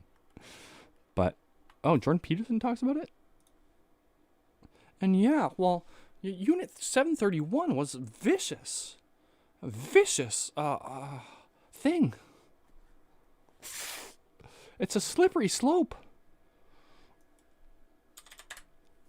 This is brutal, though. Unit 731. It was like, yeah, their human experimentation division. There's some one really good, like, quick video on it. It was like 5 minutes. This works, sure. The war crimes for which Nazi Germany was responsible are widely Hold on. English or Australian? considered some of the most abhorrent Australia. of all time, and are often seen as the greatest evil of World War II. Oh, mate. But in truth, similar horrors, Oh, and in some cases even worse oh, crimes, right. were carried out by units and other I can't put World my War finger II on era what's powers. different about it, Imperial but there's Japan's something Unit definitely different about it. 731 contained perhaps the worst of these Any war Australian criminals or and committed some of the English greatest person crimes watching right against now is like, humanity clearly in it's the history different. of the world. It was like I was watching a video the other day of Carl Rock. He's like a travel YouTuber, like that guy I was showing you earlier, but he goes to India a lot. And he's like New Zealand. He's a Kiwi. And he was talking to the other guy with like an English accent. And then like someone said in the comments, like an Indian person, they're like, I forget what they said, but it basically said these two Western accents, like they sound the same or blah, blah, blah. Like they were saying this Kiwi sounded just like an American guy, which to like a Westerner's ear, it's like totally different. So what I'm saying is, give me understanding when Australians and British people sometimes sound alike. But I usually figured out there's usually one giveaway, like there'll be one vowel sound where like that's totally Australian. Unit 731, officially termed the Epidemic Prevention. Sometimes I'll think about, do they sound like this celebrity I know that's Australian? Because this guy sounds like that fucking F1 driver. I used to watch F1. And he was like, I think he was Australian actually. Which I know they're different. Kiwis don't get mad. Kiwis hate that. Oh, we're all Australian, mate! It's good. They're very chill. They're very chill. Water Purification Department of the Kwantong Army was created in 1935 and operated. Okay, out of basically it was facility bad, in and they did all this The shit, and unit they're was like put stuff in their eyeballs. testing weapons It was on awful. live, unarmed targets. And it Unit was like 731 apparently a lot harsher than the average like Holocaust camp. Like they would just like, because they were like POWs too, so they hated them. So it was like, I don't know, it was brutal though. War, it's a hell of a thing.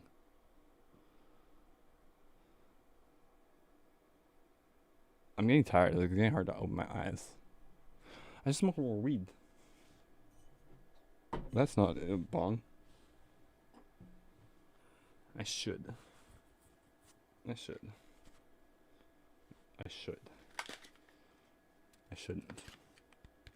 I must. Canada has this weird like local or national radio station, and they have these weird segments. They'll play like, it's always like very like, it's like an unhip take on whatever they're trying to do. They have like a hip hop like segment, and like the host, like they'll talk about like hip hop and stuff purely, but it's like, it sounds like someone who knows nothing about hip hop, like trying to like talk about hip hop. Or like the other night they're doing this thing on like electronic music, and they were talking about like Kraftwerk and stuff, and the DJ host is like, he's all like, yeah, Kraftwerk. I remember seeing Kraftwerk when I was like young, and then I just, electronic music was my life since then. He's like, and to that day I've never seen or heard anyone better than like Kraftwerk or whatever. And I'm like, bro, like, okay, I guess they were like revolutionary in a sense, but it's not like the Beatles. It's not like Kraftwerk fucking sucks. How could you listen to that? Like, I'm sure at the time it was crazy, but like, come on. And it was just like, he was just like, so like, I don't know, it just seemed like he was out of touch or whatever. Or maybe people do love and listen to Kraftwerk like religiously, but like I'm pretty sure like most people into electronic music, myself for example, they see Kraftwerk as like a very early like rudimentary, like, yeah, this sort of started the whole thing, like bands like this. But like I've never met like I've met people who respect Kraftwerk, but like a Kraftwerk fan. Let's look. And he started playing Kraftwerk songs, and I was all like, "Come on, dude." It sounds like a space themed video game from like 2002, like space. You gotta build a space colony, right? But like making electronic music with analog shit was like totally like voodoo at the time. Like now it's like crazy. You just like load up a VST, lay down a note, and it'll just like do it. Back then they had to actually make physical electronic things create vibrations that would literally produce the sound from like moving objects. That's crazy. They got something that go meow, meow, meow, meow, meow, meow.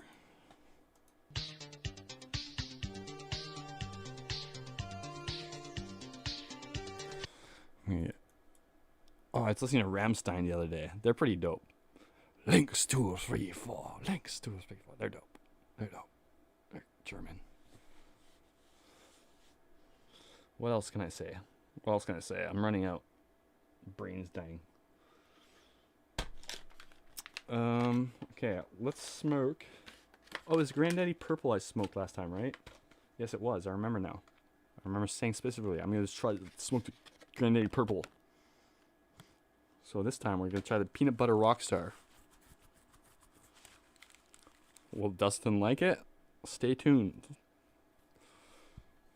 Usually it's like weed, it's like the differences in them. I smell them. I'm like, oh, this smells and looks cool. I like it. But then by the time I'm smoking it, it's like, unless it's like exceptionally shitty and weak and dry, it's like, and it's great. It's weed. It's weed. I like weed. I like weed. My lighter. Who took my fucking lighter? There are no people like that start like they lose something and they start accusing people. They're like, hey, who took my fucking keys? They're right oh, here there. Sorry. My bro will do that. He'll lose his keys and he'll be like, where am I? He'll start, but like, you had them. But like, I didn't drive your truck. And he'll be like, they're right here. And you're like, okay.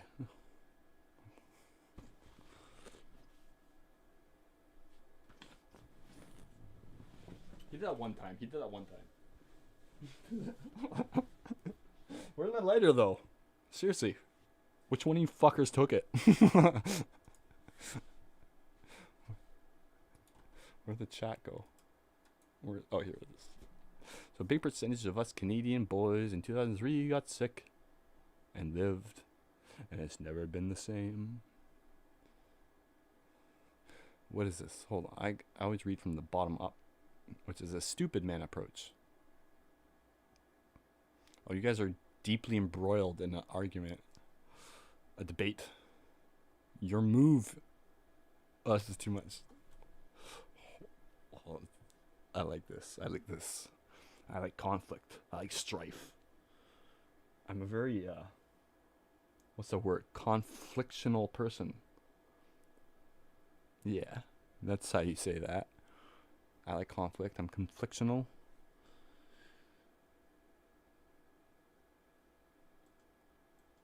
I look Comic Sans. Comic Sans, it's I used to like it when I was a kid. I liked it. I just intrinsically liked it. And like I would use it because I thought it was smooth. It looked kind of like it was a little bit fun. And then it started turning into like a joke, like the joke font. Like, oh, you use Comic Sans if you don't give a fuck. That was like a big meme around like early 2000s. Like, you use Comic Sans if you don't give a fuck, or like it's a total joke. It's like so unprofessional. That meme still exists, or whatever that is. It a meme or whatever? That connotation still exists, but I don't think to the degree that did before. Like, I think a lot of like Gen Z or like really young people nowadays would be like, Comic Sans? What's that? Oh, that's that font? What about it? And it was like such a faux pas to use Comic Sans. You know what I like? Hold on, did you say consoles? Oh no, you said sans serif. Hold on. Oh, you like Comic Sans, right. I like this. Is it consoles or is it a different one?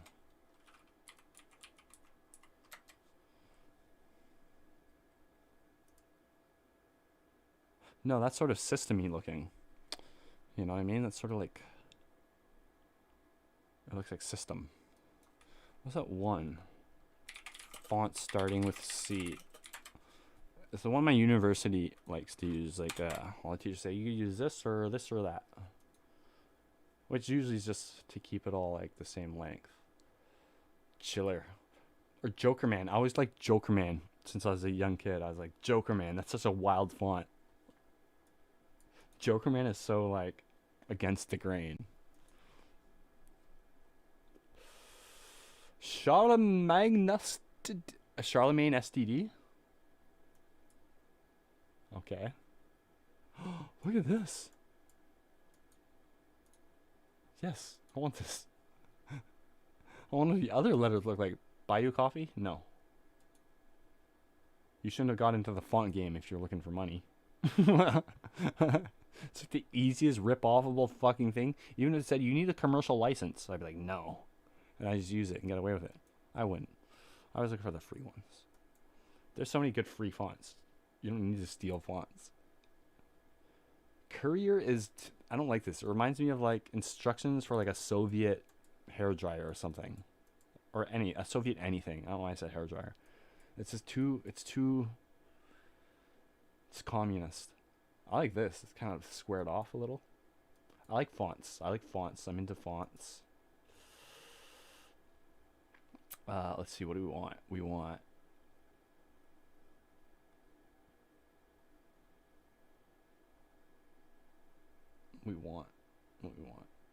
techno fonts. Kraftwerk.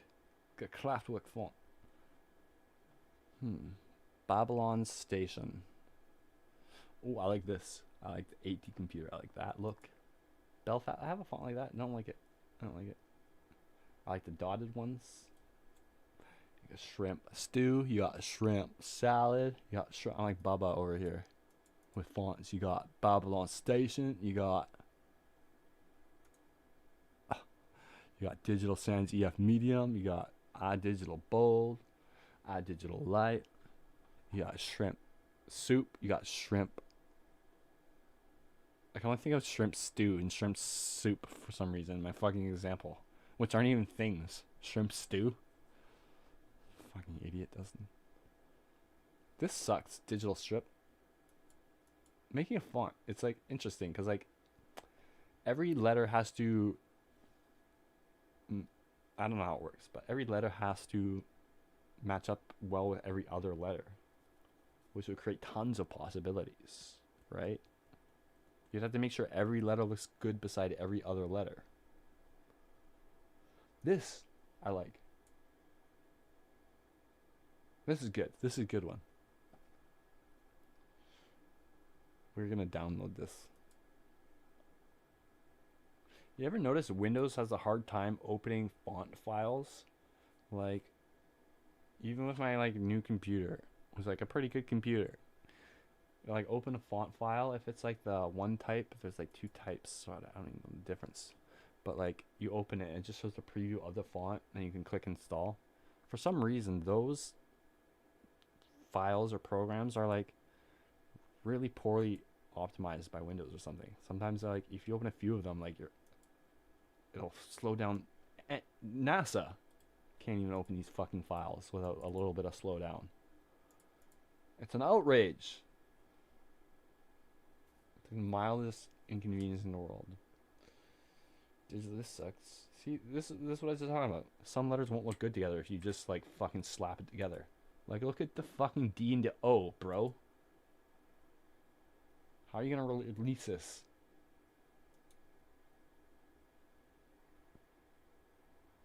That just sounds like I muttered expletive in Slovakian. Skorsky. Tolkien. Hey, that's cool. It's like that's how he writes his name. Tasbold. Tribune. Tasmead. Tennessee. Heavy. SF Bull. I don't like these. Sometimes I'll be like making a video. I'll be like, hey, I need a new font. I gotta switch out the fonts. And I'll literally spend like 3 hours like downloading fonts. And it's gotta be perfect. I need the perfect one. And you're like, oh, this one's cool. I like this. And I'll be like really into it. And then, but I'll see this one. I'll be like, oh, but this one. No, I'm into this one. This sucks though. Can tell it has a D or a O. Alright, I'm gonna end the stream. Running out of cool revolutionary shit to say. I kind of like that though. Hold up. We ain't done yet. TTR rest. What is rheostat? Download.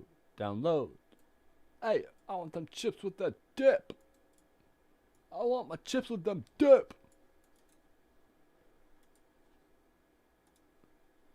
Drake.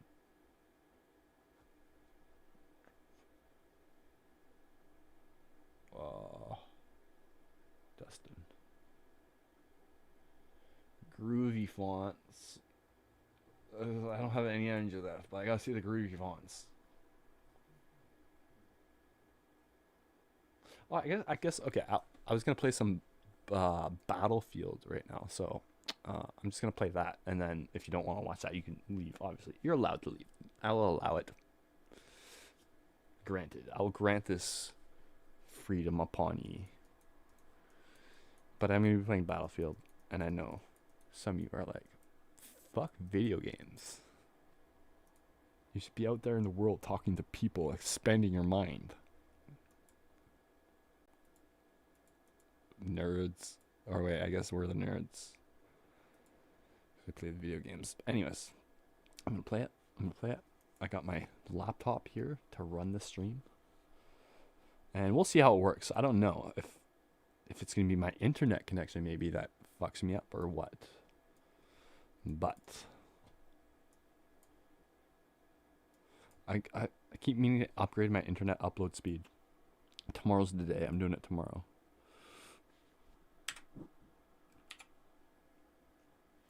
But you don't need much bandwidth to run a game online at like 40 milliseconds or less ping. So like a few megabytes really.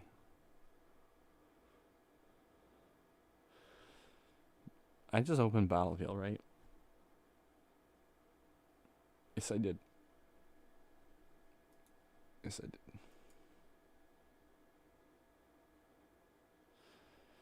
I don't know how well I'm going to play right now. Sometimes though, okay, I'm very inconsistent, as with everything in life. Super inconsistent with Battlefield also. Sometimes I'll be a pro, and then other times I'll be like the top level player in the world. I'll be like legendary. But sometimes I'll just be pro. No.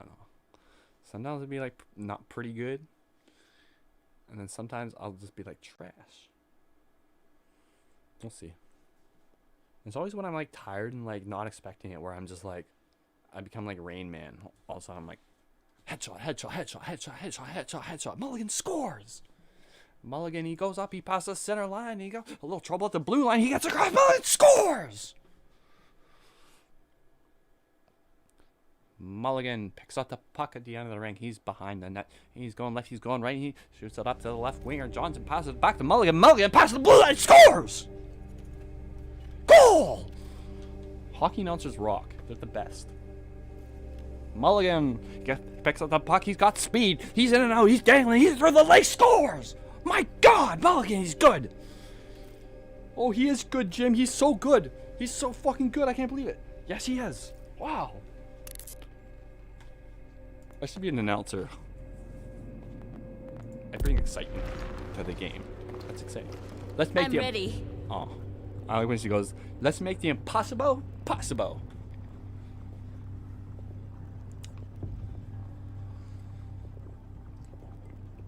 I say it along with her every time. Let's make the impossible possible.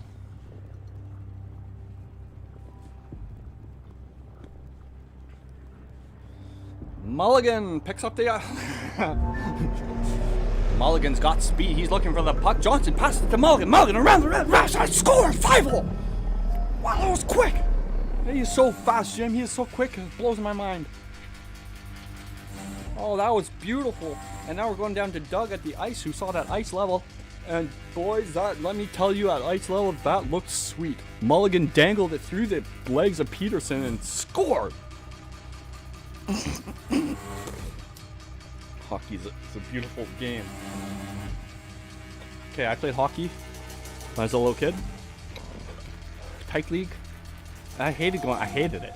You'd have to put on all your equipment and like go in the car and like it sucked. Engaging at Charlie 1. And it's not like I was getting like fucking hat tricks. Okay, the one time I almost got a goal one time. You got your objectives. I was going at breakaway, the net was wide open. The goalie was like on the ground like some dumb kid. He's like, isn't that? And then like, I was like wide open. I was right there, 2 feet in front of me. Shoot it into the post. Boom!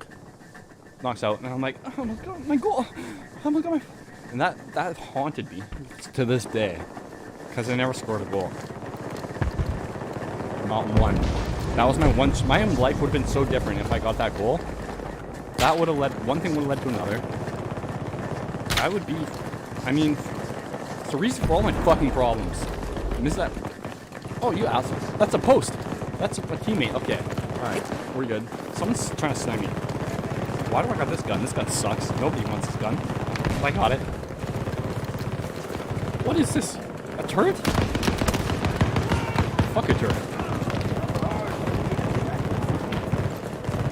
Placing explosive!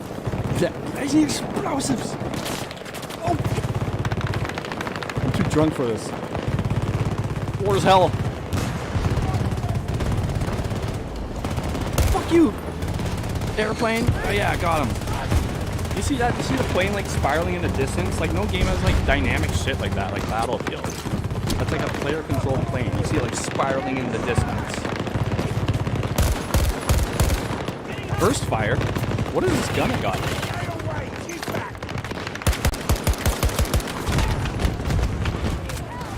Are you okay? Wake up! Wake up! Oh, they're everywhere! Oh, come on, Dustin.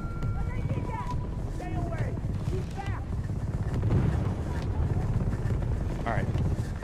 If I like die and then I like get to me and then it like compounds the problem, then I just die and I die. I gotta get over that. I gotta flip it the other way. That's fine. I died once. That's it. No more death. First of all, I'm on the 8 to the motherfucking K, homeboy. Allies initiating Sight as attack hell. at Charlie 1. That's cool to say. I'm hip. I'm with it. Where? 68 and 7. Flank. Flank the outer. Flank. We have nothing left to throw at them. Flank the outer Plan has assault failed. wall. All troops evacuate. Joke's over now. Sometimes people get really nerdy. They're like, "Okay, cover my 6. Go around the block, the alpha sector." This is just how it works And I'll out just like, yeah, cover the sometimes. alpha sector, assault wall, flank to the back rear, fucking put him through the wood chipper, and just like come up with all this jargon. But I'm not one to brag. It's like it's a video game. Just fucking go around and shoot people. Flank them, fucking flank. Get the fuck out of your flank. Flank through. Flank through. My nuts or your mum. Well, one is the other.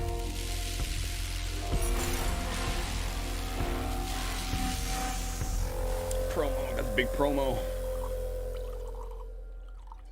Let's drink some more vodkas. Cream. This cream's been sitting out here all night. That's fine though. It's very fatty. Cream can't go bad in like 6 hours. It's very fatty also. And fat inhibits bacterial growth. Which is why bacon doesn't really like, you can just leave bacon out. And it'll just like not go bad. Sugar, fat. Kaza. Oh, she didn't say it. It's like that frog. It's like that fucking frog. Where it's like, hello, my baby. Hello, my darling. And it's like, oh my god, singing frog. And it's like, come check this out. And then Bugs Bunny comes up. He's like, yeah, what's the frog? And then it's like, ribbit. Then Daffy's like, ah, I look like a fucking idiot again.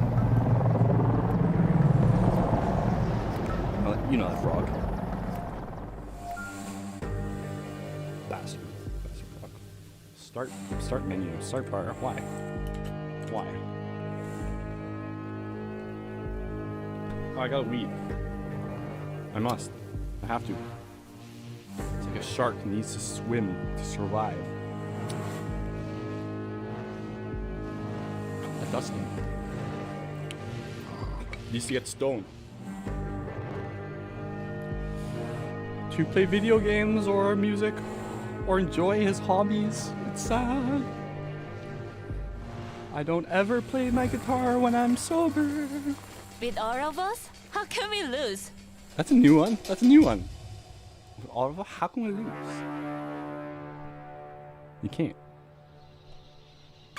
The US plans to illegally launch a weapon at this facility in French Guiana. Russia will not allow this to French happen. Guiana. Oh, look at my leg. Work That's with the other task forces to this take is the bad. facility. This means you will have every resource we can we're gonna provide, but they are lose. limited.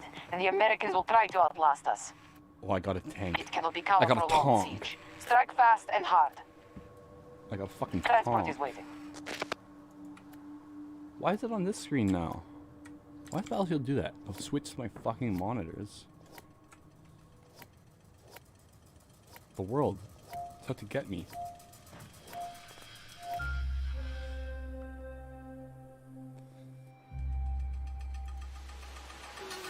Okay, this is on low, but like this game's graphics are pretty crazy. Like when I saw the first tornado, this game has short tornadoes in the game. It looks Take so the good. objectives and expect the hostiles to fall back. Move! Push them from each sector until they have nowhere else to That was run. weird. I just ran into a helicopter. One in? No? Okay. Going without you. Losers. Losers! Why is fucking Resolve open? I'm not editing videos. Oh, what is this guy? He's here already? Oh, I just shot an outline around him. Speaking of LSL. Where is he? He just disappeared. Physically just disappeared. Oh, what the hell? How are you here already, you fucking assholes? These are cheating hacks. Oh, I hit I shot his head. Calm down. Calm down, Dustin. Obviously, you didn't shoot him in the head, because you're dead. You're the dead one. So... Okay, is that my ping? That better not be my ping. If that's my ping, I'm fucked. Where's my ping? Oh, it is my ping. Sweet. Sweet. So there's no chance I'm ever gonna get a kill in this entire game. It's like, why do I keep... Oh, I just press it once. Got it. Ready to make a support drop at your request. Okay, so now my frame rate is fine, but then like, now... My ping. I'm in the past. I'm living in the past. Blow the fucking tank.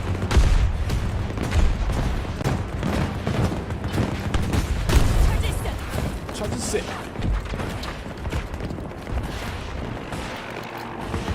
Alright, let's go down here.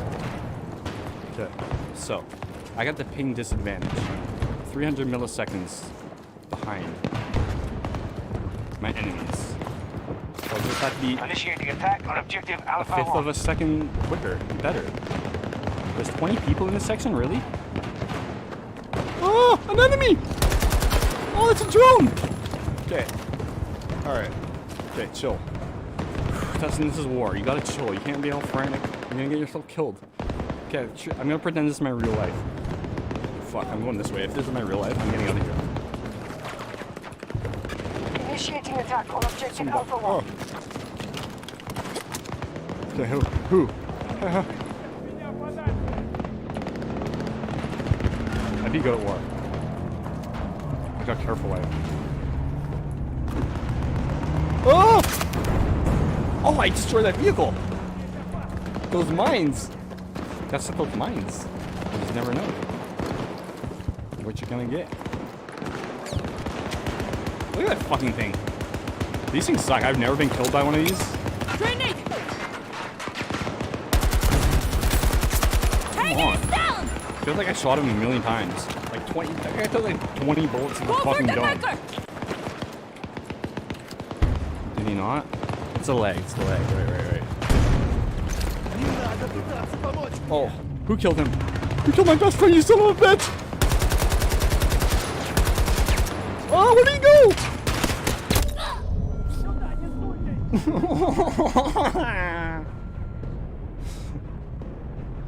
That was not fair.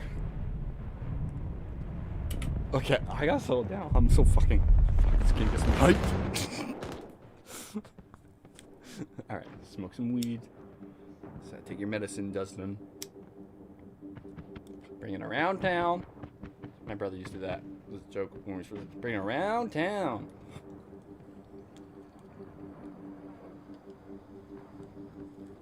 It's a SpongeBob reference.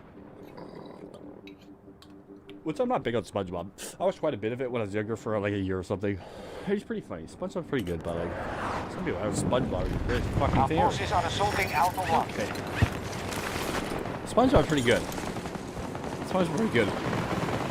I'm coming around on SpongeBob. SpongeBob is the best. SpongeBob was the greatest thing ever. No, but there was some legit good writing in SpongeBob. I will say. Hey. Let's go get him, guys. Are you? Oh! Someone shoot at someone else. It's like a million people around. They're shooting at me. This is my luck. Just my fucking luck. Is that a dead body? Oh! Fuck this! Hold on. Am I playing? Is this? This isn't. This is that other game though. I'm playing Breakthrough. Right? Yeah, this is Breakthrough. All objectives are under Battle control. is concentrated to the one. We have a breach at one of our objectives. Oh, fuck this thing! Oh man, I can't control things while I'm drunk. Does anyone else get that? So you shouldn't be operating heavy machinery.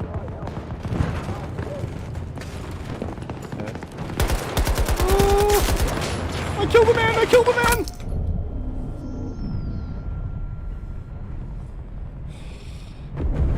I'm not meant for this. I'm not meant for war. If I ever got drafted into a war, I'm fucked. I'm so fucked. I'm dead. Dead man. Dead man walking. I'd hide in the bathroom. Engage them here. Secure the new sector.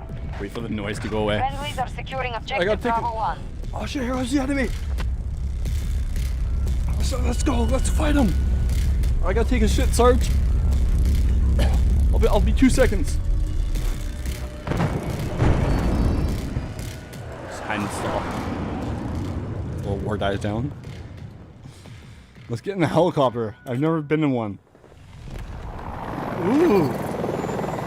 And all I know is they're notoriously hard to control in Call of Duty or Battlefield. You gotta like know what you're doing essentially. And then people get pissed when you waste a helicopter. They're like, "Light straight, you fucking noob! Practice in an offline server." I think it's there's so many nerds in Battlefield. It's crazy. This is easy. Oh, I'm dying. We're gonna die. Ah, sweet. How you doing, guys? Oh, that fucking scratch. This is scratch. Weak. Let's go to these observatories. Health shelter.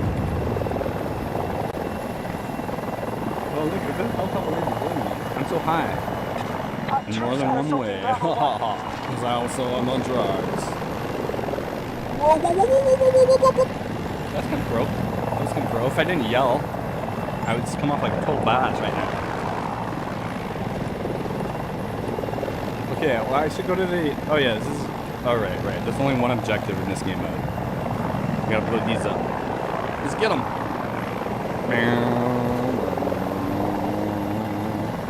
Can I click? Can I do anything? This thing fucking sucks. I'm getting out. Eject. Oh, sweet. You can't leave, I guess? Or I guess I gotta park. I don't know. Fuck. I'm not a pilot. Why did I go up? I'll lobe this way. I'm such a sweaty fucking person. Objective Bravo 1 Like, is what is under with attack. my sweat, my heat, my fucking internal cooling system? Busted or some shit. I don't dissipate heat.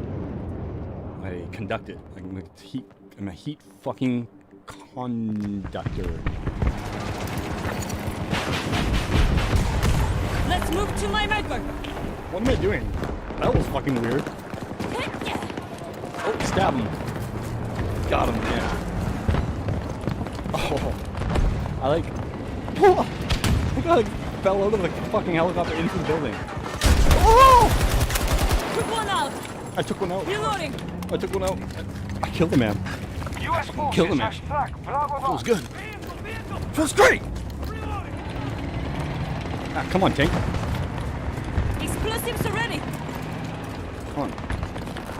Oh, well, that's it. That's a man that wants to die. No, it's not. It's a piece of Move to machinery. the location. Totally inanimate object. Let's go get him. I'm faster than this guy. Oh, he's got a bigger gun. That's why. Slowpoke. Move. Oh, war!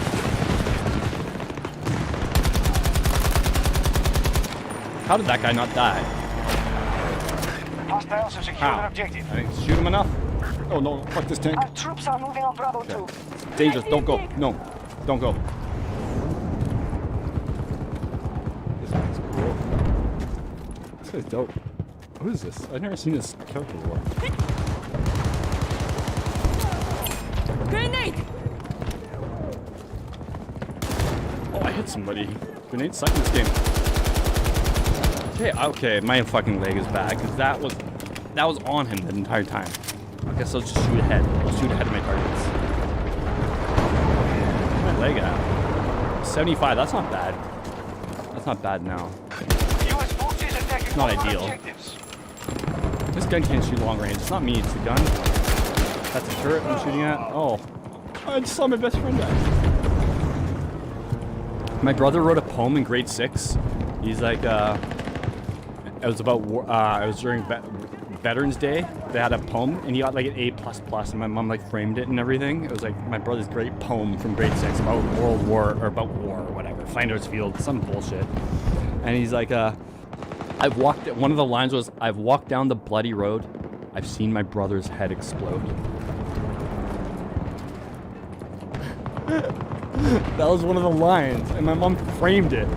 And it got an A++. The teacher's like, oh, very good. I'm like, yeah, my head explodes in this poem, by the way, everybody. And my mom was like, let's frame it. I've walked down the bloody road. I've seen my brother's head explode. Well, fucking crock of shit. Well, that sucks. A cheesy ass line. And it's not bad for a grade 6. It was a good poem. It was a really good poem, actually. But I always thought that was funny. It's like, why is that in there, Brody? Why is it brothers? Maybe because I mean the most to him, so that was the most effective line. Maybe I should take it as a compliment that my head blew up in this fucking poem. Anyways, Flanders Field, this is it. This is what it's like. Take the objectives. Play the objective. That's another thing they say. Play the objective, you fucking noobs. Did you hear her death sound? That was brutal. She's like, the voice acting on that. She's like, incredible. Oh no, someone saved me.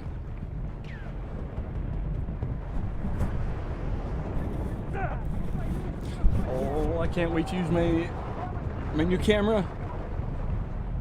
Where is it even? Oh, it was not broken. No, it's oh, I got saved. Sweet. All objectives captured. That's Sector a. secure. Oh, okay. What's going on? Okay. So, okay, everything's cool. Good times. Whoa, what are you guys doing in here? Oh, fuck. No, that didn't happen. Hold on, this is Men in Black. I got a Men in Black. Y'all forget that. That didn't happen. Because what happened, I switched my fun into I switched my fuck, whatever. I can't even say the word gun. It's no wonder I lose. I can't say gun, I say fun instead. Just fun on the, I got fun on the mind. Get serious, Dustin. I switched to single firing mode. I pressed the V instead of... Take this sector. We can end this battle. I pressed space bar though. Okay, I know what I'll do. I'll choke the stream out with I just open Resolve again. Let's open back. Go ahead, show the splash screen, load up. Well, let's open the big fucking video editing fucking program. This is what we want. Use up all my RAM because I bought 2 more sticks of 8 megabyte RAM for a total of 16 gigabytes of RAM, and I bought, so I'd have 32. It's the second set I bought, and it still doesn't fucking work. Does anyone know? Someone help me. A computer guy, hardware guy. I'm not good with hardware, really. I got 16 gigabytes of RAM. And it's like it's a pre-built computer, right? It's what you can get right now if I wanted a 30 series RTX GPU. Whatever. Yeah, RTX. So I had it right the first time. I'm not actually this upset. It's mildly annoying. But I got 16 gigabytes of RAM, and I need more for video editing. So... I fucking forget the brand name. It's some like obscure brand. It's like you can't find them. They don't even make them anymore. This chip, and I'm like, okay, so I want 16 gigabytes more for a total of 32. So I got the first ones I got were these Corsair RGB ones or whatever. I didn't buy it for the RGB. I don't care about that. But like, the stats seem to match up, and then I found out one was like dim 2 M's, and then the ones I had installed in my computer were just dim 1 M, not the U. It didn't have the U, whatever the fuck the U means. U means you are fucked, because this doesn't work with yours, basically. So now I'll send those back to Amazon though. Amazon's return policy is so stellar. It really is. It's top notch.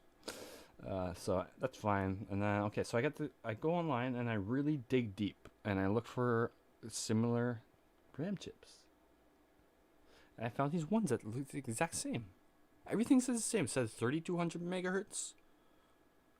It's the DIM, none of that U shit.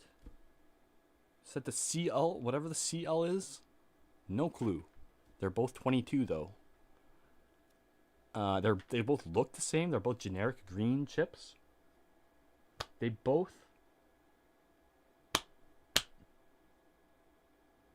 There's something else that matched up too, and it was like, oh, these are the ones. These gotta match up. It's gotta match up. After an extensive search, I looked at fucking hundreds of RAM chips online, and it'll always be like, oh, that one matches. This metric matches, whatever that means. Oh, the GPR matches. Oh, sweet. The Excalitude matches. Perfect. Everything matches. Then at the end, it'd be like, UDIM. I'd be like, oh, fuck. That doesn't match. Oh, right? Pissed me off. And then I find these fucking ones. Everything matches. And I pop those bad boys in. I start my computer. And it goes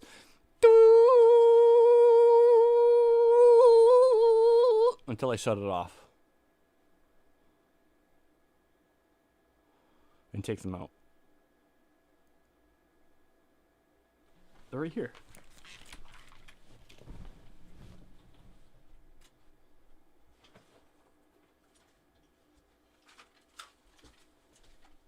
Okay, this is like $300 of chip that I can't use. The Corsair Vengeance, yeah. I got these bad boys, right? And they're fucking so big. They're such a bitch to put in. Who wants RGB on their RAM chips? Honestly, at the expense of making them big and clunky and hard to put in? There's already enough RGB everywhere. It's like everything's RGB. Like everything's RGB. Like some things, like, you know, there's enough RGB as there is. And then so I'm like, okay, maybe that was like, it is a pre-built computer and they're not usually good with like certain, a lot of shit, but like, I'll just get the generic ones, right? Just the generic plain old Janes. The plain old fucking Janes. I turned into an Irishman there, Colin fucking Farrell. So I get the fucking, the Crucials, the fucking Crucials. Boy. 16 gigabyte kit. DDR4 3200 UD. UDIM. Wait. This one doesn't say which DIM it is. It's an unknown DIM. This actually says UDIM right here. I just realized that I dim. I fucking dim. Because those ones, the ones in my computer are dim. There's not, it doesn't exist though. I've looked at hundreds of chips. This, without the U, it's not a thing. Why am I looking at the microphone? Why am I making eye contact with the microphone? You'd be like speaking to the camera and be like making eye contact. It's like backwards. Should be doing this though. Mono and mono. Okay. Alright, okay, that makes sense then. The UDIM. Hold, I didn't order the, I swear I didn't order the UDIM. Someone's fucking me. It's one of you, or it's someone at Amazon. Someone is fucking me. I just want more RAM. So my video editing goes slightly smoother. It's such an inconvenience. I was literally about to rip my shirt off, but then at the last second I'm like, no, that would be like way too much. That would be like way overboard. That would have been funny though. I should have did it. I should have just did it. Could it even? Oh yeah, I could rip this bad boy off. That would be sexy as hell for all the women, for any women watching, if any. I think the female viewership is like 5%, around 5%. You know, it is what it is. But 5% of 20,000 is like, 5% of 20,000. Alexa, what's 5% of 20,000? Fuck. Oh, Alexa, what's 5% of 20,000? 5% of 20,000 is 1,000. It's like, I don't know, like 1,000 women. Okay. She just shut my light off. That's what I mean by, like I said earlier, her hearing's getting bad. Alexa, turn on the soft light. Why is this wet? Why is my shirt wet? It's not. It was a shadow. I got confused by my playback. I'm an idiot. I'm looking at the microphone again. Hey guys. Goofy idiot. Okay. All right. Next up for the show. Is it 3 a.m.? Why? Why did I say all surprised? I go to bed at 6:30 a.m. every night. It's 3 a.m.? Oh my... Whoa, wait. Wait, do my eyes deceive? Is that a 3 and 2 zeros? I keep hitting my head on the microphone. Doof. Bull. I'll never learn. I'm like a Woody. The pecker. The pecker. The woodpecker. There used to be a woodpecker that lived on our roof at my old place. And they peck the wood. It's just like in the cartoon. They brrr, brrr, and you like drill a hole. And you try to like drill a hole into like our cable box. It already had like a part of the house like cut out to fit in or whatever. And it was like trying to like build a home in there. And I go and look at him. And it was like this beautiful like red bird. It was like this big, it had like a red like mohawk. It had like tattoos and shit. And it's cool though. Birds are dope. When you see a cool bird, it's like oh, this is a dope moment. Like even like a blue jay. I don't know if you got blue jays where you're at, but technically in BC, they're not blue jays, they're stellar jays here, which is like a blue jay. It's called a stellar jay though. The main difference is one's called a stellar jay. It's kind of cool, like streaming from one computer, but then all the playbacks on my laptop. It's kind of dope. It all happens very instant. Not instant, obviously. It's physically impossible. So I don't know, the physicist. What was I gonna look up? Let's see what I've looked up with the letter YouTube, crypto, live streaming, David Bono. Who's that again? I looked him up for some reason. Sweet Adeline, crypto, true love, by Elliott Smith. Let's put another letter. What is Dustman looking up with the letter R? French to English, Bloodborne, Quality Research Institute. Rick Strassenby, Acid Trip Report. I looked up my own stuff. Look at my typing. Look at my typing. It's so bad. View. That's supposed to say Trading View. Acid Trip Report, zeros and ONES. Oh, that's just one spacebar. That's not bad. Everything reminds me of her crods. Bloodborne. That's not bad, actually. Relying on auto. Correct. Oh, that's funny. Search results are always funny. Like, autofill. Like, if you put in, like, am I weird if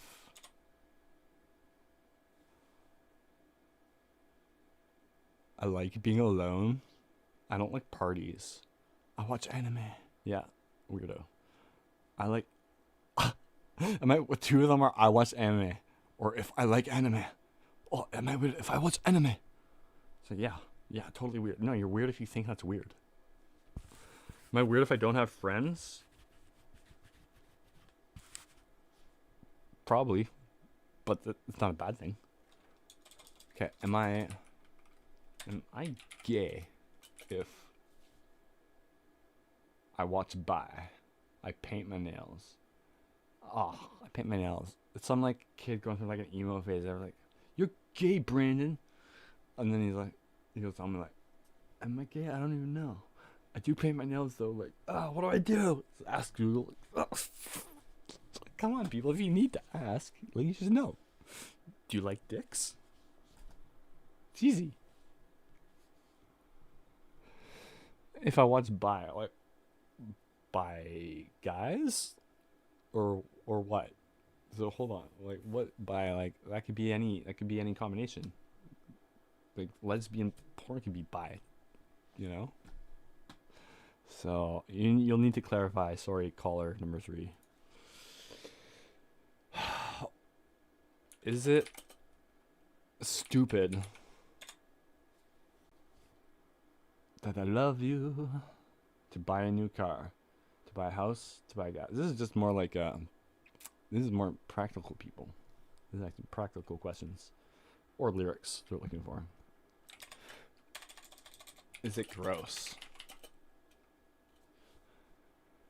to buy a used mattress? Yeah, I think buying a used mattress is gross. Even if it looks clean, smells clean, even though I wouldn't smell a used mattress, you know? Even that's just like, there, that's that end the case right there. Because you can't even smell it without being gross. It is gross. My mattress, okay, I washed my sheets today, and my mattress, okay, when the guys moved in, it was a new mattress, and the movers we hired to help us move this shit in here, they like took my mattress and they're like, you know, sometimes you got to get through like a tight fucking thing. They're like, oh, you got to jimmy it, or you got to like fucking, and they're like doing all this shit to my mattress. They're like rubbing it against shit. They're like, I don't know, they dropped it. I don't know what they fucking did to it. But it gets into this apartment and it's no longer like white. Like all this fucking like like straight line like dirt stains like wedged against the corner of some shit, you know? Like, yeah. Very fucking annoying. Anyways, it's like, you know, you sop it up, or you clean it as best you can, although it's like dirt, so it's like kind of hard to clean from a mattress. It's It's weird. It's like a dirt stain, I guess. What can you do? You can't wash a mattress, really. You can wash the surface. You can't do much. You know, you can anyway, mitigate it a little bit, but it's still there. And then another time, this was on me. I had a red pen, and I was into fountain pens at the time, which I regret that hobby endeavor. It's like, oh, I got a fountain pen, and it's like, but unless you spend like a good amount of money on a fountain pen, then you just got like a $30 fountain pen that like sometimes works good, sometimes like the stroke doesn't come through, and then it's like that one time that happens, it's like, that's it. This sucks. It doesn't write all the time. Like, it's gotta write all the time for it to work, you know? I might get back into that one day. It's cool. You feel like an aristocrat or something. Fountain pen. You're like dipping the fucking ink. And then, okay, so I had a red one anyways. Anyway, I spilt that.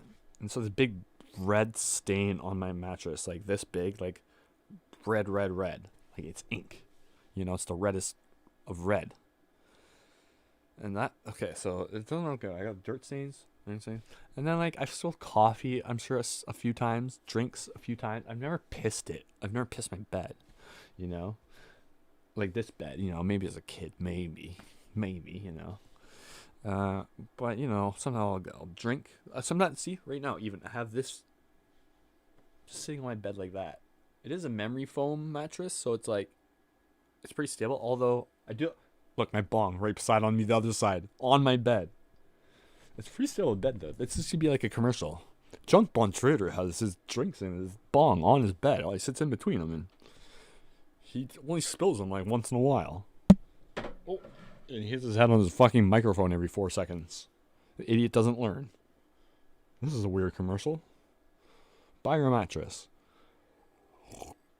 Anyways, it's the ink, so that, and then this coffee stain. And the coffee stains don't look good because it's like, as soon as I spill the drink, the first thing that happens is extreme rage. It's like, ugh, just wash these sheets, or it's like, I gotta. It's time is of the essence, because my sheets are pretty good. They're like thick. They're like what are they? Eucalyptus. To keep you cool. Cha cha cha.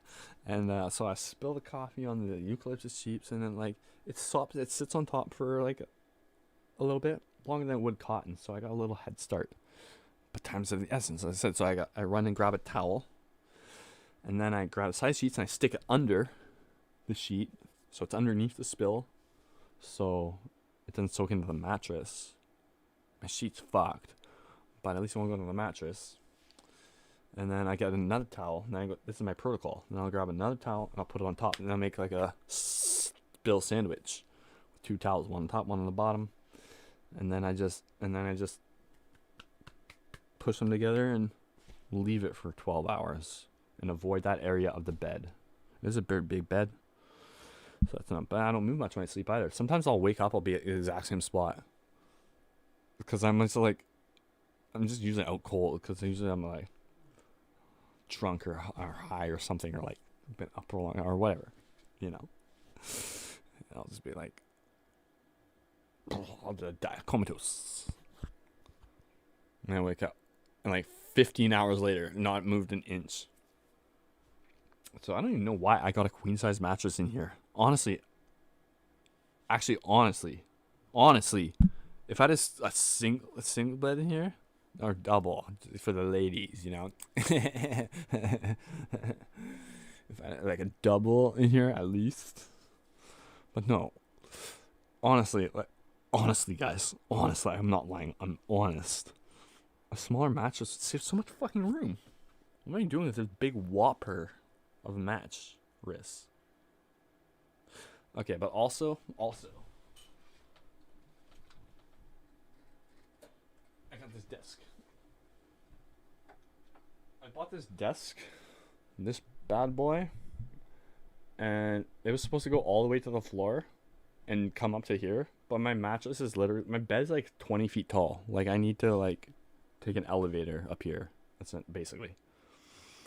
And stupid me didn't realize this was the cheapest thing on Amazon, so obviously it'd be short, and I didn't measure it, and I hit my head on that microphone again. And so I got it wedged between the frame and the mattress, and it's just here, and it works great. It's a little wobbly, as you can see. A little risque, especially with all my electronics around. Very janky. Fire hazard. Cremo. Junk Bond uses Cremo. Canada's #1 cream. Cremo. By the way, guys, this is a good time to mention this is a sponsored podcast. It's live stream. Brought to you by Cremo.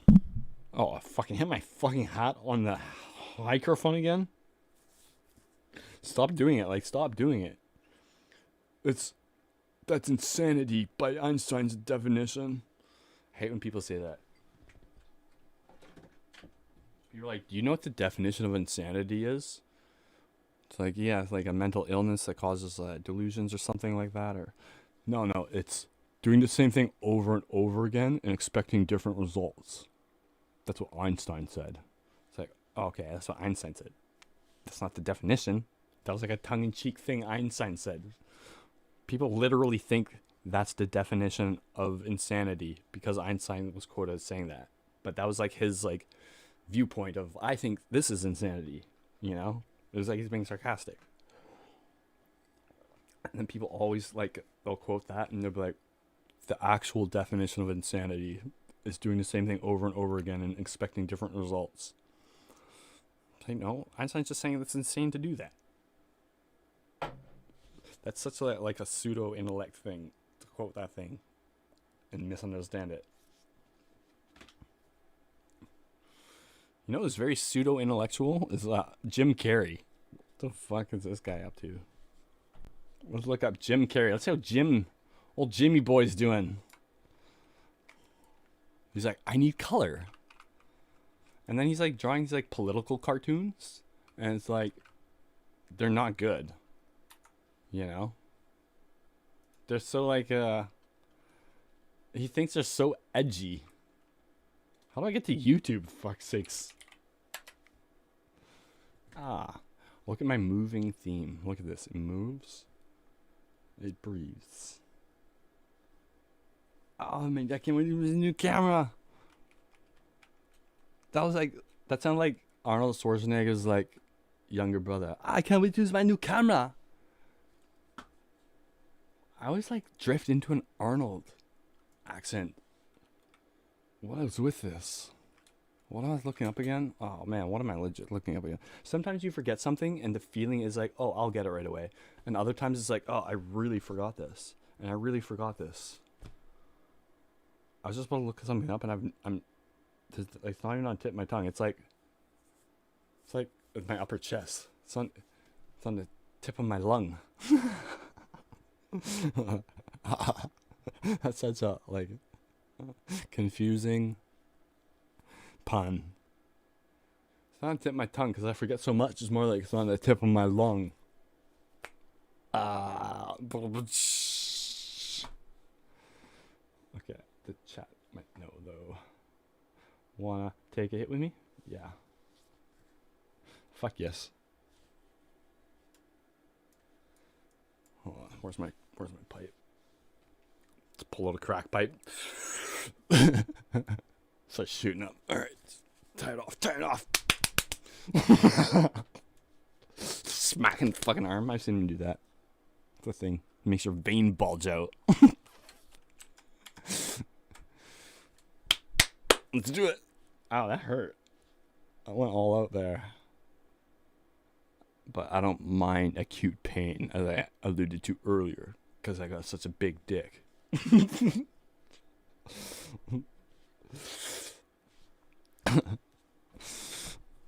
Oh, I ordered a gavel. It should be here today or tomorrow.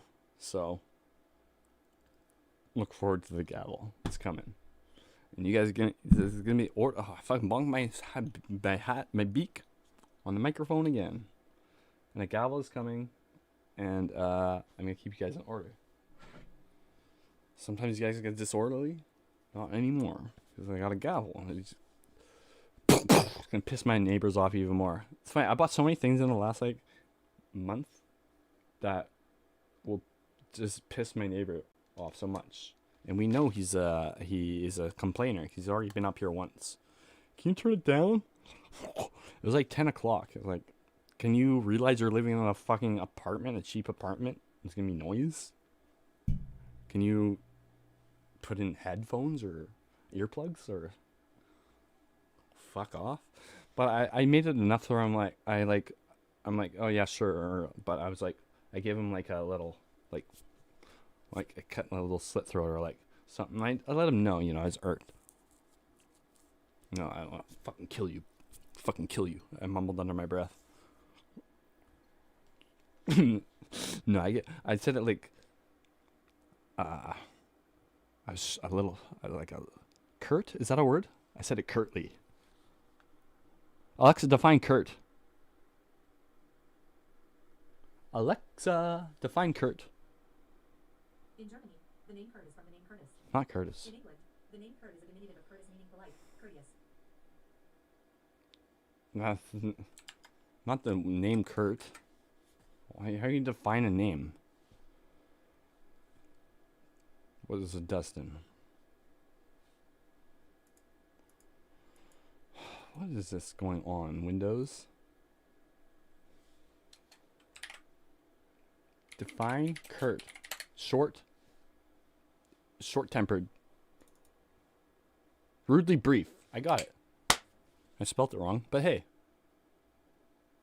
More genius. Brusque. See? You know why I'm a word genius? Because I see a word like brusque, and I click on it, and I read it, and I lock it in. And then I make it a plan to use this word 5 times in the next hour to really lock it in. And that's my strategy.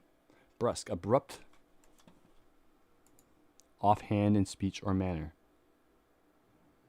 That's a fucking awesome word. Oh, sorry, that was a little brusque of me. This one.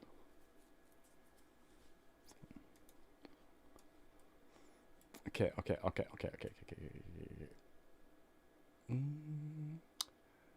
Hemisync. What is hemisync? I gotta hear what this hemisync is. Hey, buckshot.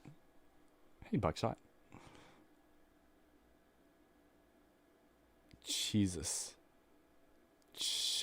Jesus. I'm trying to enunciate the ch. Because it still sounds like I'm saying Jesus. Jesus. Jesus. I can't. You guys are okay. That was good. DMT would be great. No. I'm not. No. As soon as I thought about it for a second, I'm like, yeah. And then I thought of the downside. I'm like, oh well, no, down. No. Too drunk. You know what? Off the record, even though it's on the record, this is recording. I don't think alcohol really plays as much of I don't know. I guess there's a lot of reports or anecdotes of people being like, yeah, I drank and I did DMT and it was fucked. And I do have a very high tolerance to alcohol. Not a natural one. A self-induced tolerance. I guess pretty natural too. I've never been like an easy drunk. I envy those people where they're like, yeah, just half a tab of acid for me, and I'm good to go. And if I do like 2 tabs of acid, I'll be like, it's not enough. It's not enough. I'll start feeling horrible. It'll be like anxiety. Like being underwhelmed on a drug is like, jokes aside, sometimes I'll joke, I'll be like, I'd rather take too much than take too little. But like, that's not a joke, really. But that's not to say like, I'd rather be totally fucked up than not fucked up at all. It's the other way. It's like, being underwhelmed and like slightly high is really, really uncomfortable for me. That's like a really I'd rather be like fucked up and like sort of like, what's going on? Like, this is kind of scary, because like at that point I know that like oh, it'll be fine anyways. And then it's like, I don't know, that's almost better than me than the anxiety I get from being like, I don't know. It's like, unless I do a certain amount, this is only acid really. Unless I do a certain amount, then it's just like really, it's anxiety. It's like all anxiety till it hits a certain point, and then it's good. Sometimes I hit that point, and then I gotta go two paths. It's all, this is anxiety lane. So the high goes up anxiety lane, and then it diverges into two. We got highest fucking awesome street, and then we got confusion road. So once we diverge from anxiety lane, we either go highest fucking awesome street or confusion road. And more as I get older, or since I went through a long chemical drug addiction, I've noticed we go down confusion road quite a bit.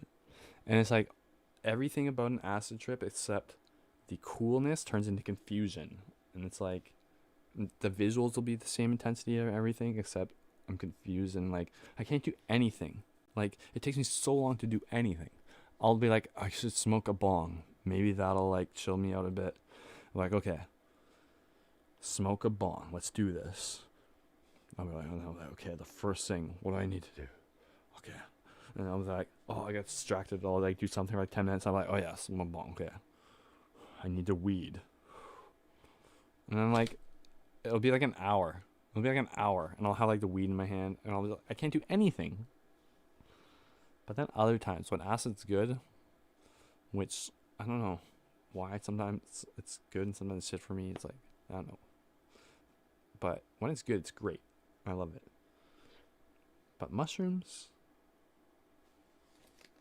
are the best. These are the best for me. Some people I know it's the other way around. My best friend's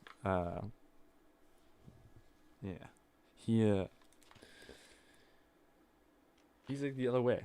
Mushrooms like get him anxious and bad trippy, but he's like acid. Him and acid are like one. They're like good. They're like this.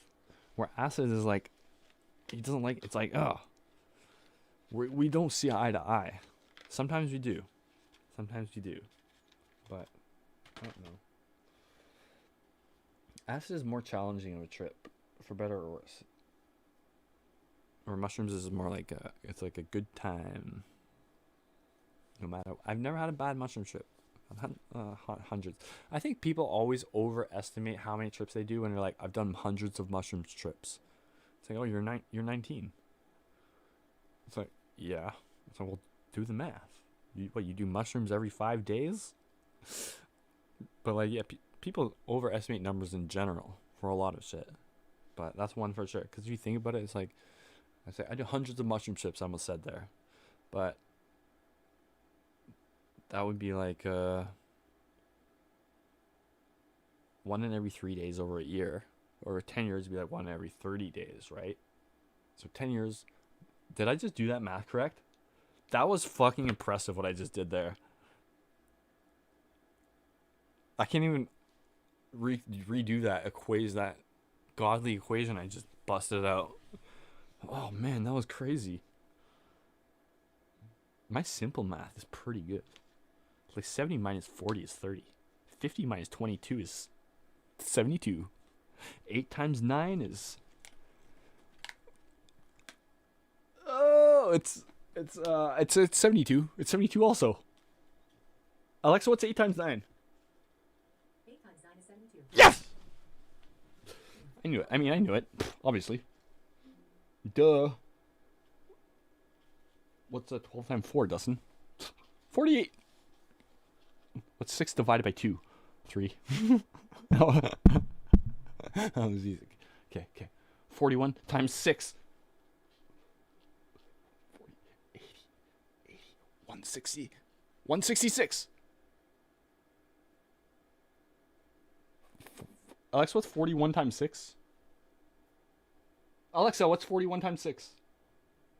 41 times 6 is 246. Oh, I was way off. Shit. Hold on. No, it isn't. Okay, get my fucking hat off, dude. I like hit my fucking beak on this fucking every 4 seconds. Dunk, dunk, dunk. Insanity. Doing the same thing over and over again, expecting different results. Because Einstein's off the cuff quips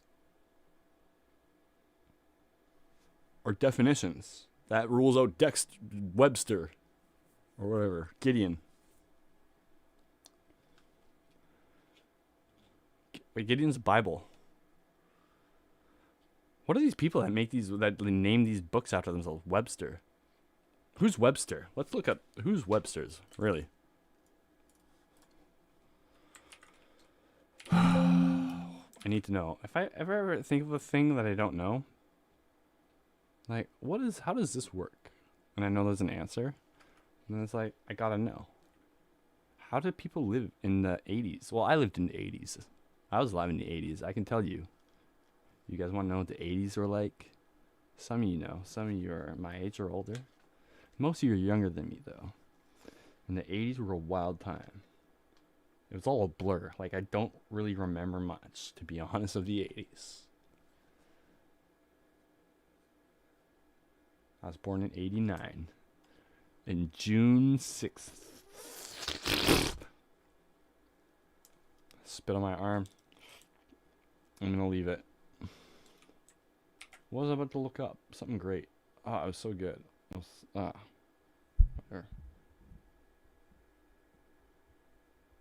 Oh, I gotta show you guys my mascot. I'm making a channel mascot. Hello. Psychedelic user. I know you're alive till now. How long have I been on? I've been on too long, probably. Overdoing it. I'm overdoing it. What time is it? It's 3:30. Okay. All right. I gotta end the stream. But first, I will show you. It's gonna be a new stream mascot. Because I noticed there's this one stream app for OBS that only works for Twitch, which kind of annoys me.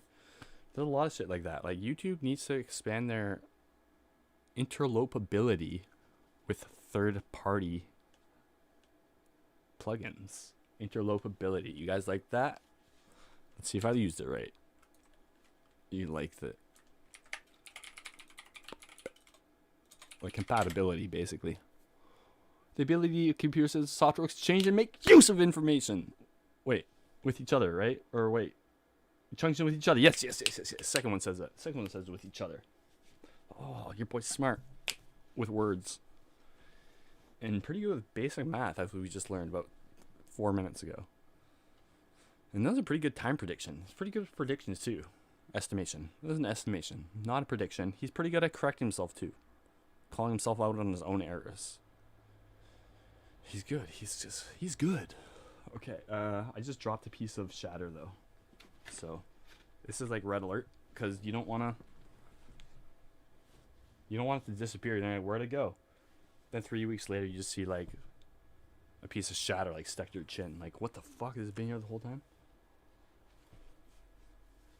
It's gonna be on your, and you don't want to also get on your clothes. Then you wash it, and then it comes out, there's like this piece of shatter like forever imbued into your pants, indelibly fused into the fabric of your fucking pants. It never gets out. You'll never get it out. It's garbage. Where'd it go? I can't see it anywhere. Fuck. We're fucked. We're fucked, boys. Girls. Oh, ciao. Oh, jeez. I did the splits. See that? The reverse splits. Imagine doing them this way. Innovative. Fuck, I'm changing the gymnastics game now. Okay. Oh, there it is. Hey. We found them.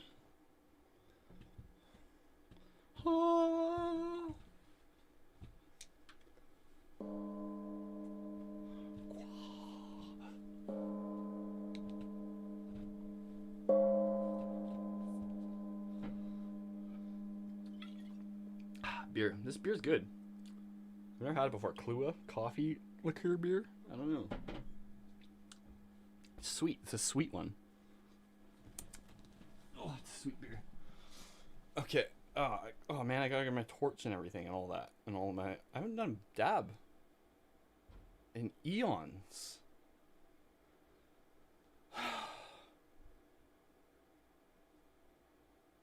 Okay, I think I'm at the point now where like I'm pretty drunk, and if I don't stop, if I don't have this conscious moment I'm having right now to tell myself, hey Dustin, you're pretty drunk, and this is the moment where it's like it might not seem like you're that drunk, but if you take a little bit more, you're gonna be too drunk and realize it too soon.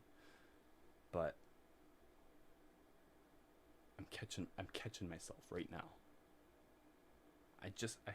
I'm at the sweet spot. You want to get as drunk and as out of this reality as possible without getting too drunk where you start acting stupid. I think that ship has sailed though. Acting stupid all stream. I can't not act stupid. I'm stupid. I can't help it. But I can skateboard, so it's all good. Oh yeah. Okay, so there's not many people here right now, right? So this is gonna be an exclusive. I'm gonna drop an exclusive video that's gonna come in the future. It's gonna take me a while to film it though. But I'm gonna do like a total gag video on like, you know those videos of people who are like 100 days of skateboarding, 27 years old. This is my progress. And also some guy like skateboarding. He just started, he's like 27. And also like he'll document like a year of skateboarding. It'll be like, so I'm doing like his first kickflip or whatever, and he'll be like, ah! And then like by the end of it, he can like go up and do like a stall in the quarter pipe, and it's pretty good for a year. And those videos are dope. I like watching those. But anyways, I'm gonna do one. It's gonna be totally serious. 33 or 33. I guess I'm 33 soon. I'll be 33 probably when it comes out. Like 33-year-old starts up skateboarding again. 6 months progress or whatever. And then over 6 months, I'm gonna shoot myself doing that video completely serious, 100%, everything serious. The only difference is I'll be like fingerboarding. So like I'll go to like locations and stuff. I'll like film it all serious, and like it'll be funny because it'll be like a gag taken to the extreme, because like it'll show all the like the time I put into it. Like my facial hair, my hair will like change from one video to the next, so I'll be like getting older. I'm gonna shoot it over like 6 months. Like I'm not gonna like pretend to do it all in like you know, a day of shooting or whatever. And then like the first time I'll go, I'll be like, I could barely like ride it. I'll like fall off, and then like eventually I'll like get a kickflip, and it'll be funny. It'll be good. It'll be good. Oh, that was sick though. Oh fuck, I'm good. I'm on a mattress, so it's cheating. It's not cool in this fingerboard world. Nor is it cool to use 3 fingers. I quickly learned. If you use 3 fingers, you suck. Oh my god. Oh my god, that was crazy what I just did. Oh my god, that was Rodney Mullen style. I'm like Rodney Mullen style if I were to be one. Like if I were to be like a real skateboarder. I am a real skateboarder. I mean, if I were to be like a real pro. I'm not pro yet, but I am an amateur real skateboarder. Fingers small, feet big, whatever. It's all like skateboarding. The essence is retained. It's just as dangerous. Oh fuck. Fuck, man. Oh, look at that. Look at Rodney. Can't land them all. You're lucky to land half even. That's okay, I land most. Oh, 2 shove-its in a row, 3 shove-its in a row, 4 shove-its in a row. Alright, we're going for a tray flip. Right after that shove-it warm-up. Loosen the arm. You got loosen the arm up. And then 360 shove-it. Alright. Oh, fuck me. Alright, come on. Come on, let's do a tray flip. Get a flip. We gotta get a flip in there. That was one, but it was sloppy. Oh, there we go. There we go. I'm so good. It was a very whatever. Anyways, okay, I got. That was. I'm proud how I just stopped drinking there. I'm like, Dustin, you drank like most of. I didn't drink that much. Well, like, how much is this? It's not that much. It was like for. Like, I feel like now that I'm not drinking on the weekdays, that at the weekend I gotta like make up for it a little bit. But I don't really like getting sloshed, and I can handle my liquor really well. I'm not even really that drunk at all, to be honest with you. I'm playing it up a bit. I'm hamming it up a bit because I'm a goof. But I think these are called Mickeys in Canada. These are how much? 375 milliliters, which is like a little more than like a can of pop. You know? And that's Russian standard vodka and Kahlua, which is like 18%. And I had like half of that. So like, that's like getting pretty drunk, you know? It's not that much. And then like, I almost got this vodka called Extra Strong Canadian Vodka.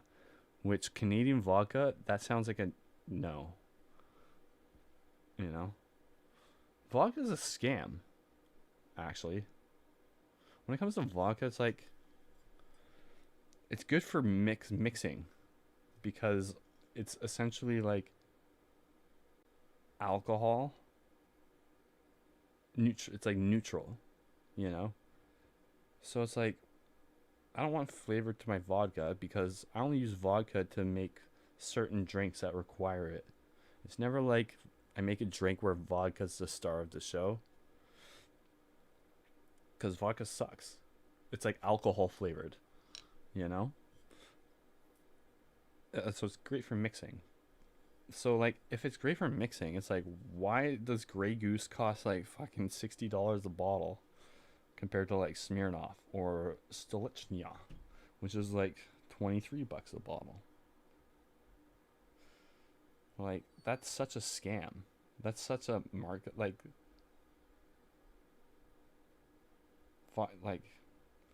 I guess they like some had like a bit of a signature flavor to it, but then again, who's drinking straight vodka or like vodka martinis? Get the fuck out of here. If I ever catch any of you ordering a vodka martini on this stream, I will kill you. That is a threat.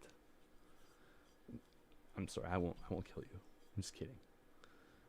But I hate when people refer to martinis, vodka martinis, as martinis. No, you need the qualifier in there. Vodka martini. You make a martini with gin.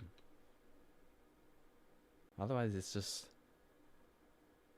some abomination. I like me a martini, though. Maybe with olive.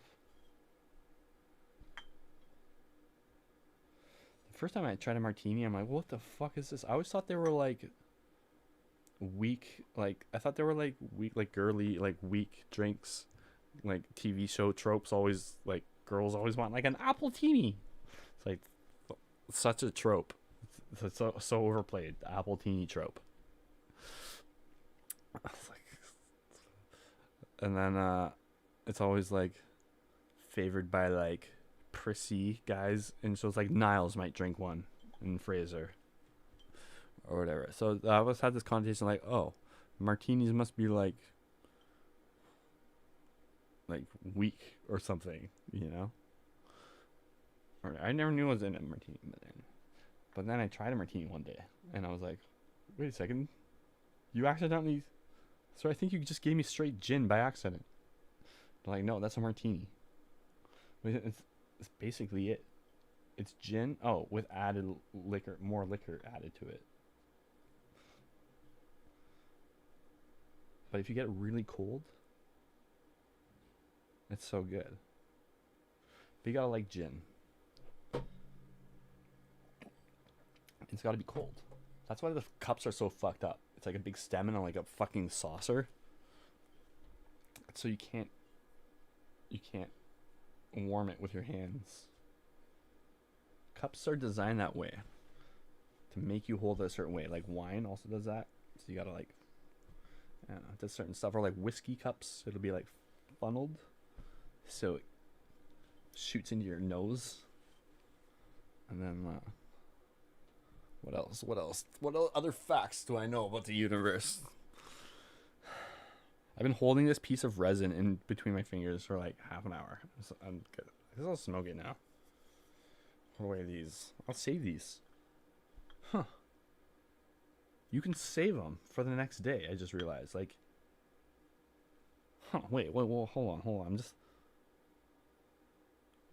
I just realized, like, if you can put them away and then you have it like the next day. Like, I don't have to drink it all. That's revolutionary. That is revolutionary. Okay, alright, let's do a dab. Oh, I was just lying on my RAM. That I need to return. It's funny, this RAM is gonna go back to Amazon. It's gonna go back in the warehouse. Maybe get repackaged. I don't know what they do. And it's gonna go into someone else's box, and they're gonna send it to someone else. And someone else is gonna take this and be like, ah, my RAM. And they're gonna touch it, and then my germs are gonna be on them. I'm being presumptuous, so I don't even know if Amazon will accept to use RAM. Or wait, I didn't use it. I opened the package and realized it said the wrong thing, and I didn't test it.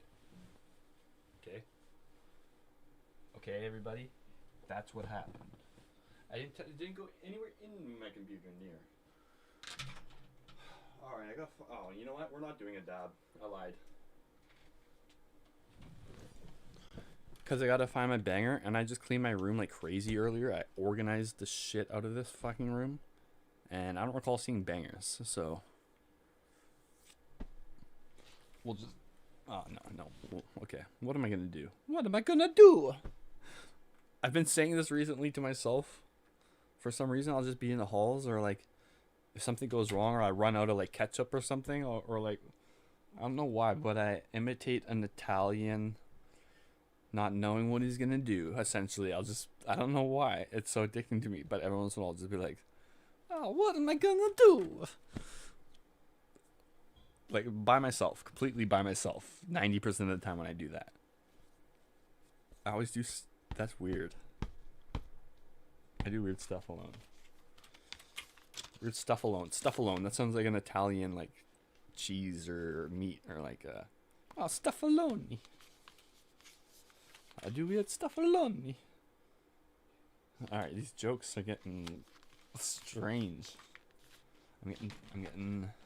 Oh, here's my other RAM. Crucial. How is it crucial? It doesn't work. It's crucial that I don't buy this. It's crucial that you return this. You accept this return. I'm talking on a microphone again. You guys are in here, right? Alright. Alright, I gotta end the stream. I gotta praise Allah. What's the religion where you get 40 virgins when you die?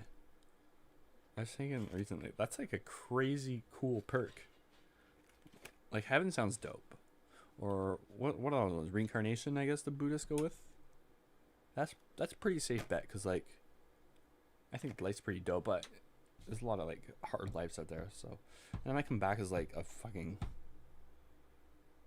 like starfish. Oh, that would suck. Oh, I feel bad for starfish. They don't know what they're missing.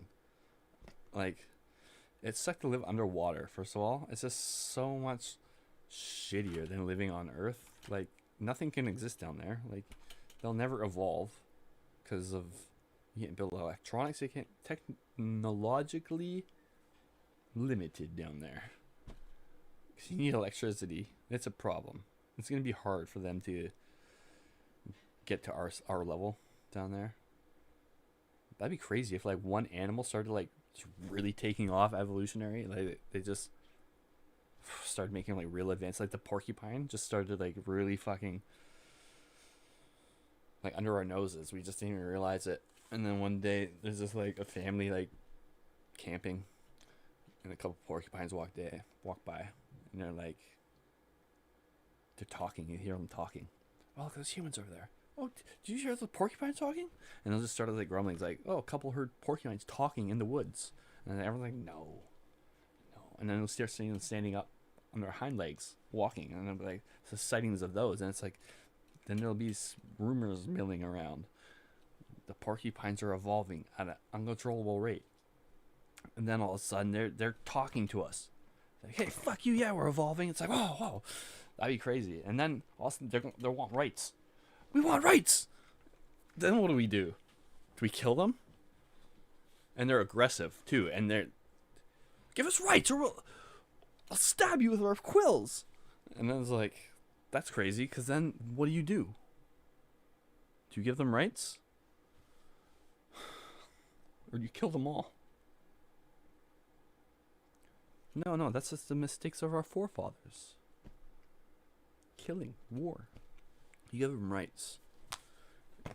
You give them rights. And you just hope that they don't, that they slow down. That'd be crazy. That'd be crazy. Obviously. That'd be crazy. It's a weird thought. But who's to say? They don't catch up one day. Nah, I think humans got Earth on lock. Like,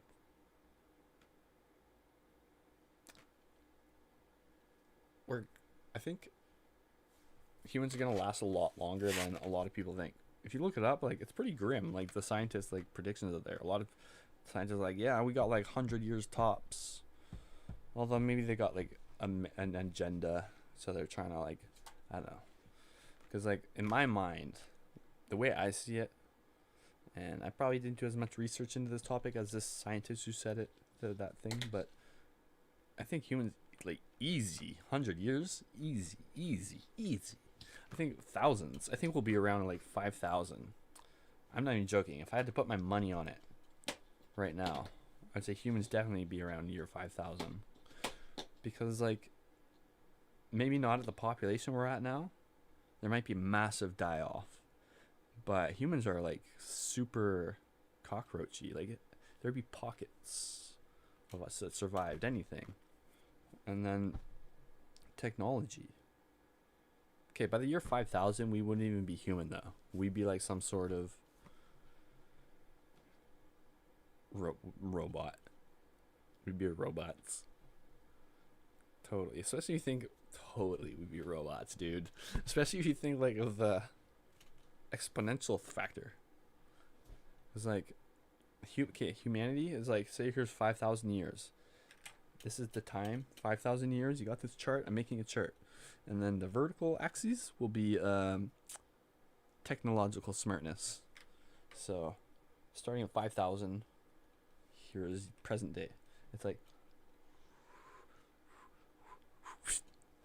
right angle. Right angle. 90 degrees.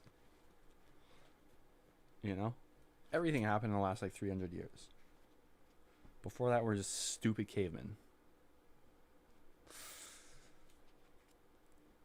But it's like so exponential. It's like, it would literally look like that. It's crazy. So, like, and then if you think about, do aliens exist? And then everyone's like, well, I mean, there's so many stars out there, they got to. Right? So if you're one of these people, which I am, then it's like, well, okay, what if 200 years isn't a long time? So if aliens exist, what if one's been around for 1,000 years? They'd be like, they would have right-angled, like, a long time ago. They would be very smart. Very smart. You know? But, I don't know, maybe it doesn't play out that way. Maybe that, because, like, what we found out, steam moves shit. Maybe their path is different. Maybe they don't have a steam power revolution. Maybe, I don't know. Fuck, man.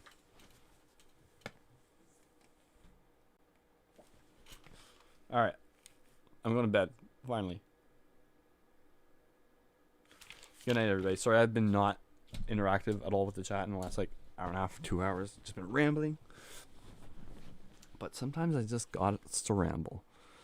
And then, okay, what day is it? Saturday? It's on Sunday. We'll do I'll try to do a stream tomorrow night too. I'm gonna do these mushrooms probably tomorrow, or DMT or something. It'll be psychedelic in one way or another.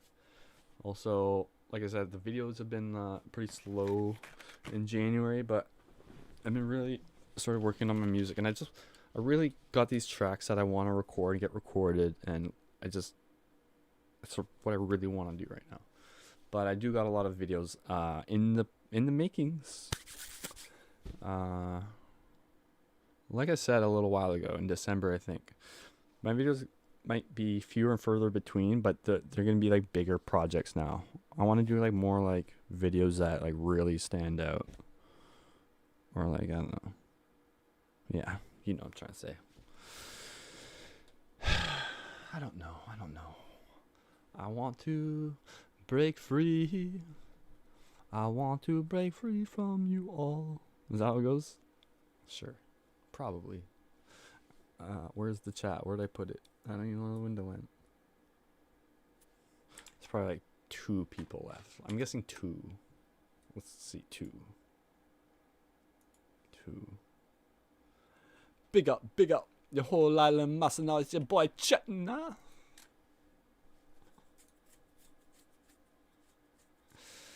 My gifts aren't working for some reason. It's very annoying. But maybe I could trigger it manually. Wait, no, that's not what I want. We want Unitza. Give the people Unitza.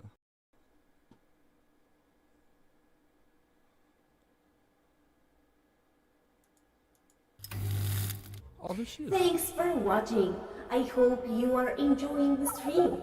Don't forget to like below and consider subscribing. Fiverr. Oh, clicked the wrong button. So listen to Yanitza, you guys. Alright, see ya, and I wish you all a lovely day, afternoon, night, dawn, dusk, twilight, whatever it may be. Who knows? How could I know? I live here, and I don't necessarily know the time zone you're in. So it would be impossible for me to guess. But I hope it goes good. And I appreciate you all, seriously. You guys rock. Much love, and I will see you all very soon.